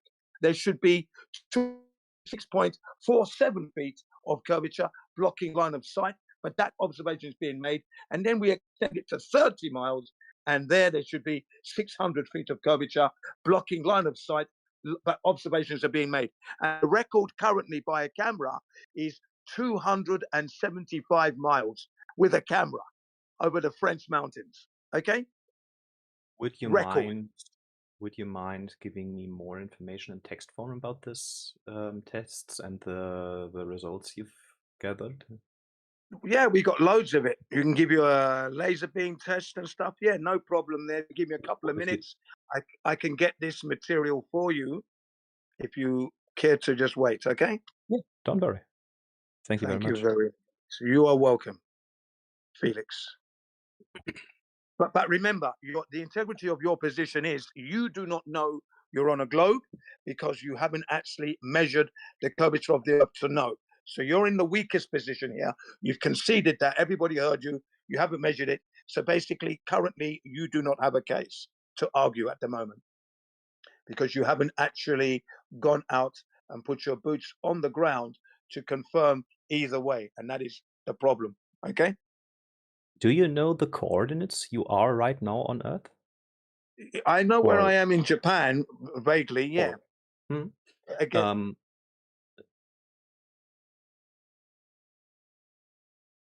let me think about it. You sent the which I'm seeing a lot of things in the chat. So yeah, my name is Jin CBR1. I'm about to give you one picture of what I'm talking about. Just allow me to do that. I'm not looking in the side chat as I am trying to retrieve the material for you. So please allow me some time, okay? In the meantime, yeah, coordinates, yes, but again, you still need to measure the surface of the Earth. That's it. Coordinates, other things really do not matter at this point. We're talking about curvature and how do we measure that? Okay, and we've given you the methodology. I'm going to put it all in here for you now. I'm just looking right now in my library. So I'm nearly there. A couple of minutes and all will be relieved. And remember, as I said again, as I keep saying, the integrity of your position is you haven't measured. So therefore, you don't know. And when you actually make an attempt to try and measure the curvature of the Earth, this is when it's all going to be apparent to you, and you will know. It will be in your head. You will carry that knowledge. Okay? Yeah, that's it. That's all I'm saying. So first, I'm going to post the curvature chart because I have that to hand now. Okay, so you will need this template. So excuse me whilst I do that for you. Okay, another 10 seconds and you should have something from me. Sorry for the delay, of course.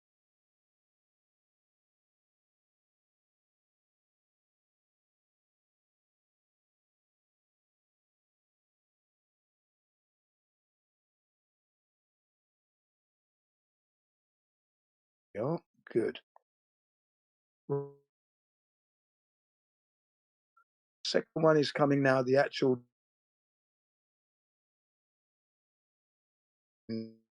So please, again, wait. Yeah. Okay, so you can see the chart. That's to help you understand how much curvature there should be between point A, point B over a given mileage. Okay, it's all there. Easy to understand. Yeah, you understand that? Yeah. Yeah. Thank you very much. You are welcome. And then one more coming your way.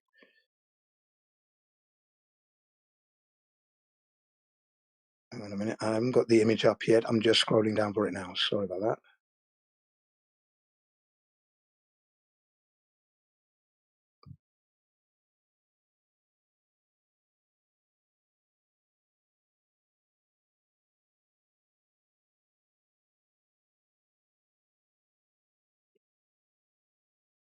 All right.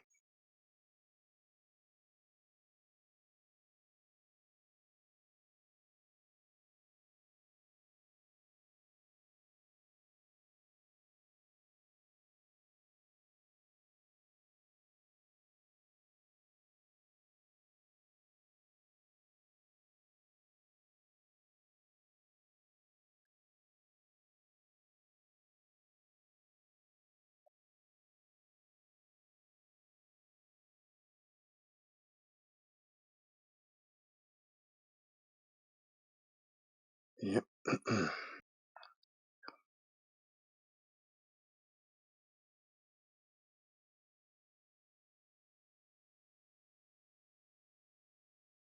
Okay, I have now located it. Good.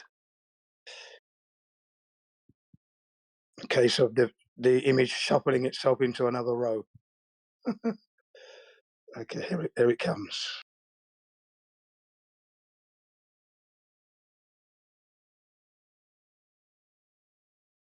Right, there's the image for you now, okay, in the side chat. Sorry for the delay.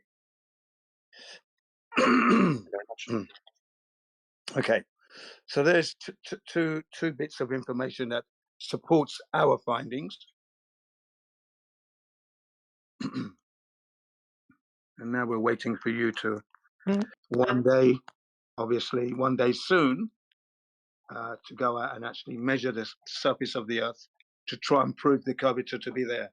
Because we used to believe in the third parties, and we trusted their education, of course, and their results, supposedly. But on actually going out to investigate it for ourselves now, we found that what they've done is lied. They've misinformed us. Earth, not a spinning ball hurtling through the universe, due to the fact that we can't detect the rotation of this Earth, and we're not able to measure any curvature at all, anywhere that I've been over the last 64 years.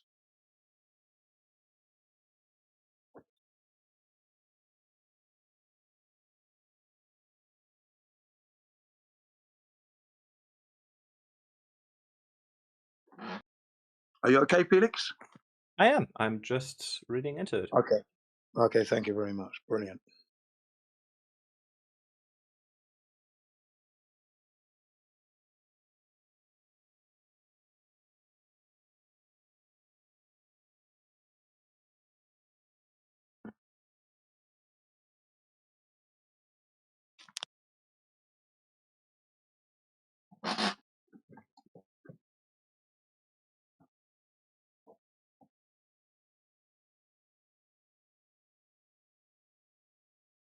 In the meantime, if anybody else has got any questions related to the topic matter or a query, please go ahead, ask. We're listening. My colleagues and I will be able to help you here. If we can, of course.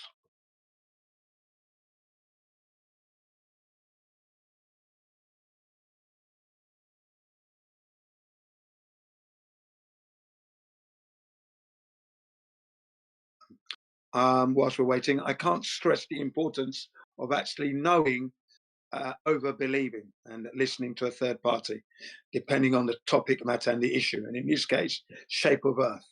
No flat earther is claiming to know the shape of Earth, as we cannot leave Earth itself to see Earth in its entirety to know its shape.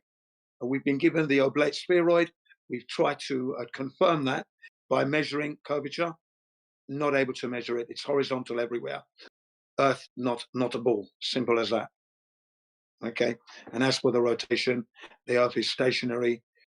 There are documents stating this, government agency documents, and operations of aeroplanes and weapons of mass destructions, submarines and naval aircraft carriers, hot air balloons. None of this takes into consideration Earth's rotation, because it's not rotating at all.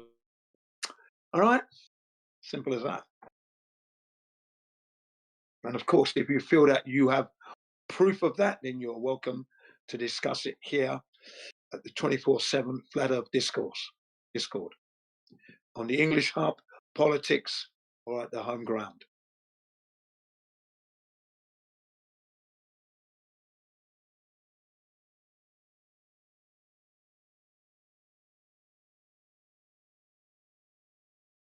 Welcome to the server. If you have any questions related to the flat Earth or the heliocentric model globe Earth, please don't hesitate, ask the question.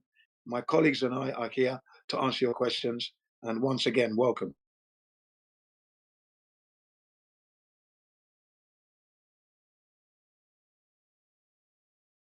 Yes, I did say flat Earth, because we're saying the Earth is flat and not an oblate spheroid flying through the universe.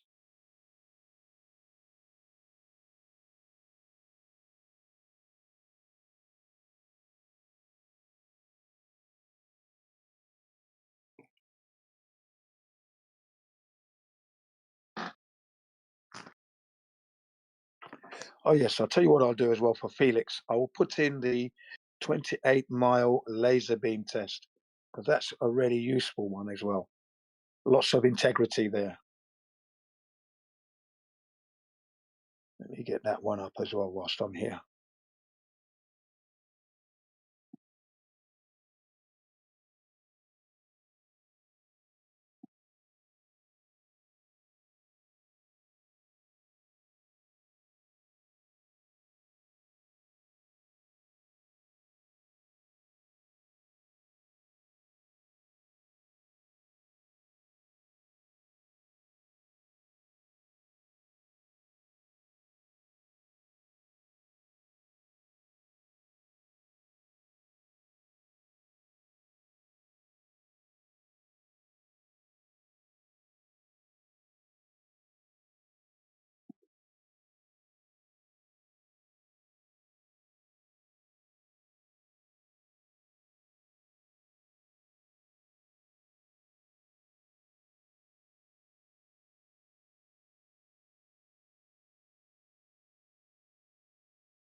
I have only one question I just have in my mind because right now I was Oh, researching about things, so maybe you would be able to help me here.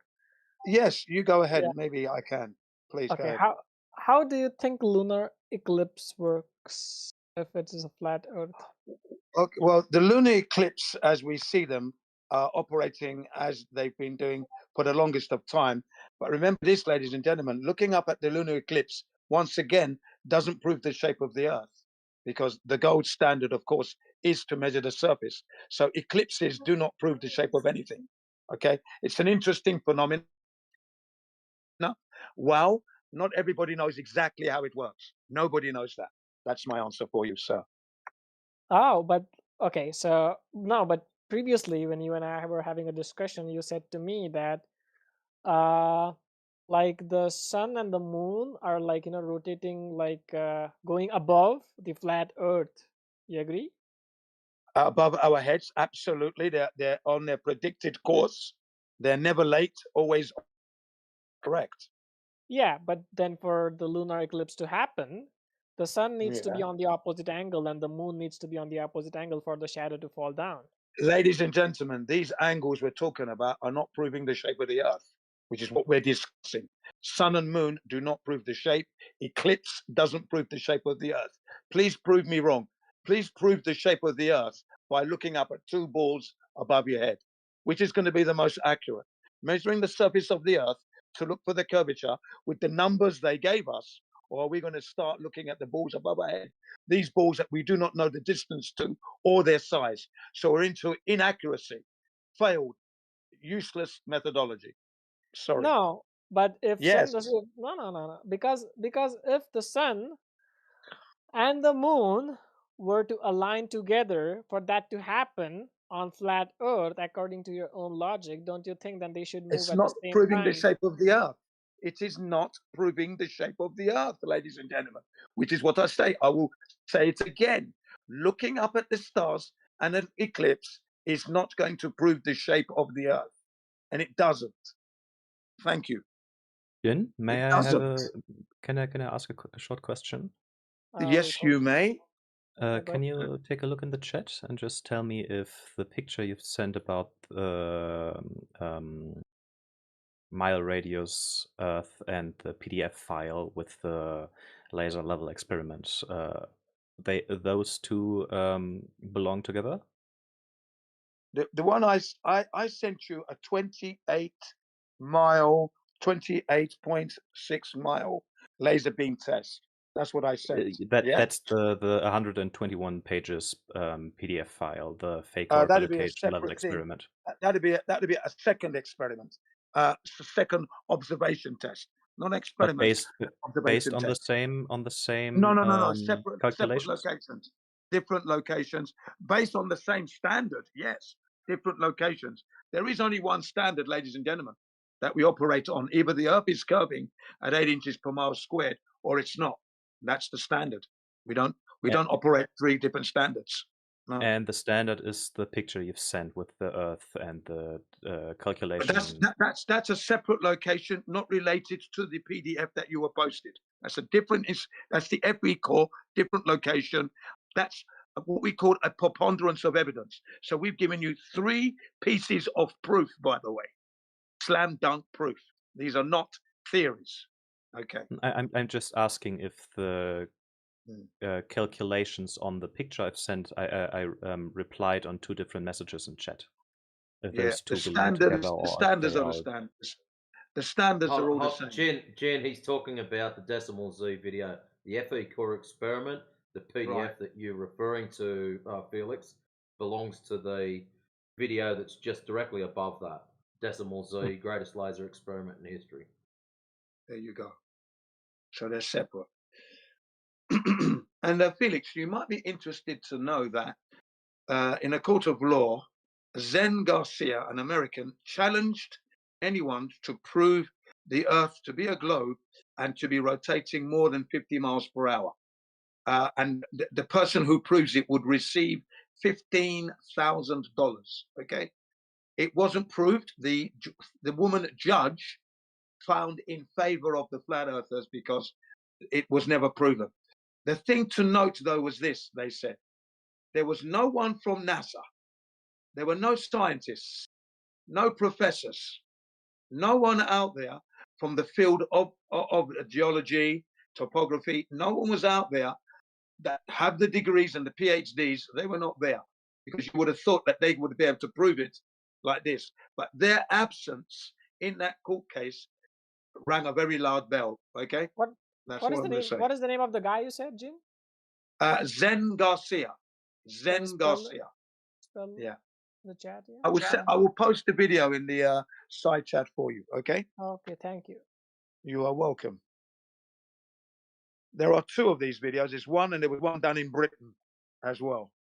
And again, they failed to prove globe Earth.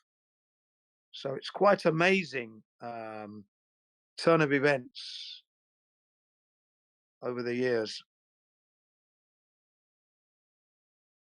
Okay, just give me about 30 to 40 seconds and I'll get it for you because I'm now in my library.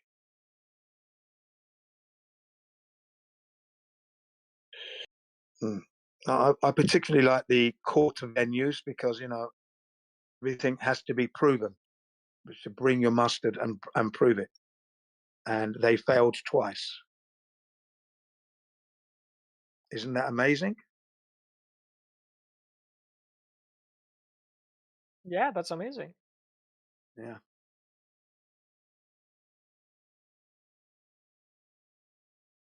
Okay, next 5 seconds, you shall be receiving the video. The video itself is only 5 minutes, so you can watch it at your leisure. Okay. When did this happen? Was this recent case or like? It's recently. Yes, it's in the video is there. It's happened in a borough court of Georgia in the United States. Really good one, excellent. And when you listen to it, the fact that the said group, NASA, scientists, PhD holders, these people were not there because it's $15,000. They could win that at a click of a finger. They could easily prove it, but no one did. That's one challenge.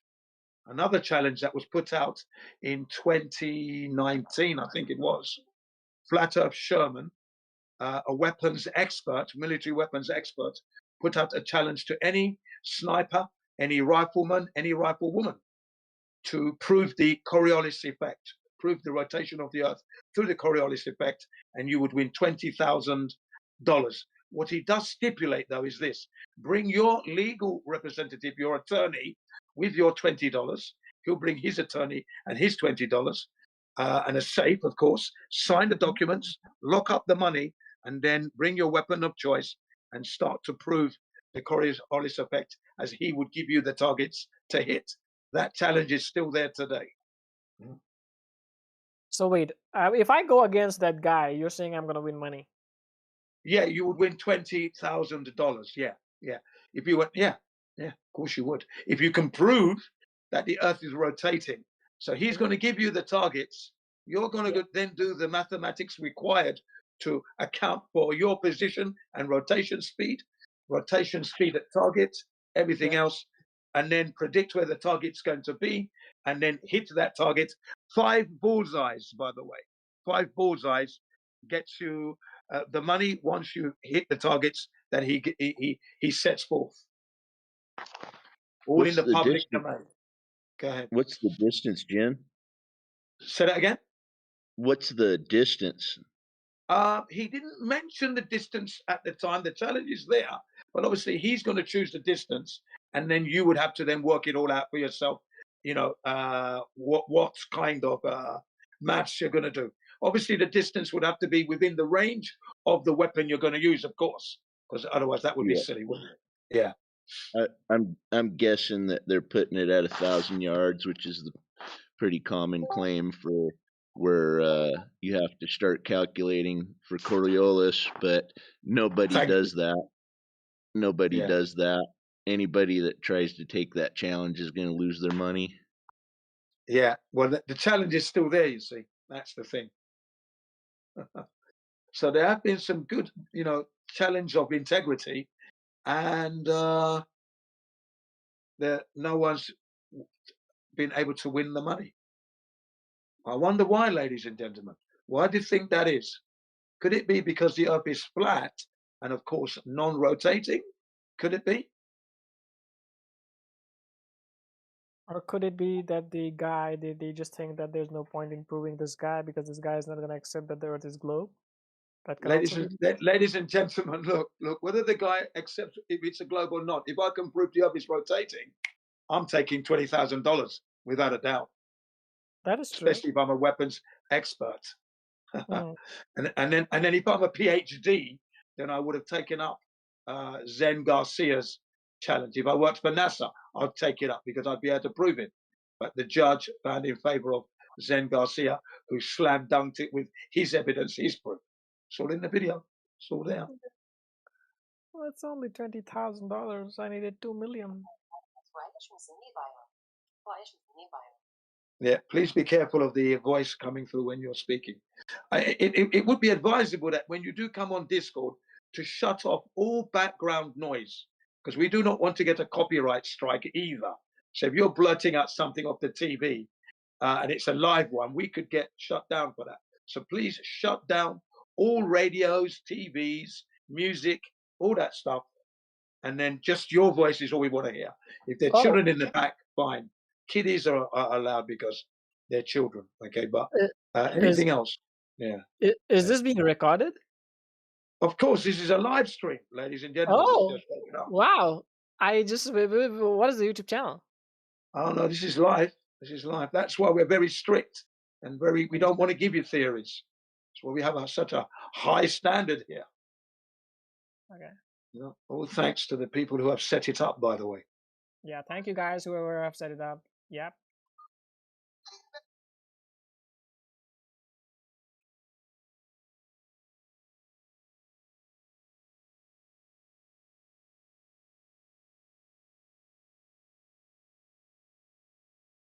And also, yeah, I appreciate the fact that I've had a chance to speak on the mic today. If anybody wants to take over, please go ahead, because I'm not going to talk all day. I don't want to bore everyone. But it's been very interesting, and I've tried to uphold our standards, and that's all it's about here. And I've 100% appreciated the backups that I've received in the last couple of hours. It's been good. Yeah.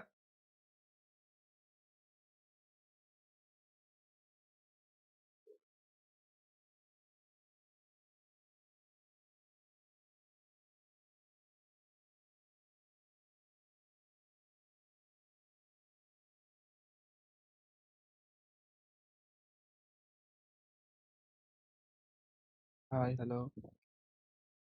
Hello, welcome. How can we help you? Is it some what talking or what? I asked you, how can we help you? What can we do for you? I mean, we are a flat Earth server here. We're talking about the shape of the Earth, the oblate spheroid, and it doesn't exist. The Earth is measured flat, utilized flat. So How can we help you? Thank you for coming and welcome. So you think that the Earth is flat?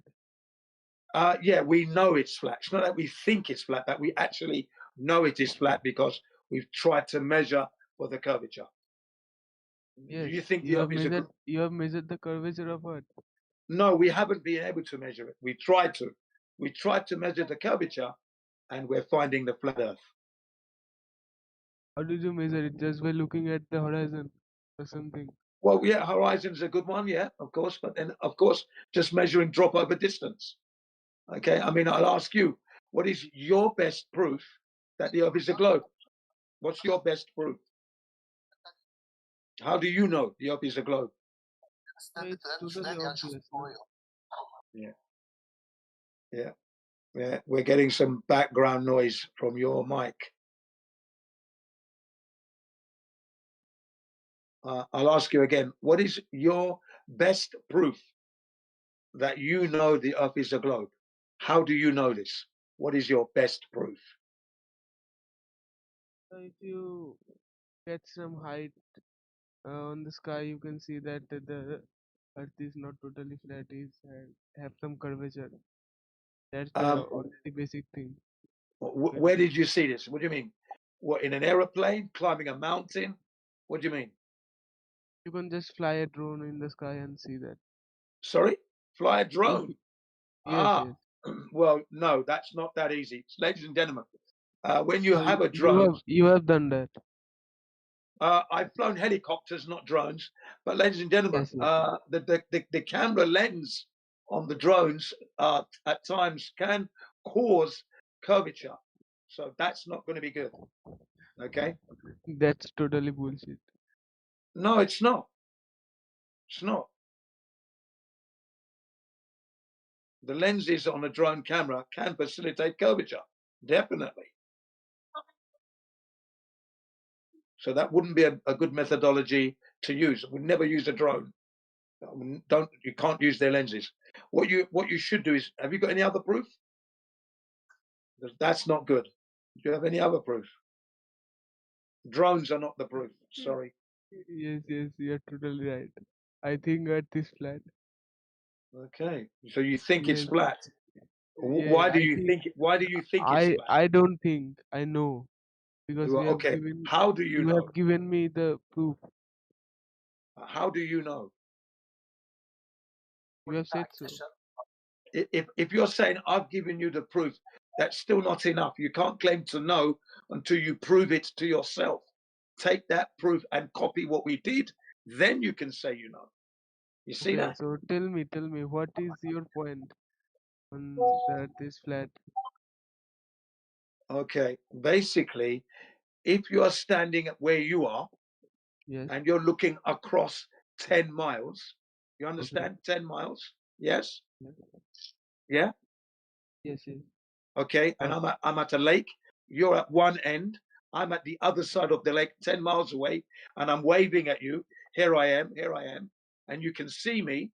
Then that proves flat Earth, because if the Earth is curving and it's an oblate spheroid, then there would be 66.74 feet of curvature. Okay, blocking the line of sight. You know, the Earth's hump, the curvature of the Earth, the curvature of the Earth would be blocking you, because there would be 66.74 feet approximately of curvature blocking line of sight. If you Okay. use This is not totally Pythagoras for that. because there can Yeah, be height Pythagorean difference theorem. Yeah. between there can be height difference between you and I while we're standing in the platform. Yeah, if we're standing at one end of the lake, I'm at the other end, and you can see me, you wouldn't be able to see me because 66.76 or 74 of curvature would be blocking the line of sight. The problem in that is that Pythagoras doesn't work on. It does only work on flat surfaces. It's not that at all. It's actually the spherical mathematics. It's what you would use to measure the curvature. It's not a flat Earth formula. It's a formula from the heliocentric model. from the actual ball Earth. If you want to measure curvature, that's the formula you must use. So it's not Oh, ours.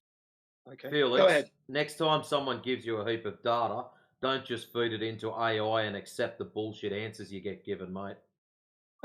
If you go through and have a look at those tests, and if you have a read of the documentation, you will find that some of those tests, the quote-unquote refraction, actually lends towards the ball curvature rate. So you've shot yourself in the foot there by posting that. So please don't just copy-paste shit AI. It just Yeah. shows your lack of thought into it, man. Like, seriously. Yeah, yeah.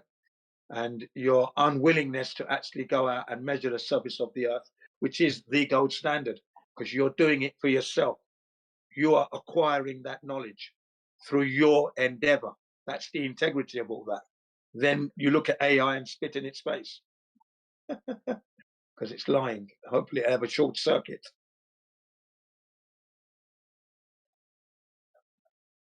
Yeah. It's all about integrity, ladies and gentlemen. All about integrity. So either you have it or you don't in this regard. Either the Earth is a ball, okay, they're giving us numbers, we should be able to confirm that. We've tried, we're finding flat Earth. Breathtaking flat Earth is what we're finding. Breathtaking. Yeah. You'll understand what I mean by that when you go out there and actually endeavor. Ducking and diving and holding hands with AI is not going to help you here. Not here.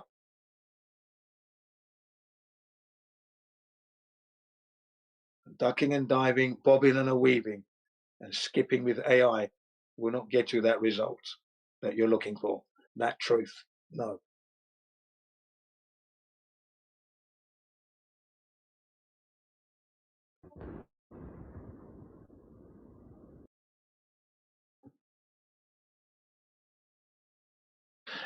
So, Felix, you can see that we have. Sorry, I was just going to address Felix for a second. You can see that we have some real solid material. And what we've posted in this server is merely a drop of material that we have. If you can imagine the ocean, you take one drop, that's it. Would We you haven't mind giving me begun. the calculations about your earlier statements regarding the curve miss effect that, for example, drone cameras, etc., have when they fly up that far, so that even if you could see the curvature of the Earth on a drone, for example, that this Well, isn't. you can actually do that yourself. You can actually Google, drone images, and you will see for yourself. I don't have to do that. Okay, I'm not here to be jumping through your hoops. Here to answer questions. Yeah, but I'm don't just start asking asking me for to do. your Yeah, thoughts I've for that. That's responded. all. I will ask you to just go out and measure. The integrity of your position is you don't know the Earth is a globe because you haven't measured the curvature. So clearly, that's what you should be earnestly trying to do. That's what you should be doing. It's all over to you. I've done my due diligence enough already. So have my colleagues.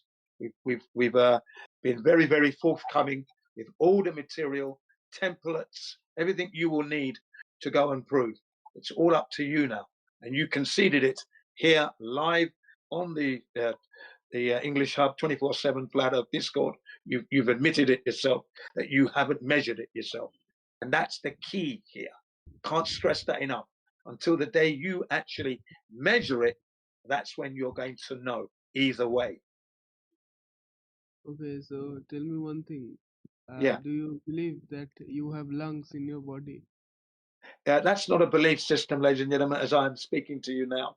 And I enjoy my cycling and my Yeah, so exercising and running and have jogging, you ladies and gentlemen. seen your lungs? It's not a belief, ladies and gentlemen. Have you seen your lungs in your body? I've seen my lungs through X-rays, yes, ladies and gentlemen. Yes. And how do you know that X-rays are Ladies and actually gentlemen, the question's being asked now. The difference being your ability to see your lungs, my fine little friend, and your ability to grab a tape measure and measure the deviation between the laser and the ground are slightly different. There's nothing stopping you from picking up a tape measure, maybe a financial burden, but outside of that, if you want to go and pull your own lungs out, I wouldn't suggest it. Thanks, Matrix, for the No, graphics. seriously, there. guys, that is a piss poor argument. Please try harder. Yeah, the people who are listening are bemused as to why you would go down that route. Just go and measure the surface. They're cringing as you speak. Obviously trolling. Obviously trolling. Now, there's one thing I would like to question. Our friend Felix posted. Read the first bit. Atmospheric refraction underestimated, calculated as give or take 0.2 to 0.5 millimeters over 12 to 40 kilometers distances. Real refraction effects near water are orders of magnitude larger and can make lasers follow Earth's curve. Well, that is a big claim in there, indeedy.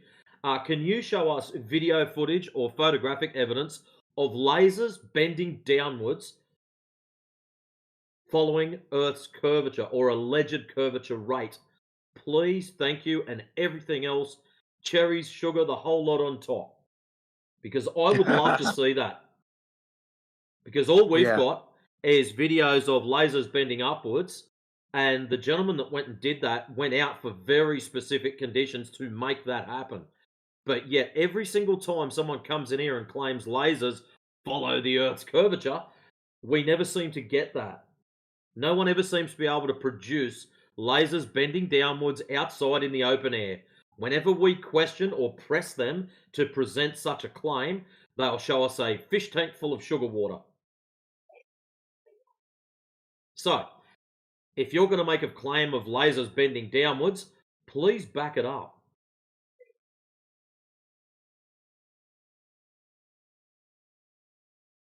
I can feel frantic Googling. Oh,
Welcome.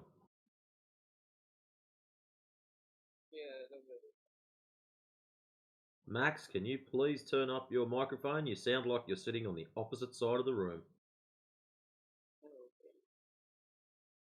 In comparison to my megaphone for a voice, but anyways. No, not turn your microphone off. Turn it up, louder, so we can hear it.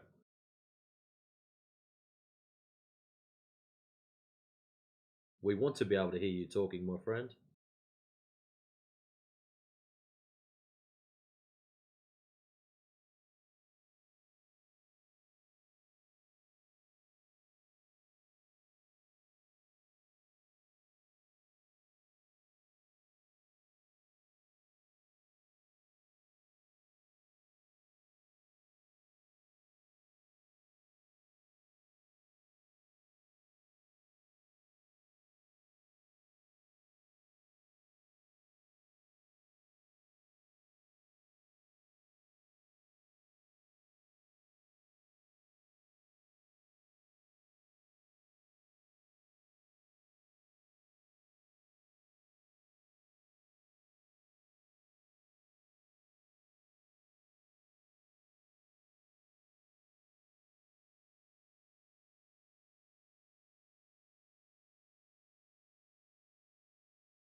everybody.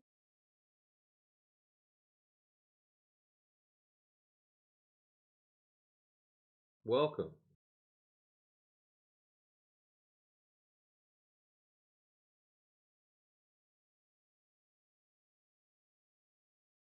Hello? Yes, hello, we can hear you. Yeah, Really? hello and welcome. Hello and welcome. How can we Hello, help you? guys. Good morning. Okay, good morning to you. How can we help you? Do you have any questions for us related to the topic matter? Flat Yeah, Earth? yeah. I have a big question for you. Okay, please ask.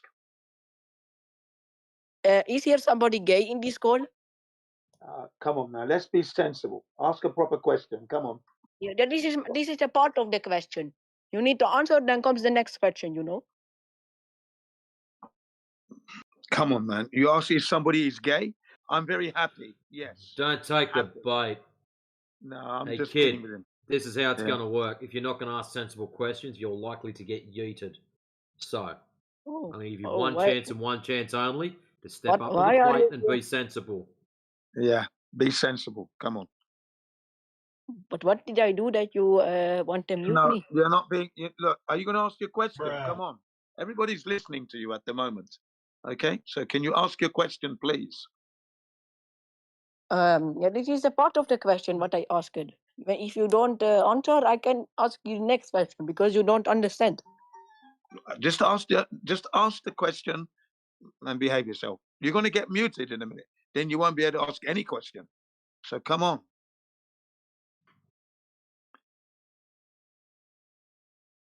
There we are, ladies and gentlemen. The trolls are coming in like kids these days. Yeah, Matrix. Is he old enough?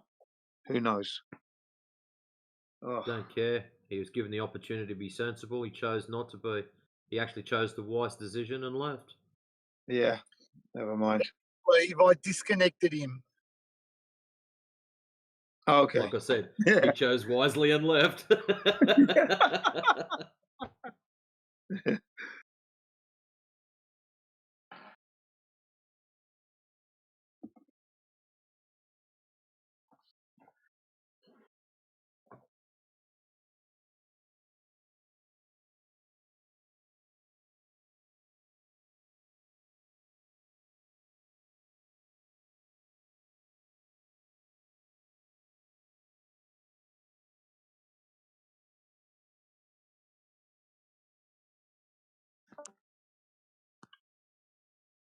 Is that the same character popping in and out again? Is it? Oh.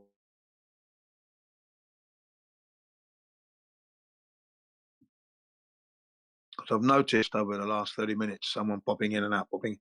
Oh, maybe it's just normal course.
Welcome, Big Hosson.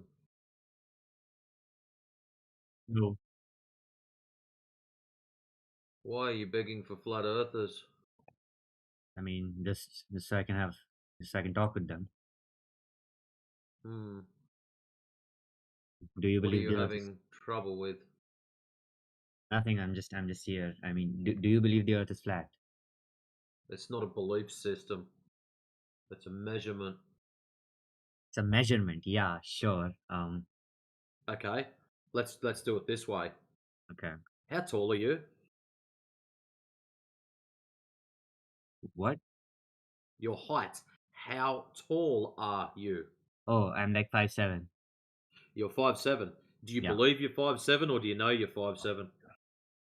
I would say I know I'm 5'7", approximately 5'7". I Excellent. mean, Most excellent. So you know you are. The reason you know you yeah. are because you've probably been measured at some stage. True?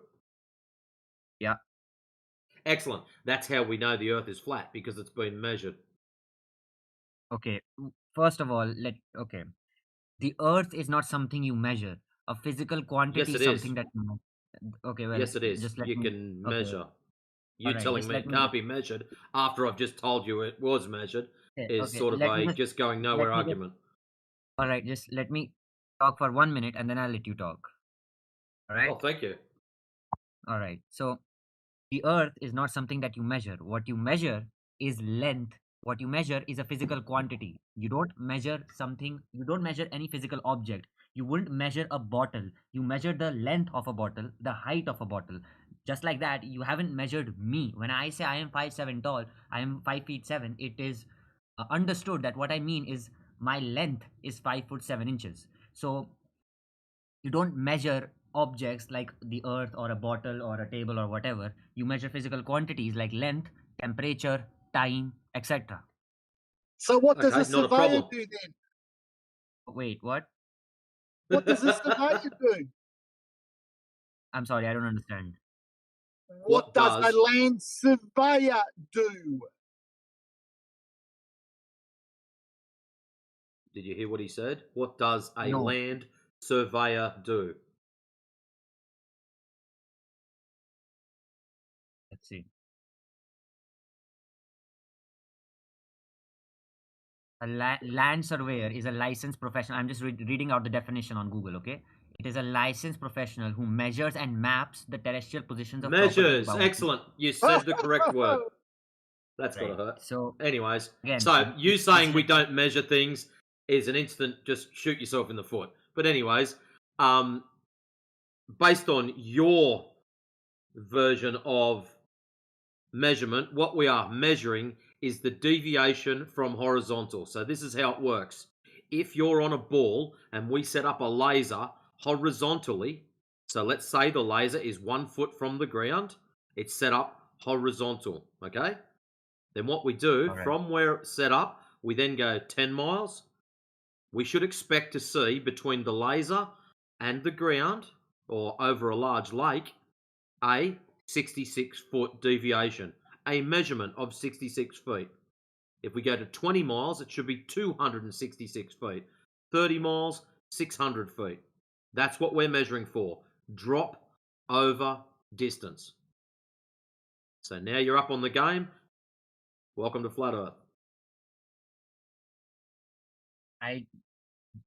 Okay, so whatever you just said, how does that do with anything or the Earth's shape? Like, what does that have to do with the Earth's shape? Excellent. Maybe I might post some pictures up for you so it makes it easy for you to understand. What do we have to... laser. So, when the guys go out there with their happy little lasers, this is what they're expecting to see. So, nice little cartoon for you. Laser being straight at the top, curvature of the Earth, and the deviation between. So, notice at one end how it's nice and close, and the other end there's a big gap. Yeah, sure. This is an over exaggerated drawing, just so you can understand what we should expect to see. Now, the issue is, when the good ladies and gentlemen go out there, this second image is what they actually get.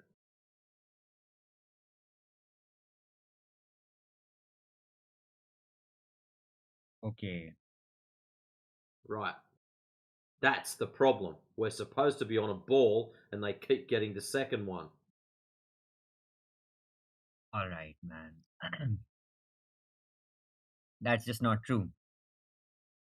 Well, you If can you, claim it's if you, not true, okay, but check that's this fine, out. sure. I'm going to help you out a little more. You've just said that's not true. I've got no problem with you making a claim like that.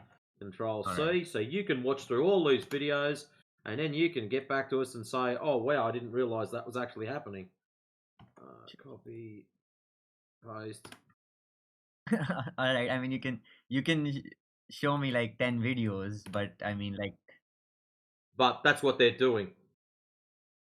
but you know that there's atmospheric refraction as well, right? You know that light can bend. Oh, there's atmospheric refraction. Excellent. So now the ball is back in your court. You are to provide me video or photographic evidence of a laser bending downwards in the open air for like exactly the same as one of these laser tests. I don't want some squark refraction in a fish tank full of sugar water demonstrating that refraction is a thing. We know refraction is a thing. A lot of us could probably nearly cite Snell's law off the top of our heads, only because it's been drummed into us so many times. So yes, we do understand refraction is a thing, but it's now up to you to show us this bending of lasers conforming to the alleged curvature of Earth. Please.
Well, I couldn't find any specific video that shows exactly what you asked for, but the reason for that Interesting. is because It's the not what I'm asking pen is for. too It's small what you're to be able to claiming. You be have to seen with the demonstrate. You've got to happens demonstrate, in my the friend, largest what you're object. claiming. Do you understand that?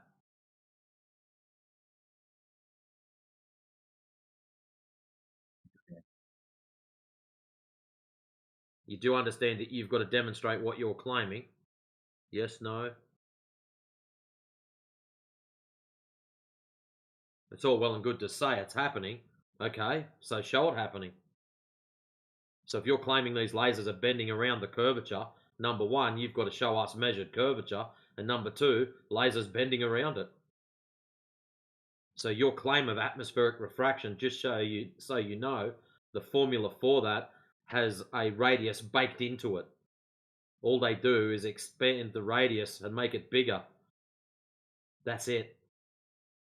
So you've got to prove this radius exists in the first place. This does leave you with quite a conundrum.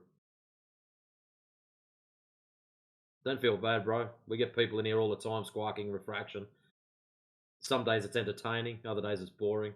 Yeah. But I'll make it easier for you. There is no videos showing a laser bending downwards, wrapping itself around the Earth.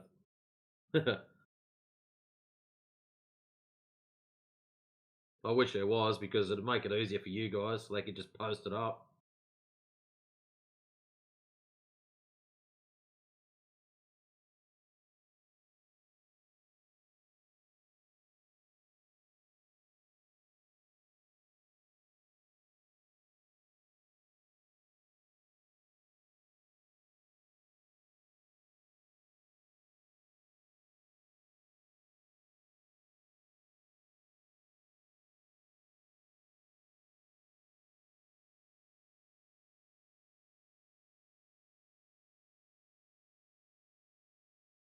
But if you have a look in the side chat, that last image that's there, that's pretty much what you'd require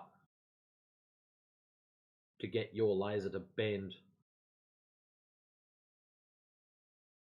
Oh, he left. So sad. Oh, well.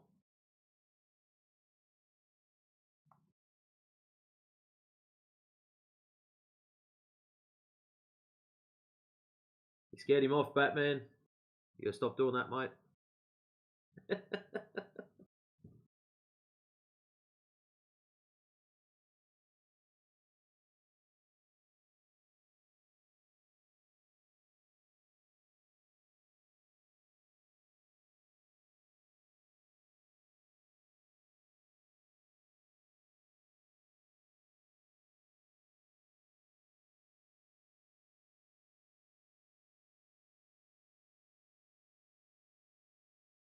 If any of you guys are on Facebook, go to the Nathan Thompson official Flat Earth and Globe discussion, which is not official and it's got nothing to do with Nathan Thompson.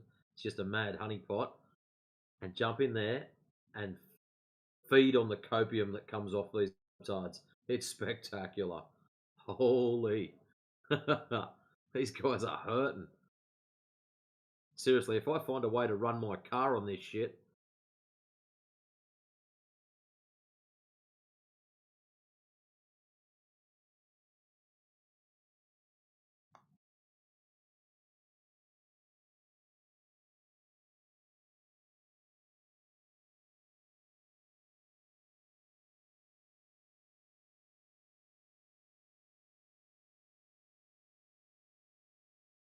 Oh, here we go.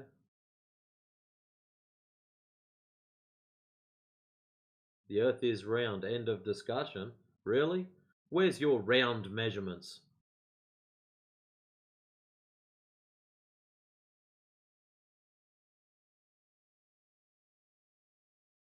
Bud.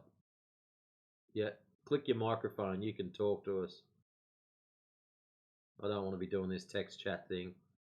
Oh, just go to space, bro. You're one of those. Oh, how cute. You gotta be fucking stupid to actually believe the Earth's flat. It's not a belief, dude. It's actually It's a measured. fact. It's measured. So the sun must be flat too, according to you. Bro, seriously, what has the sun got to do with the ground? No, wait. So the yeah. moon must be flat We're talk. Look, hold up. Why did you instantly jump to the sky and point to things in the sky when you're talking about the ground? That'd be like you running outside your house, pointing to the house across the street to describe your house. That's crazy, bro. Seriously, that is next level crazy. How about you tell us about the ground? So just because your perception is really fucking limited, you can't see if it's actually round or if it's flat. Like, you gotta be stupid to believe that So it's flat. so let me get this straight. Because I can't see roundness and because it looks flat, I think it's flat. That's what you're telling me. Yeah. So how do you know it's got roundness then if you can't see it? Okay, you know what? Gotcha, bitch. If you believe that, like, you actually still believe No, the no, Earth this is is not round. me. This is you. How do you know it's round if you can't see the roundness? Oh, I got a rocket and I flew up. Okay, I'm smart as fuck. I'm not like you. So you got a Bro, what are you rocket. talking about, man? Yes. My dad's This is Elon great. Musk, buddy. Listen, man. We are not gonna Your change dad's each your other's dad's mind. If Elon that's Musk. Like, no, I'm is fucking this kidding. look Obviously. seriously? Are you coping that bad, kid? Come on, you can do better than that. Okay, listen. Obviously, I'm listening. Spectrum you're at, we're not gonna change each other's minds. Whether it's a ball or a pancake, I'm not doesn't here to matter. change your Price mind. of I groceries. forgot to tell you that right at the start. I'm not here to change your mind. I'm here to give you information. The information I'm going to give you is very, very simple. What you were told at school does not match what's outside. That's all I'm going to have to say about it. Now, all you have to do is grab the information you were taught at school and go outside and test it. I'm not going to force you into any beliefs or anything weird like that. I can't even snap me fingers and make you do things. Doesn't work like that. You have to go and test it for yourself. If you then get the wrong results from what you were taught at school, hey, that's great. Come back and tell us about it. If you do get the same results as what you were taught at school, hey, that's great. Come back and tell us about it. But we're not here to convert people. We pass on information. If you choose to like the information, that's awesome. If you choose not to like it, hey, that's great too.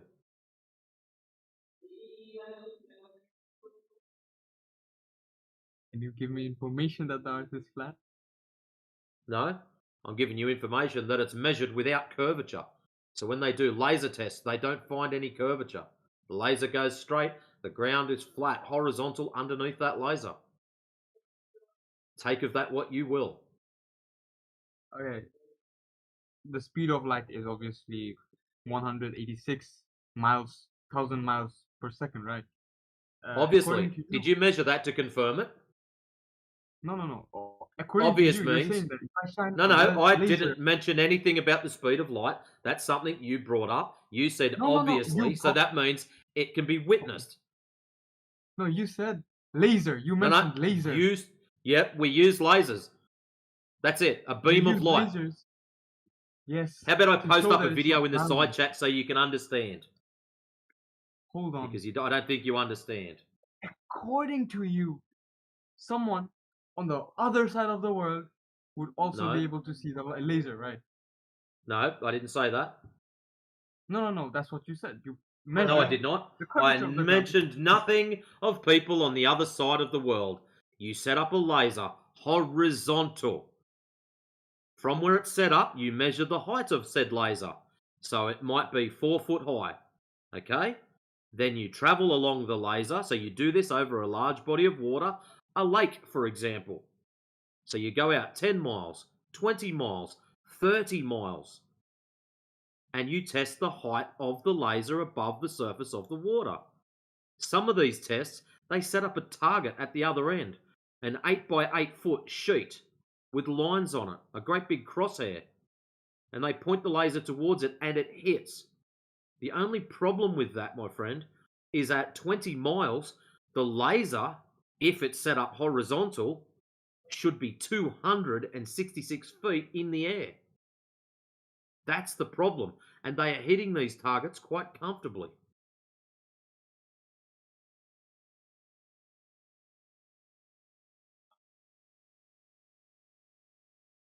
Can I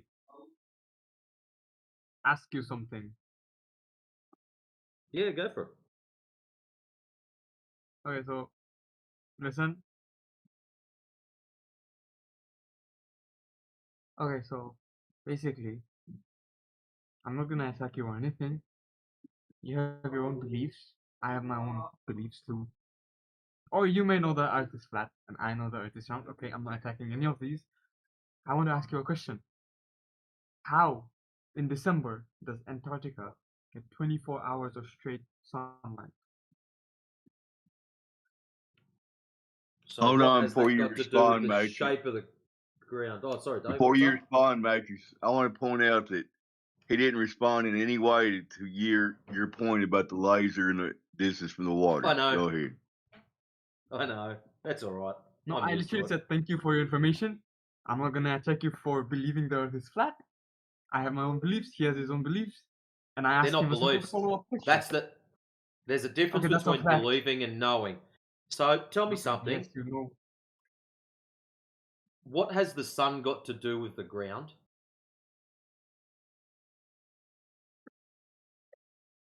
Nothing. That's what I thought. So next question. We've got a flat Earth. Can the sun set if the Earth's flat?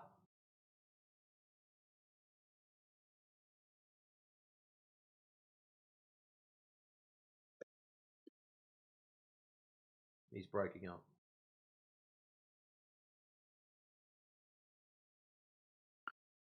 You broke Why don't another one, Matrix. Where'd he go, man? I didn't break him. The question was, can the sun set if the Earth's flat? Correct. That's the question. For the sun to light up the entire outer ring of the ground at the exact same time, the sun would have to be everywhere at once. Okay. The sun's not everywhere at once. You can look up in the sky and see it. If the Earth's flat, can the sun set? Yes or no? Earth's flat and the sun set. I don't fucking understand your question. This is breaking geometry itself. No, it's not breaking anything. It's only breaking your mind. That's all. No, what you just said. Okay, does let's try again. Absolutely. From geometry. your perspective, a ball flying through space. Sun setting is the Earth rotating. So now we've got no space, we've got no ball, we've got a flat plane and a smaller local sun traveling a circuit across this plane. Can the sun set if it's flat?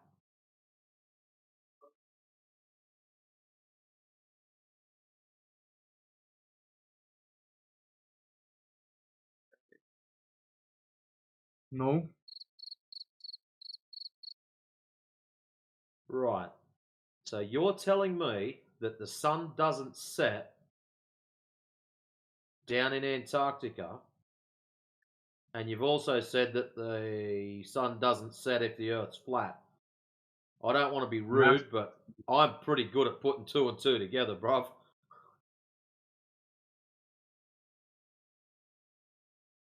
Okay. Excellent. To be honest, I think by answering your previous question, man, the sun and the sky has everything to do. No, they don't. No. Yes. Sorry. If you don't know how that works, then you don't know how a flashlight works. Yep, but you're assuming how it works. You were told a story, and you've accepted the story. You've got nothing to back up that story. No measurements, no proofs, no nothing to verify that that Oh. story is true. So you were even told a story, you made up your own measurements, facts, and everything, and now you just believe that story, no? Nope. I was taught the Then same how thing did you at come to the school as conclusion? you. I was taught the same thing as you. The difference Yeah. is we tested it. That's all. You did? Yeah, I did. I spent What do you mean he hours made up the and measurement? hours with a light Sorry, meter Matrix. What testing the does he sun. mean? What does he mean we made up the measurements? How do you make up a measurement? Explain that. I do not understand your accent, man. I swear to God. All right, I'll shut up. Go ahead, Matrix. He's asking you, what do you mean by we make up our measurements? That was the question. What do you mean by that? We make up our measurements and then we believe it. What do you mean?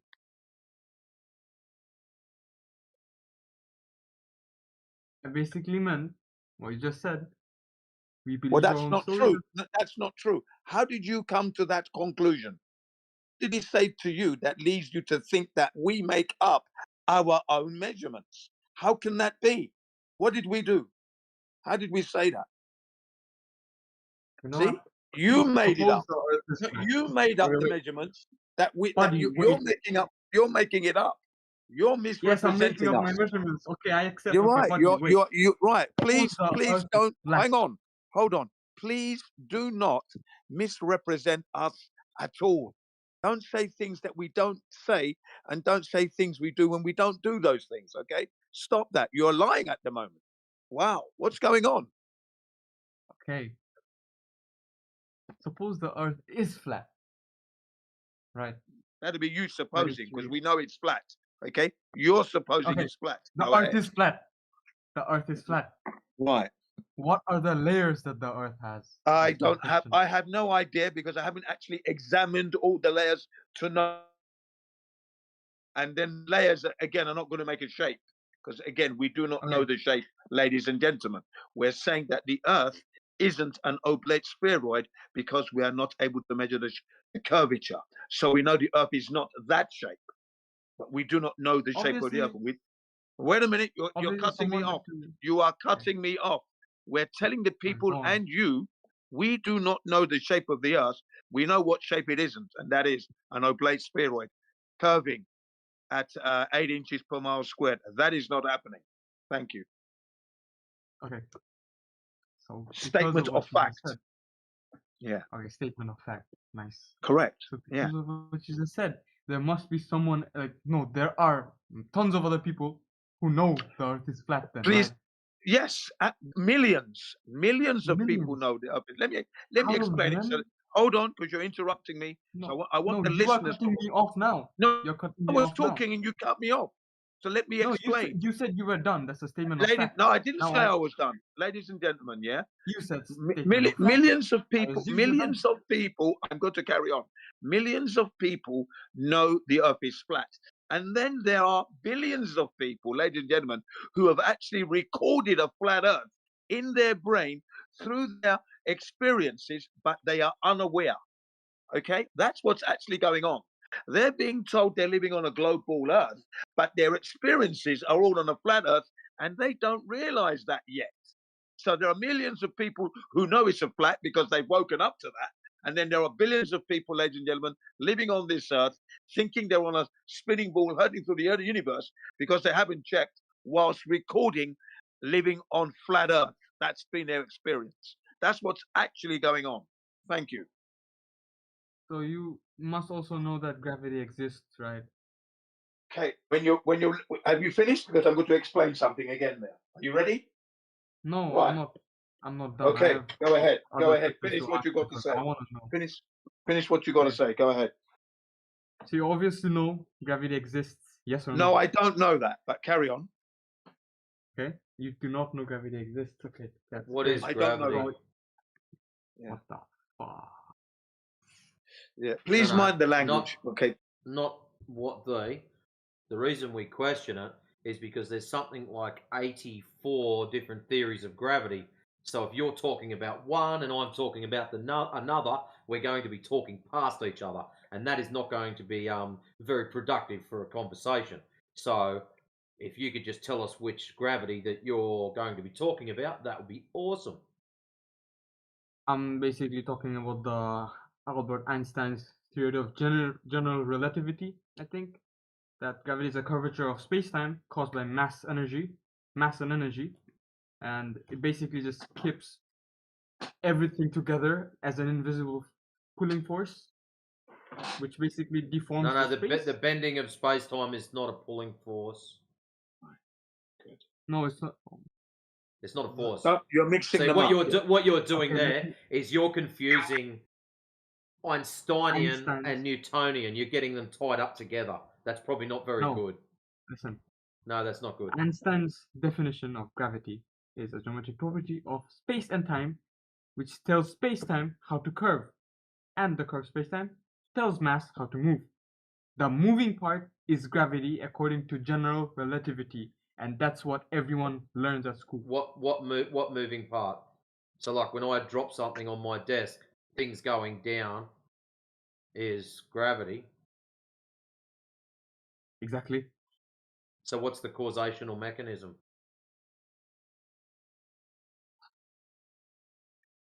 He just Have you- said space time you can know- talk, so space time tells gravity what to do. Is what he said. Go ahead. Probably sends it an email or something, little memo. I'll be back, man. I have no fucking ways to answer your questions. Wait. You've just realised that you've come to a screaming halt, haven't you? No, So no, no. what's The happened? Earth is What's still happened round. here? What's happened Earth here is is still round. you seem to believe that your gravity is going to be productive in the argument. So a lot of people have this idea in their head that gravity means spheres. Yes, because that's what you were thinking. We can read your mind. We're getting good at it. So they think that gravity means spheres. The biggest problem is No, I don't gravity really does care not if gravity spheres. means spheres or not. The issue comes down to the fact that we've measured the ground. So the ground is not showing any curvature. So whether you claim gravity causes spheres or there's invisible gnomes with lassos and cowboy hats that cause spheres, we still have this little problem of there's zero measured curvature. Okay? So you're So just you playing a thinking schematic bullshit gravity. because I did not say gravity is spheres, my guy. No, you're not listening. You are on the defensive because your argument is being pulled apart word by word. Most people that come in here believe that gravity is giving them a sphere. The problem is, how about okay, you can have your gravity causing spheres. The issue we've got now as flat earthers is we've measured the ground, there's no sphericity, no curvature. So that means what with your gravity? It means nothing because there's no curvature there to back up your claim of gravity makes spheres. Okay? That's the problem. Honestly, the amount of people over here, they're obviously not. They're amongst the millions of others who believe it, and amongst the millions of others who believe that the Earth is flat or know the Earth is flat. Basically, out of those millions, one has to be rich enough to send someone to dig straight down to see where it leads. And if he has done that, the Kohler super deep borehole. I think they went down. Was it 7.6 miles? and according to what you just said, that deep hole, it kept on getting increasingly hot. And according to your flat Earth, there's Well, that was nothing one of the under claims. Earth. We never said that. We That was never not the said there's claim. nothing under Earth. We don't know exactly what's under there because when they were drilling that hole for 20 years, the drillers and those who are involved in that made some predictions as to what they were going to encounter, and they were wrong every step of the way for 20 years. So that's why we know nobody knows at this point. Those instruments were molten because of the heat over there. As far as I'm concerned, they made predictions as to what they were going to encounter. Don't ignore that. And they were wrong. They made some predictions and made it wrong. So they didn't know. And even today, they're not sure today. Nobody knows what's 4,000 miles deep. Nobody knows that. Thank you. Anything I that's wanna ask you a beyond question. that 7.6 mile is pure speculation. Yeah, unknown. Let me Unknown ask something, territory. Jin. Yes. So basically, those workers assumed or claimed, whatever you just said, that they made random- predictions. Right. Yeah. So the workers predicted that the instruments that they use are gonna be molten either way. No, they've made predictions that they were going to meet this kind of material at this kind of depth, and they were wrong about that. Then they carried on, we're going to meet this kind of material at this kind of depth. They were wrong about that. So for 20 years, they were wrong. For 20 years. Okay. Why were they wrong? What was causing them wrong? Oh, wrong I'm confused. because the materials that they said they were going to meet didn't encounter, and the drill got stuck. They had to stop drilling, get another drill, get everything, start again to The continue. Jews didn't get stuck. The Jews were melting. Exactly. They melted, they got stuck, and then they had to start again. Because it Now you wasn't tell moving, me was it? what melted those Jews. No, you tell me, because you're the one that knows it all. I've given you my No. knowledge as to date. Yes. The depth of the earth isn't proving a shape at the moment. Okay, which is what we're discussing. Okay, stay on track. The depth of the Earth has something to do with the shape, obviously. Not at this moment, ladies and gentlemen, because we don't know the shape. A depth isn't a shape. It's an indication of how deep we've gone. That is all. It is not a shape, which is what we're discussing. Is it an oblate spheroid of 24,901 miles circumference, the radius of which is 3,959 miles, or is it a flat surface? That's all we can ascertain. And then the depth of so far, 7.6 miles. That's all we've got. Flat earthers, that is.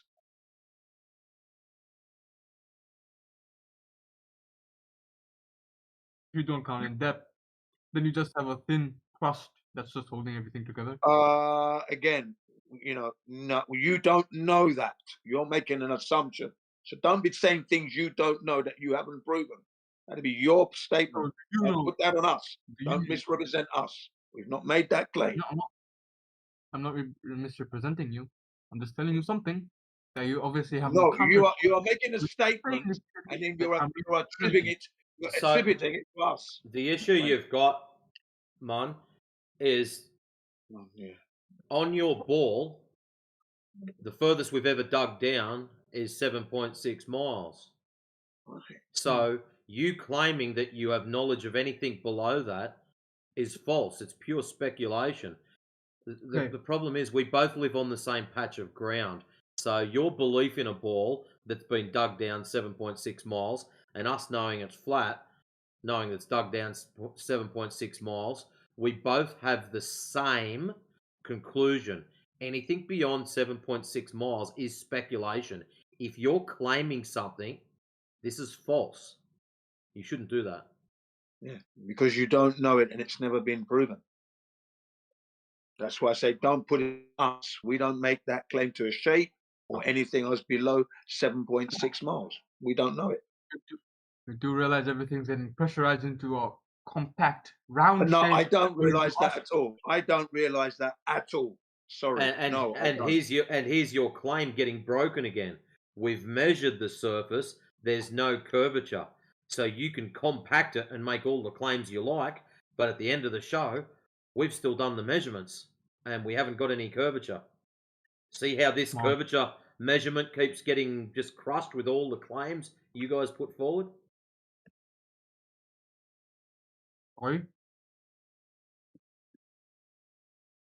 But anyways, guys, can I repeat? All of your claims come down to you trying to prove things are curved. We have measurements of the ground showing not curved. So unless you've got measurements showing curvature, which contradicts our measurements of non-curvature, then you haven't really got much. May I know your measurements of non-curvature? Yeah, 0, non-curving, flat, horizontal.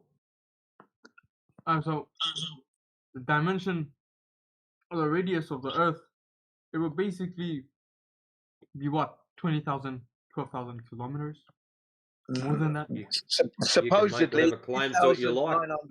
Yeah, supposedly 3,959 miles. Okay, that's the supposed radius in miles. So you just basically believe that? No, we don't believe that at all. We check it and we know that that doesn't exist. So no, we don't do any believing. You're still misrepresenting us. Okay. We don't So you believe check- that because, yes, that's correct. Yeah. So we know that that value does not exist. Wow. How long does it take for you to understand? Yeah, okay. Value. The Gleason maps? Sorry? The Gleason map value. Well, what about the Gleason's map value? Again, we're talking about the shape of the Earth here. The lack of curvature is what we're talking about. All maps are flat, ladies and gentlemen. What are we talking about here? We seem to have come off we've gone down another road. We're talking about the shape of the Earth. No measurable curvature. You've now talked about maps. All maps are flat. What are you talking about here? CBR1, Jin, can you look up Bob Noddle and the documentary behind the curve? I don't need to look at that at all. I don't need to look at Nah, that. it's okay. That happened years ago. Doesn't prove the shape of the Earth. Thank you. We're talking about the No, shape of the Earth. Bob Noddle and the hit piece Beyond the Curve or Beyond the Imaginary Curve or whatever is not proving the shape of the Earth. I don't need to see that documentary at all. I knew of it before you were born. So calm down. then how does a Euroscope work even? Again, not proving shape of Earth at the moment.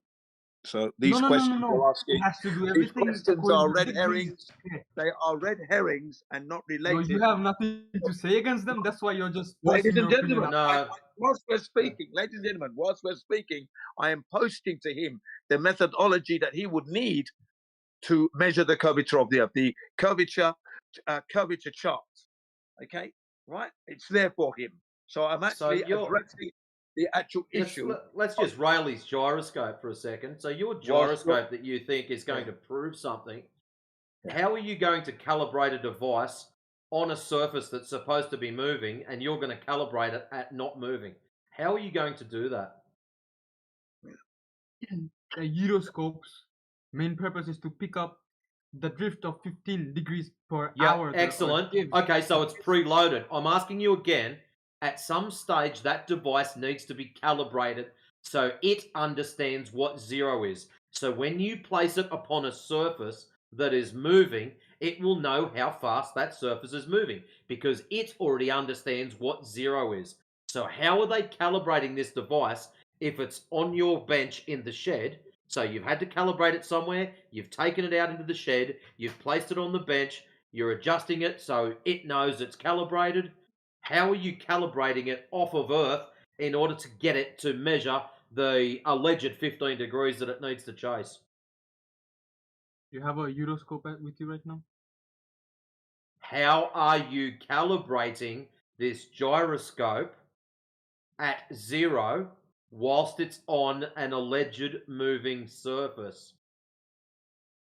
No, we are not calibrating at zero. We're calibrating at 15 per hour drifts. Okay. No, It registers that's what they picked automatically at that. up. So how did That's they what they know picked it up. was 15? How did they register it was 15? They have to By the compare measurement that stuff 15 over there. they have to compare that 15 degrees to something. What was it compared to calibrate the device? How am I supposed to know what it was compared to? You don't understand how to use the So it wasn't. Excellent. So how about pro tip for young players? Don't bother bringing up the gyroscope until you can calibrate the thing for us, because that'd be awesome. And on that note, I'm going to go to bed because I'm hella tired. So, anyways, guys, peace.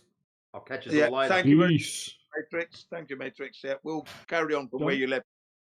Cheers. Have a good rest. Another Australian here to take his place. Oh, bloody well done, DJ. Just So kidding. let me Good. What's up, Jim? nice to hear you, man. Brilliant. Yeah, I'm well, and it's going well here. Welcome. Take a seat. Hold the mic. It's all yours. I was just wanted to ask. I don't know that much about gyroscopes, but don't they only just if there was 15 degrees per hour of drift that they were picking up, it would only happen right at the poles. Is that correct? That's correct. Right. This is why Matrix was asking, how did they calibrate it? You got to calibrate it from zero, and then you notice it in an hour moving at 15. How did they do that? Unless they had to go to the poles. See, he doesn't know how to use it. Gyroscopes measure 15. So if they measure 15 degrees per hour of drift, then they would have to be at the poles. I mean, right? So if they're making that claim, like they would have to give us a different value, wouldn't they? And then show that they're measuring these different values consistently at different locations. Right. Yeah. I've never seen anyone demonstrate that. Have you? That's right. And again, the gyroscope is not proving the shape of the Earth, which is what we were contesting here at the same time. How does a gyroscope prove shape? What's going on here? And the young man seems to be misrepresenting us.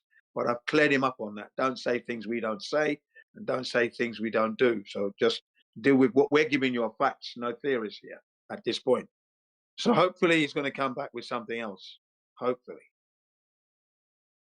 Excuse me. Can someone tell me if the Earth is not a sphere? If the Earth is not a sphere, then how we see the Earth's shadow on the moon being cast as a perfect circle? Ladies and gentlemen, shadows don't prove shapes. You're looking up. The gold standard in ascertaining whether or not the Earth is curving at 8 inches per mile squared is clearly and obviously to measure the surface. That is the most accurate and gold standard. As soon as you look up, you're looking at things that you don't know what they are. You don't know the distance. So there's a lot of inaccuracy, and that's what we're trying to reduce.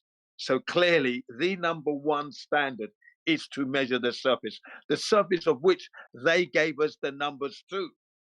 Okay? Right. Can I add That is something the end quickly of to that. that? Go ahead. So, right now, I'm not saying that this is what's causing what we're seeing on the moon, but technically, if we get a spherical object and we get a flat surface, right, like a flat, like a ruler or a book or something like that, and then we shine a light and we have the flat surface in between the sphere, right? You can cast a curved shadow on the sphere with the flat object. In fact, that's the only way that you can do that because That's right. the sphere because the sphere itself is a curved object. If you use another sphere to try to cast a curved shadow on the moon, then it actually distorts the shadow. It creates a sinusoidal shadow, and it doesn't. When we set up a small scale demonstration, it doesn't look anything like what we see during an eclipse. Whereas a flat edge actually causes what we see during an eclipse. Once again, I'm not saying that that's exactly what's happening. It's just it just goes against your explanation. That's all. Right, right. Purely speculative Okay. at this point because we cannot prove it. Therefore, when you're in that realm of errors, guesswork, estimates, that's not accurate enough. So you need to be measuring the surface. Like I said, they gave numbers. Let's try to validate that on the surface of the Earth where we were given those numbers. That's the gold standard. All right. On that point of that flat disk could also cast a circular shadow on a sphere. You're claiming a shape that we don't claim. You've made an error. I keep saying, please don't say what we don't say. When you say disk, that's not flat earthers, ladies and gentlemen. That's his idea, his rendition. It's got nothing to do with us. All right. So, but this is all I was saying. Let me restate what I was saying really quickly. Right, on a small scale. Okay, if we get a ball and we get a light source and we hold the light source away from the ball and we put something in between to cast a shadow onto the ball, if we use a straight edge like a ruler, then it casts a curved shadow similar to what we see in the eclipse on the moon. But if we use another sphere instead of a straight edge, it forms what we call a sinusoidal shadow, a sinusoidal pattern, right? Not what we see during an eclipse. You can't cast a spherical shadow on another sphere like they claim is happening during the eclipse, right? I'm not claiming how it actually works. I'm just telling you that you can do this on a small scale, and what I said works. It goes against your explanation on the globe. I'm just attacking your claim. I'm not making a claim to how the actual system works. Yeah, thank you very much. So shadows being casted by a ball Earth wouldn't show the image that you're seeing. Only a flat one would. And again, we're not saying that's 100% dead cert because we can't go up there again to validate that. Hence, we must measure the surface of the Earth. That is the gold standard. I'm sorry that I have to keep going back to that because that is the standard. Right. No standard supersedes that.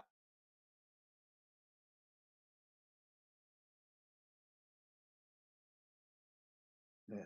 Whilst the previous information from my colleagues DJ was bang on, totally refuting the idea of a spherical ball casting a shadow that is going to be straight. No, it doesn't happen that way actually. But we can't go up there to actually confirm that. That's the problem.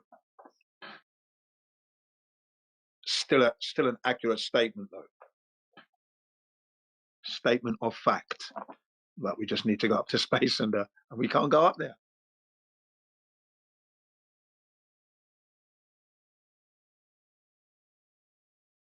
Yeah, they always seem to do that, don't they? They always seem to, say things we don't say, and then misrepresent what we do say. Wow.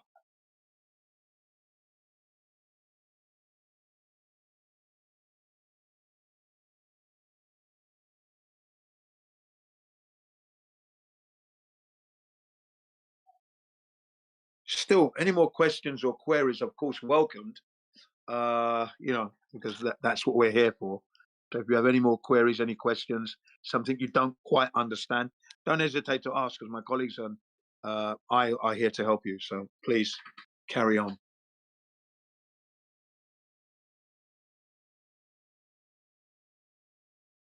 And for those who are listening in the live stream and that, it's marvelous, isn't it? We are proving to you that the globers cannot prove their globe. And if you're a glober yourself, you've got to admit you haven't checked it, you haven't measured the curvature, so you can't say you know. You cannot say, I know the Earth's a globe. You can't say that. And I say to you, no human being can say that, because no human being is measuring curvature of Earth.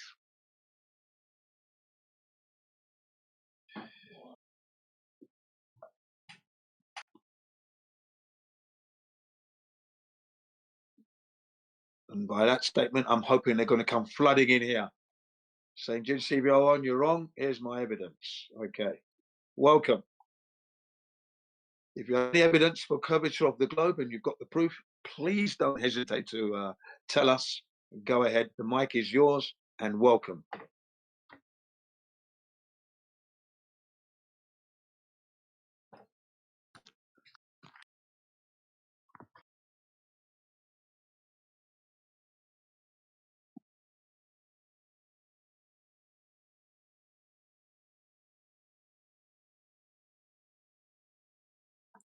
Yeah, welcome to the server. You've landed at the 24/7 Flat Earth Discord on the English Hub.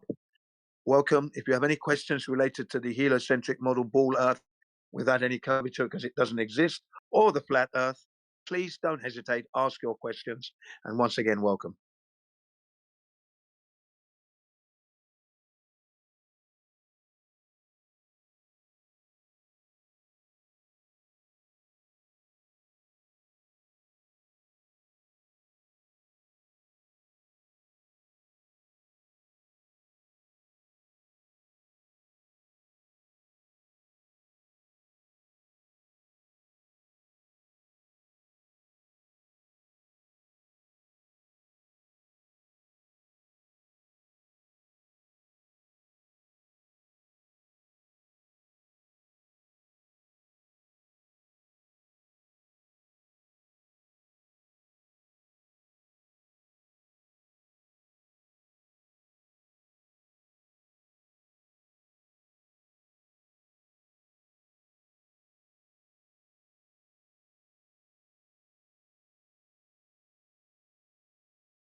See, yes, if Over the Fence is listening, he's been here. I think he has been in BC, and he hasn't got it right whilst he's been here. So, but if he wants to come in again, we welcome.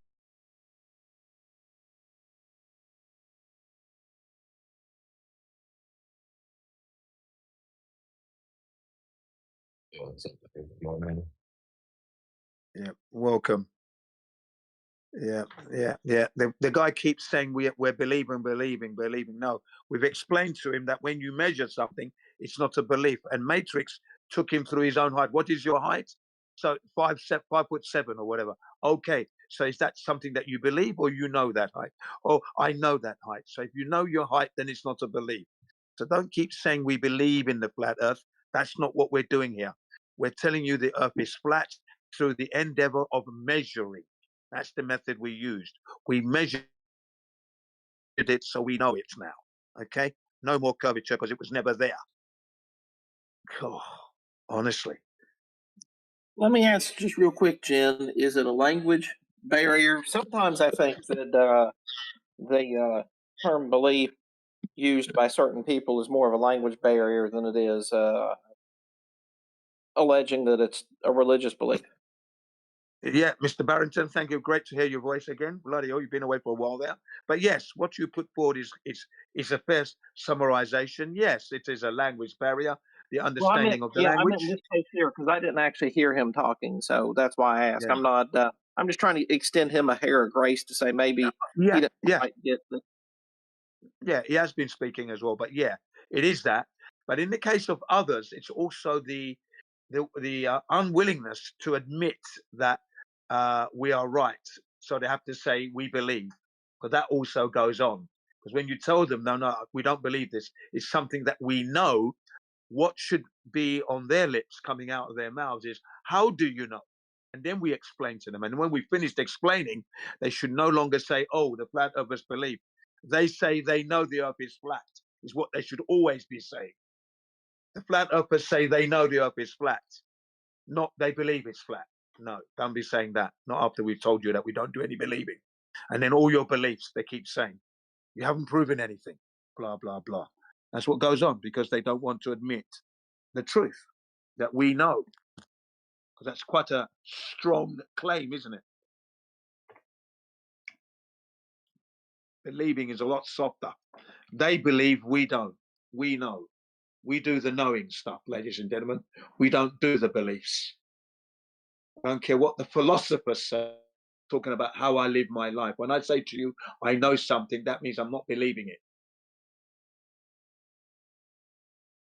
And then there's no misunderstanding. Jinn knows the earth is flat. That's what you'll be telling people. Thanks. He knows it's flat because he said he's measured it. Right. Have you measured the curvature? No, I haven't. Oh, so you don't know the earth is a globe then? No, I don't know it's a globe, but I believe it's a globe. Okay, but you haven't measured it, have you yet? So you don't know then? No, I don't know. So there's a difference, isn't there, ladies and gentlemen? Believing the earth is a globe and then knowing it's a globe. There we are. So the language barrier is there. I'll admit that, misunderstanding.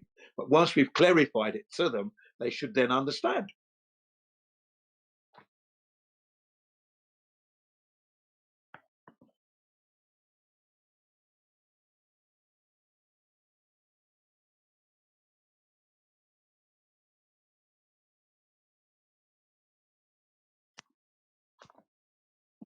You know, Jen, I am kind of angry at you though. Oh, why? You did something to me back. I don't know. Maybe it was November, and you still never apologized. November of last year. Yeah. Do you remember you were talking about the "We don't even need to try. It's always a good time." Oh, lovely. Yeah, I like that track. Yeah. Yeah. So I played that for the Twins back then, Yeah. and they've had that thing on a constant rewind ever since. Oh, I love those twins of yours. How are they? Oh man, they're doing good. They're finishing school. They're just man, they went from like being really far behind, barely being able to write their name, to brilliant. they can read and write now. I mean, literally within about 3 weeks' time, they flipped a switch and they are. I mean, like what they just 4 weeks ago, they were sincerely struggling. It wasn't anything they were. It was definitely not a put on. They were. We had to be careful because they were, like we didn't want to push them too far because they were getting really, really sad. Like sometimes they just cry, "Daddy, I can't do it. I can't do it." And then all of a Yeah. sudden, out of the blue, they just walked in one day and bam. Yeah, brilliant. Yeah, they've reached the milestones. That's good stuff. Brilliant, man. I'm very happy for you. So now they're going to be looking to you to help them with their homework, like I had. Especially those Yeah, I mean, awkward pictures that they can't draw. yeah, Yeah, man. They the other week we went to a coffee shop to get a bag of coffee, and so this other song, I can't even think of what the heck the name of it is. Let's see, Glad You Came. Okay, Yeah, Glad right. You Yeah, Came. yeah. The Wanted. That was playing in the background. So no more than pulling away. Daddy, I want to hear that song. Yeah, they're So very, now they're they've live got wires, man. they've got it plus your "It's Always a Good Time" song on constant repeat. Yeah, brilliant. Yeah, well, they know a good thing when they hear it. You see, that's it. Right, you've got to keep playing that one. That's one that's going to be seared into their brain. So when they get older, maybe they won't hear it for a while because they're going to be busy studying hard and they're going to be distracted by other things. But one day they'll hear that track and they'll be in your car instantly. So it's good. It's all good, man. Oh, All no, good. they're, let me tell you something. These boys, there is absolutely no small thing that they miss. I Well, mean, there you are like, then.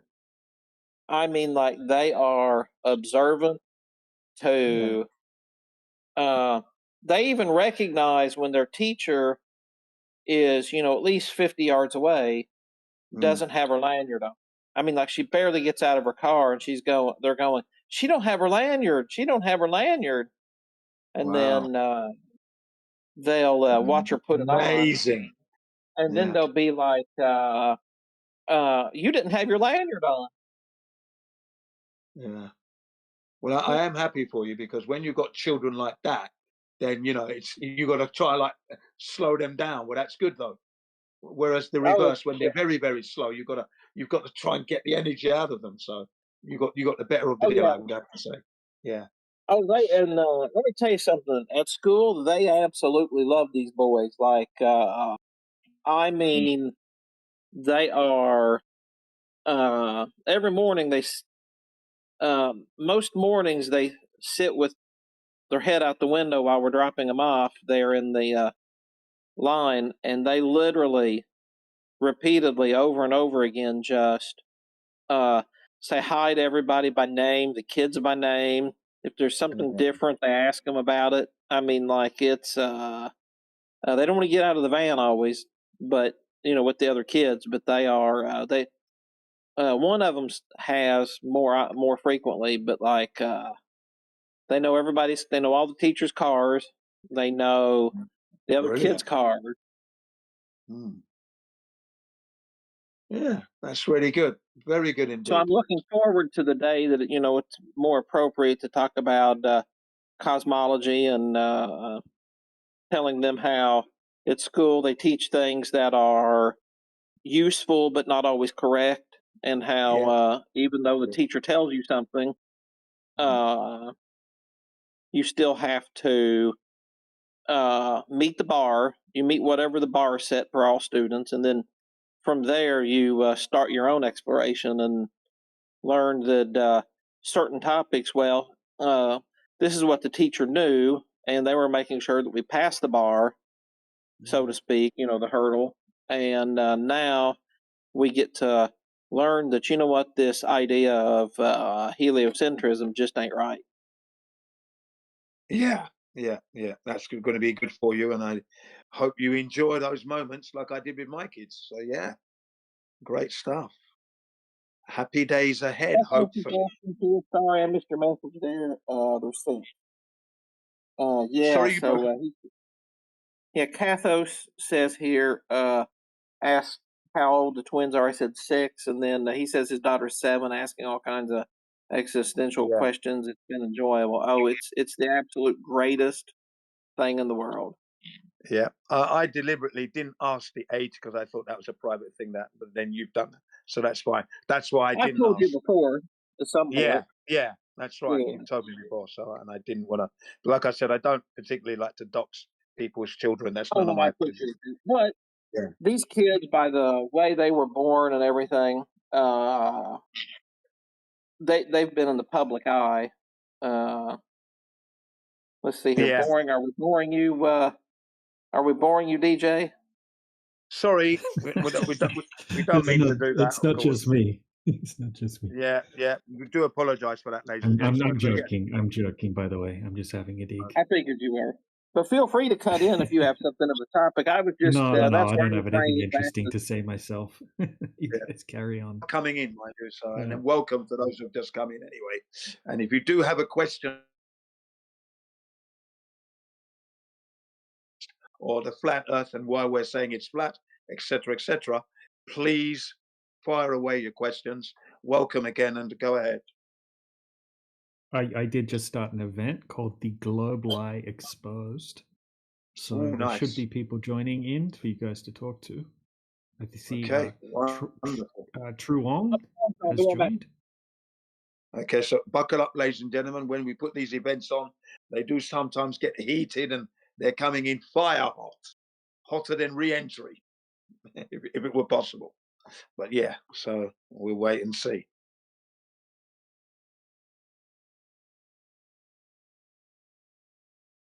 But yeah, yeah.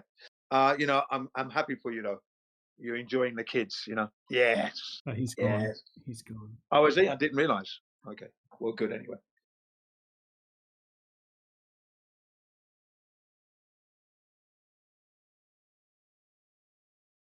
Hello and welcome.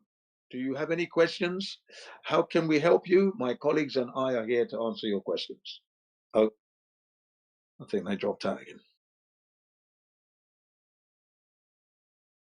Yeah, they love bringing up that the behind the curve, you know, hit piece from Netflix. They love that one, or the 24-hour sun from the Will Duffy fiasco. But yeah, amazing.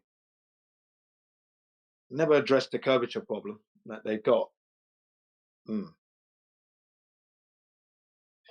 even when they do concede that they haven't measured the curvature of the Earth, they concede that, and they say clearly, "Oh no, I haven't done that." Yeah, okay, so that's what you're going to need to do then.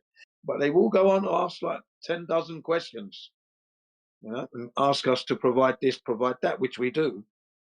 And then I have to remind them, remember, we're giving you all this material. Obviously, you're going to scrutinize it. Good. But remember, all your questions will be answered the day you actually go out and measure the curvature of the Earth. Because you've got to do that. That's when you're definitely going to know either way. Go ahead. Is the Earth a disk in space? Oh, most certainly not. Most certainly not. Gotcha, gotcha. Yeah. Is the Earth flat even with all the mountains and valleys and hills and stuff? That's another good question. So basically, what we're saying is this: that the Earth, with all the mountains, valleys, lakes, ponds, rivers, oceans, streams, all that is not curving at the rate it should be to make the radius of 3,959 miles, which then goes on to make the 24,901 mile circumference. So the Earth and all that material isn't curving at that rate. It's just laid out horizontally with the mountains and the valleys and the lakes and the oceans and the streams and the rivers. Okay. Interesting. What about what about all the other planets and the moon and stuff? Those things are round, aren't they? Okay, but we must be careful that we don't commit what's known as a false equivalence fallacy. By that we mean we're equivalating what we have to those things up there, or what those things are up there to us. We're two different things. So when you look up at those objects, we don't know what they are. They may appear to be spherical, but we haven't confirmed that 100%, right? And then here we have Earth, an ecosystem, right, on the Earth itself, and we're measuring no curvature. So we're not the same, okay? So just because we look up doesn't mean the Earth is the same, okay? Thank you, thank you. What about boats over the horizon? Okay, that's been debunked Disappearing bottom up. Yeah, that's okay. Yeah, the chips will disappear bottom up. That is the normal thing to happen when you're on the surface of the Earth and the object you're looking at is moving away from you. It's moving away to a conversion point, which is like the vanishing point. So your eye's ability to focus on it becomes it's exceeded. Okay, and that's why the ship appears to be disappearing bottom upwards, because it's moving into the conversion point, basically. Okay, and if you no longer see the ship, most people think that it's gone over the horizon. Well, if that's the case, then when I pick up my binoculars and I haven't changed my position, I can't see the ship anymore because it's gone over the curvature, apparently. But I pick up my binoculars and focus up, and then I see the ship. So clearly, the ship hasn't gone over any curvature. It's just gone beyond my naked eye ability to see it, and I'm now aiding my eyes with my binoculars. And there she blows. There she is.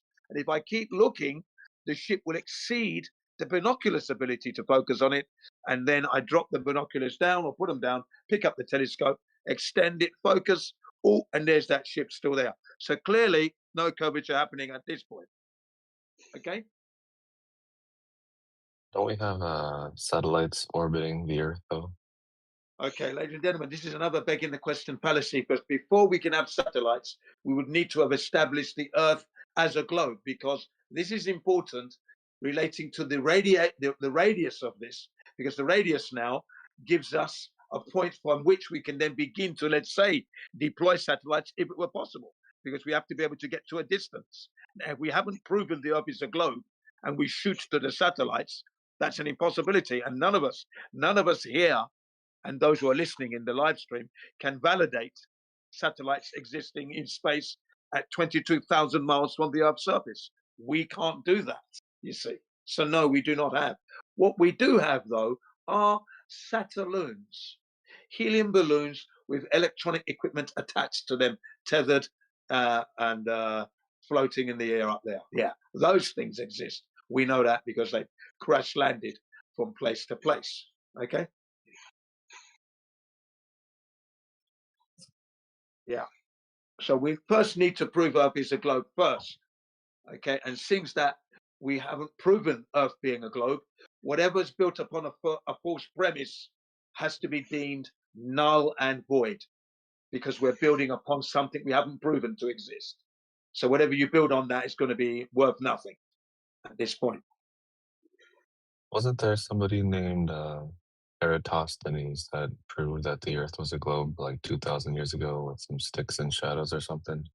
Thank you very much and bringing that up. And I guess it's a shame we have to go that far back, ladies and gentlemen, but here we are. So basically what Eratosthenes did was he actually measured a flat Earth, is what he did. Because if you're talking about sticks and shadows, in order to measure a shadow and an angle, you will need first and foremost, fundamental, a flat Earth baseline, a flat baseline first. And from there you get your angles of elevation. And he assumed the distance to the sun and assumed a globe. He didn't measure a globe because you cannot measure it. We're not measuring it now. He didn't measure it 2,005 years ago. 2,500 years ago. He assumed a globe and measured flat Earth is what he measured. Flat Earth is what he measured. Okay? Not a curved ball. Yeah. That'd be the Eratosthenes sticks and shadows and that. Yeah. It was because in order to measure an angle, you've got to have a flat baseline, and triangles are 3 straight lines. That's what they are. They're not curved. Triangles are not curved.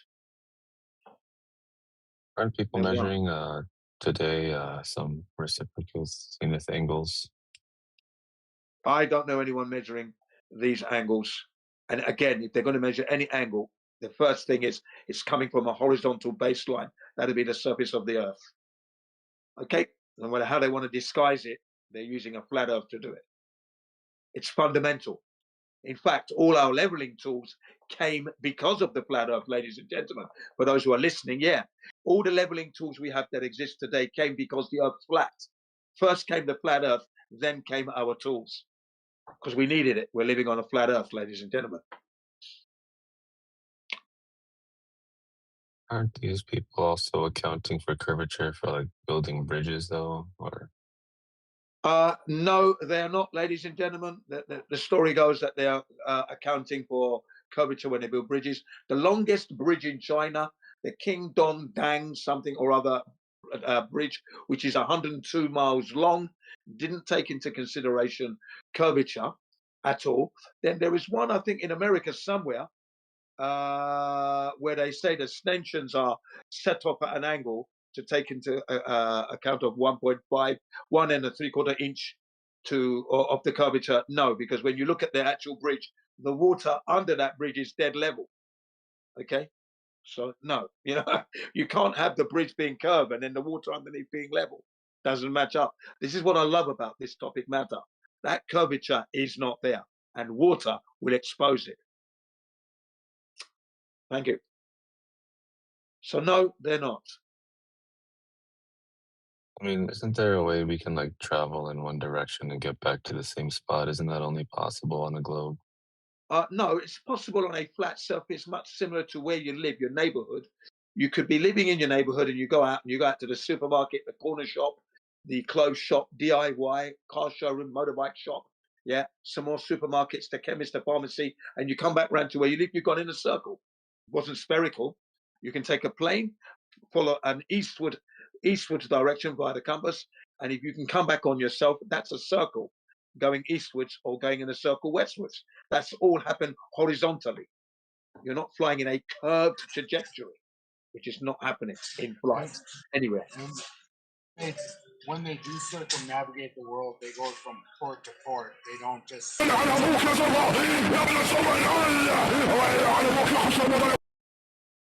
Yeah.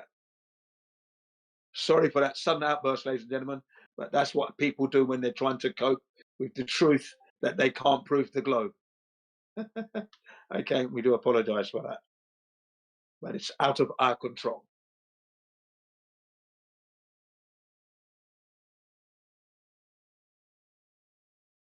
Yeah, so circumnavigating is correct, what my colleague said there. They're going from port to port. Yes, exactly. On the water, which isn't curving. And I went from Southampton to Nigeria, Lagos, Port Harcourt in Lagos, 2 weeks, total horizontality all the way, 363 degrees horizon level. An unforgettable experience. Happened back in 1969 and 1971, thereabouts. 2 journeys I made on that. Fantastic. Isn't somebody circumnavigated north to south though? It's been claimed but never been done, ladies and gentlemen. And the funny thing is, you would have figured that the military would hold that record, the Air Force in particular, seeing as they have the equipment to do it with ease. Never been done. What's been done? When I saw the last one that was done, he was holding a heading, and then he deviated off of it. So he didn't keep on the heading and stay on that heading and come back round. It's basically did a U-turn. Got to a point, did a U-turn, and that was it. Didn't follow a curved trajectory and come back round under. No, it's never been done. East to west, yes, lots of times. East to west, west to east, if you will. But north to south, coming back to north again, has never been done. Only on a horizontal plane, going to a certain point, U-turn, coming back again. No curved trajectory, upside down, rounding that ball and coming back. That's never been done. And like I said, the military should have that record by rights. What about the moon missions? Didn't we take pictures of the Earth from the moon? Yeah, I'm glad you said that. If you go to the Apollo detectives, ladies and gentlemen, they've scrutinized those images. They're looking for a guy called Scott Henderson, Robert J. Williams, Marcus Allen, and Gerard White. These guys scrutinize those images and show you the anomalies. Then there's the What Happened on the Moon, Part 1, which looks at the photographic anomalies. What Happened on the Moon, Part 2 and 3, combined, looking at the radiation and how they should have affected the images they took and the problems with rockets. David Percy, What Happened on the Moon, please check that out and you'll be well and truly informed. Yeah, no, the photographs have been proven to be fake. And then there's software that one can download. Again, you will go to the apollodetectives.com, go to their playlist, scroll down to where it says faking space, click on that, and you're going to find Paul on the Plane showing you the softwares you can use to scrutinize NASA images from their library. And you're going to find that they're all fake, ladies and gentlemen. So they're giving us pictures, but they were not taken in space, done in a studio. Okay? It's a great question. What about gravity? Doesn't a water drop prove that gravity pulls everything towards the center? No, a drop of water will form a little spear because that's water retention. Okay, but that's just dropping down. It's not due to gravity. And again, which gravity are we referring to? And if we are to quote the scientific community, they tell us that gravity is not a force. And the current standard is the bending and the warping of the space-time fabric by Albert Einstein, which has not been proven. It's a theory not been proven. and then what's his name? Sir Isaac Newton's mass attracting mass, which he himself, Sir Isaac Newton, this is totally disagreed with the theory, didn't want to be associated with the theory, and he never proved it. He said it was an absurd idea. So it would be, which gravity are you talking about? And then there are still 84 other theories out there, ladies and gentlemen, that are unproven. So no, gravity doesn't exist the way it's been described by any of the unproven theories at the moment. Water drops because it's heavier than the medium that it's in. Okay? You know what? So You know what I always say, Jen, when it comes to gravity?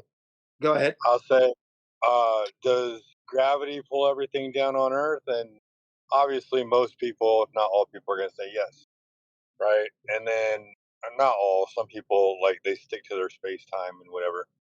Yeah. But when they say everything's being pulled down on Earth, and say, great, let's go measure the surface of water, because the surface of water should be curving in practically a spherical fashion around the Earth. And Right. once we measure the water flat, then whatever gravity is, it's not making the Earth a ball. Right. That's right. And I've heard you say that actually, yeah. And that is a great way to put it, yeah. Because you're dispelling the gravity and debunking the ball at the same time. So that really is a good methodology, and I should try to use that in the future because that's a good one. Yeah, we can keep gravity, whatever gravity is. Like gravity is a downward vector, whatever that is. Yeah, whatever that is. We Yeah. can keep it. We observe the effects, Yes. right? Whatever that is. Yeah. And so I'll keep it. I'm not going to dismiss it. I'll just say, hey,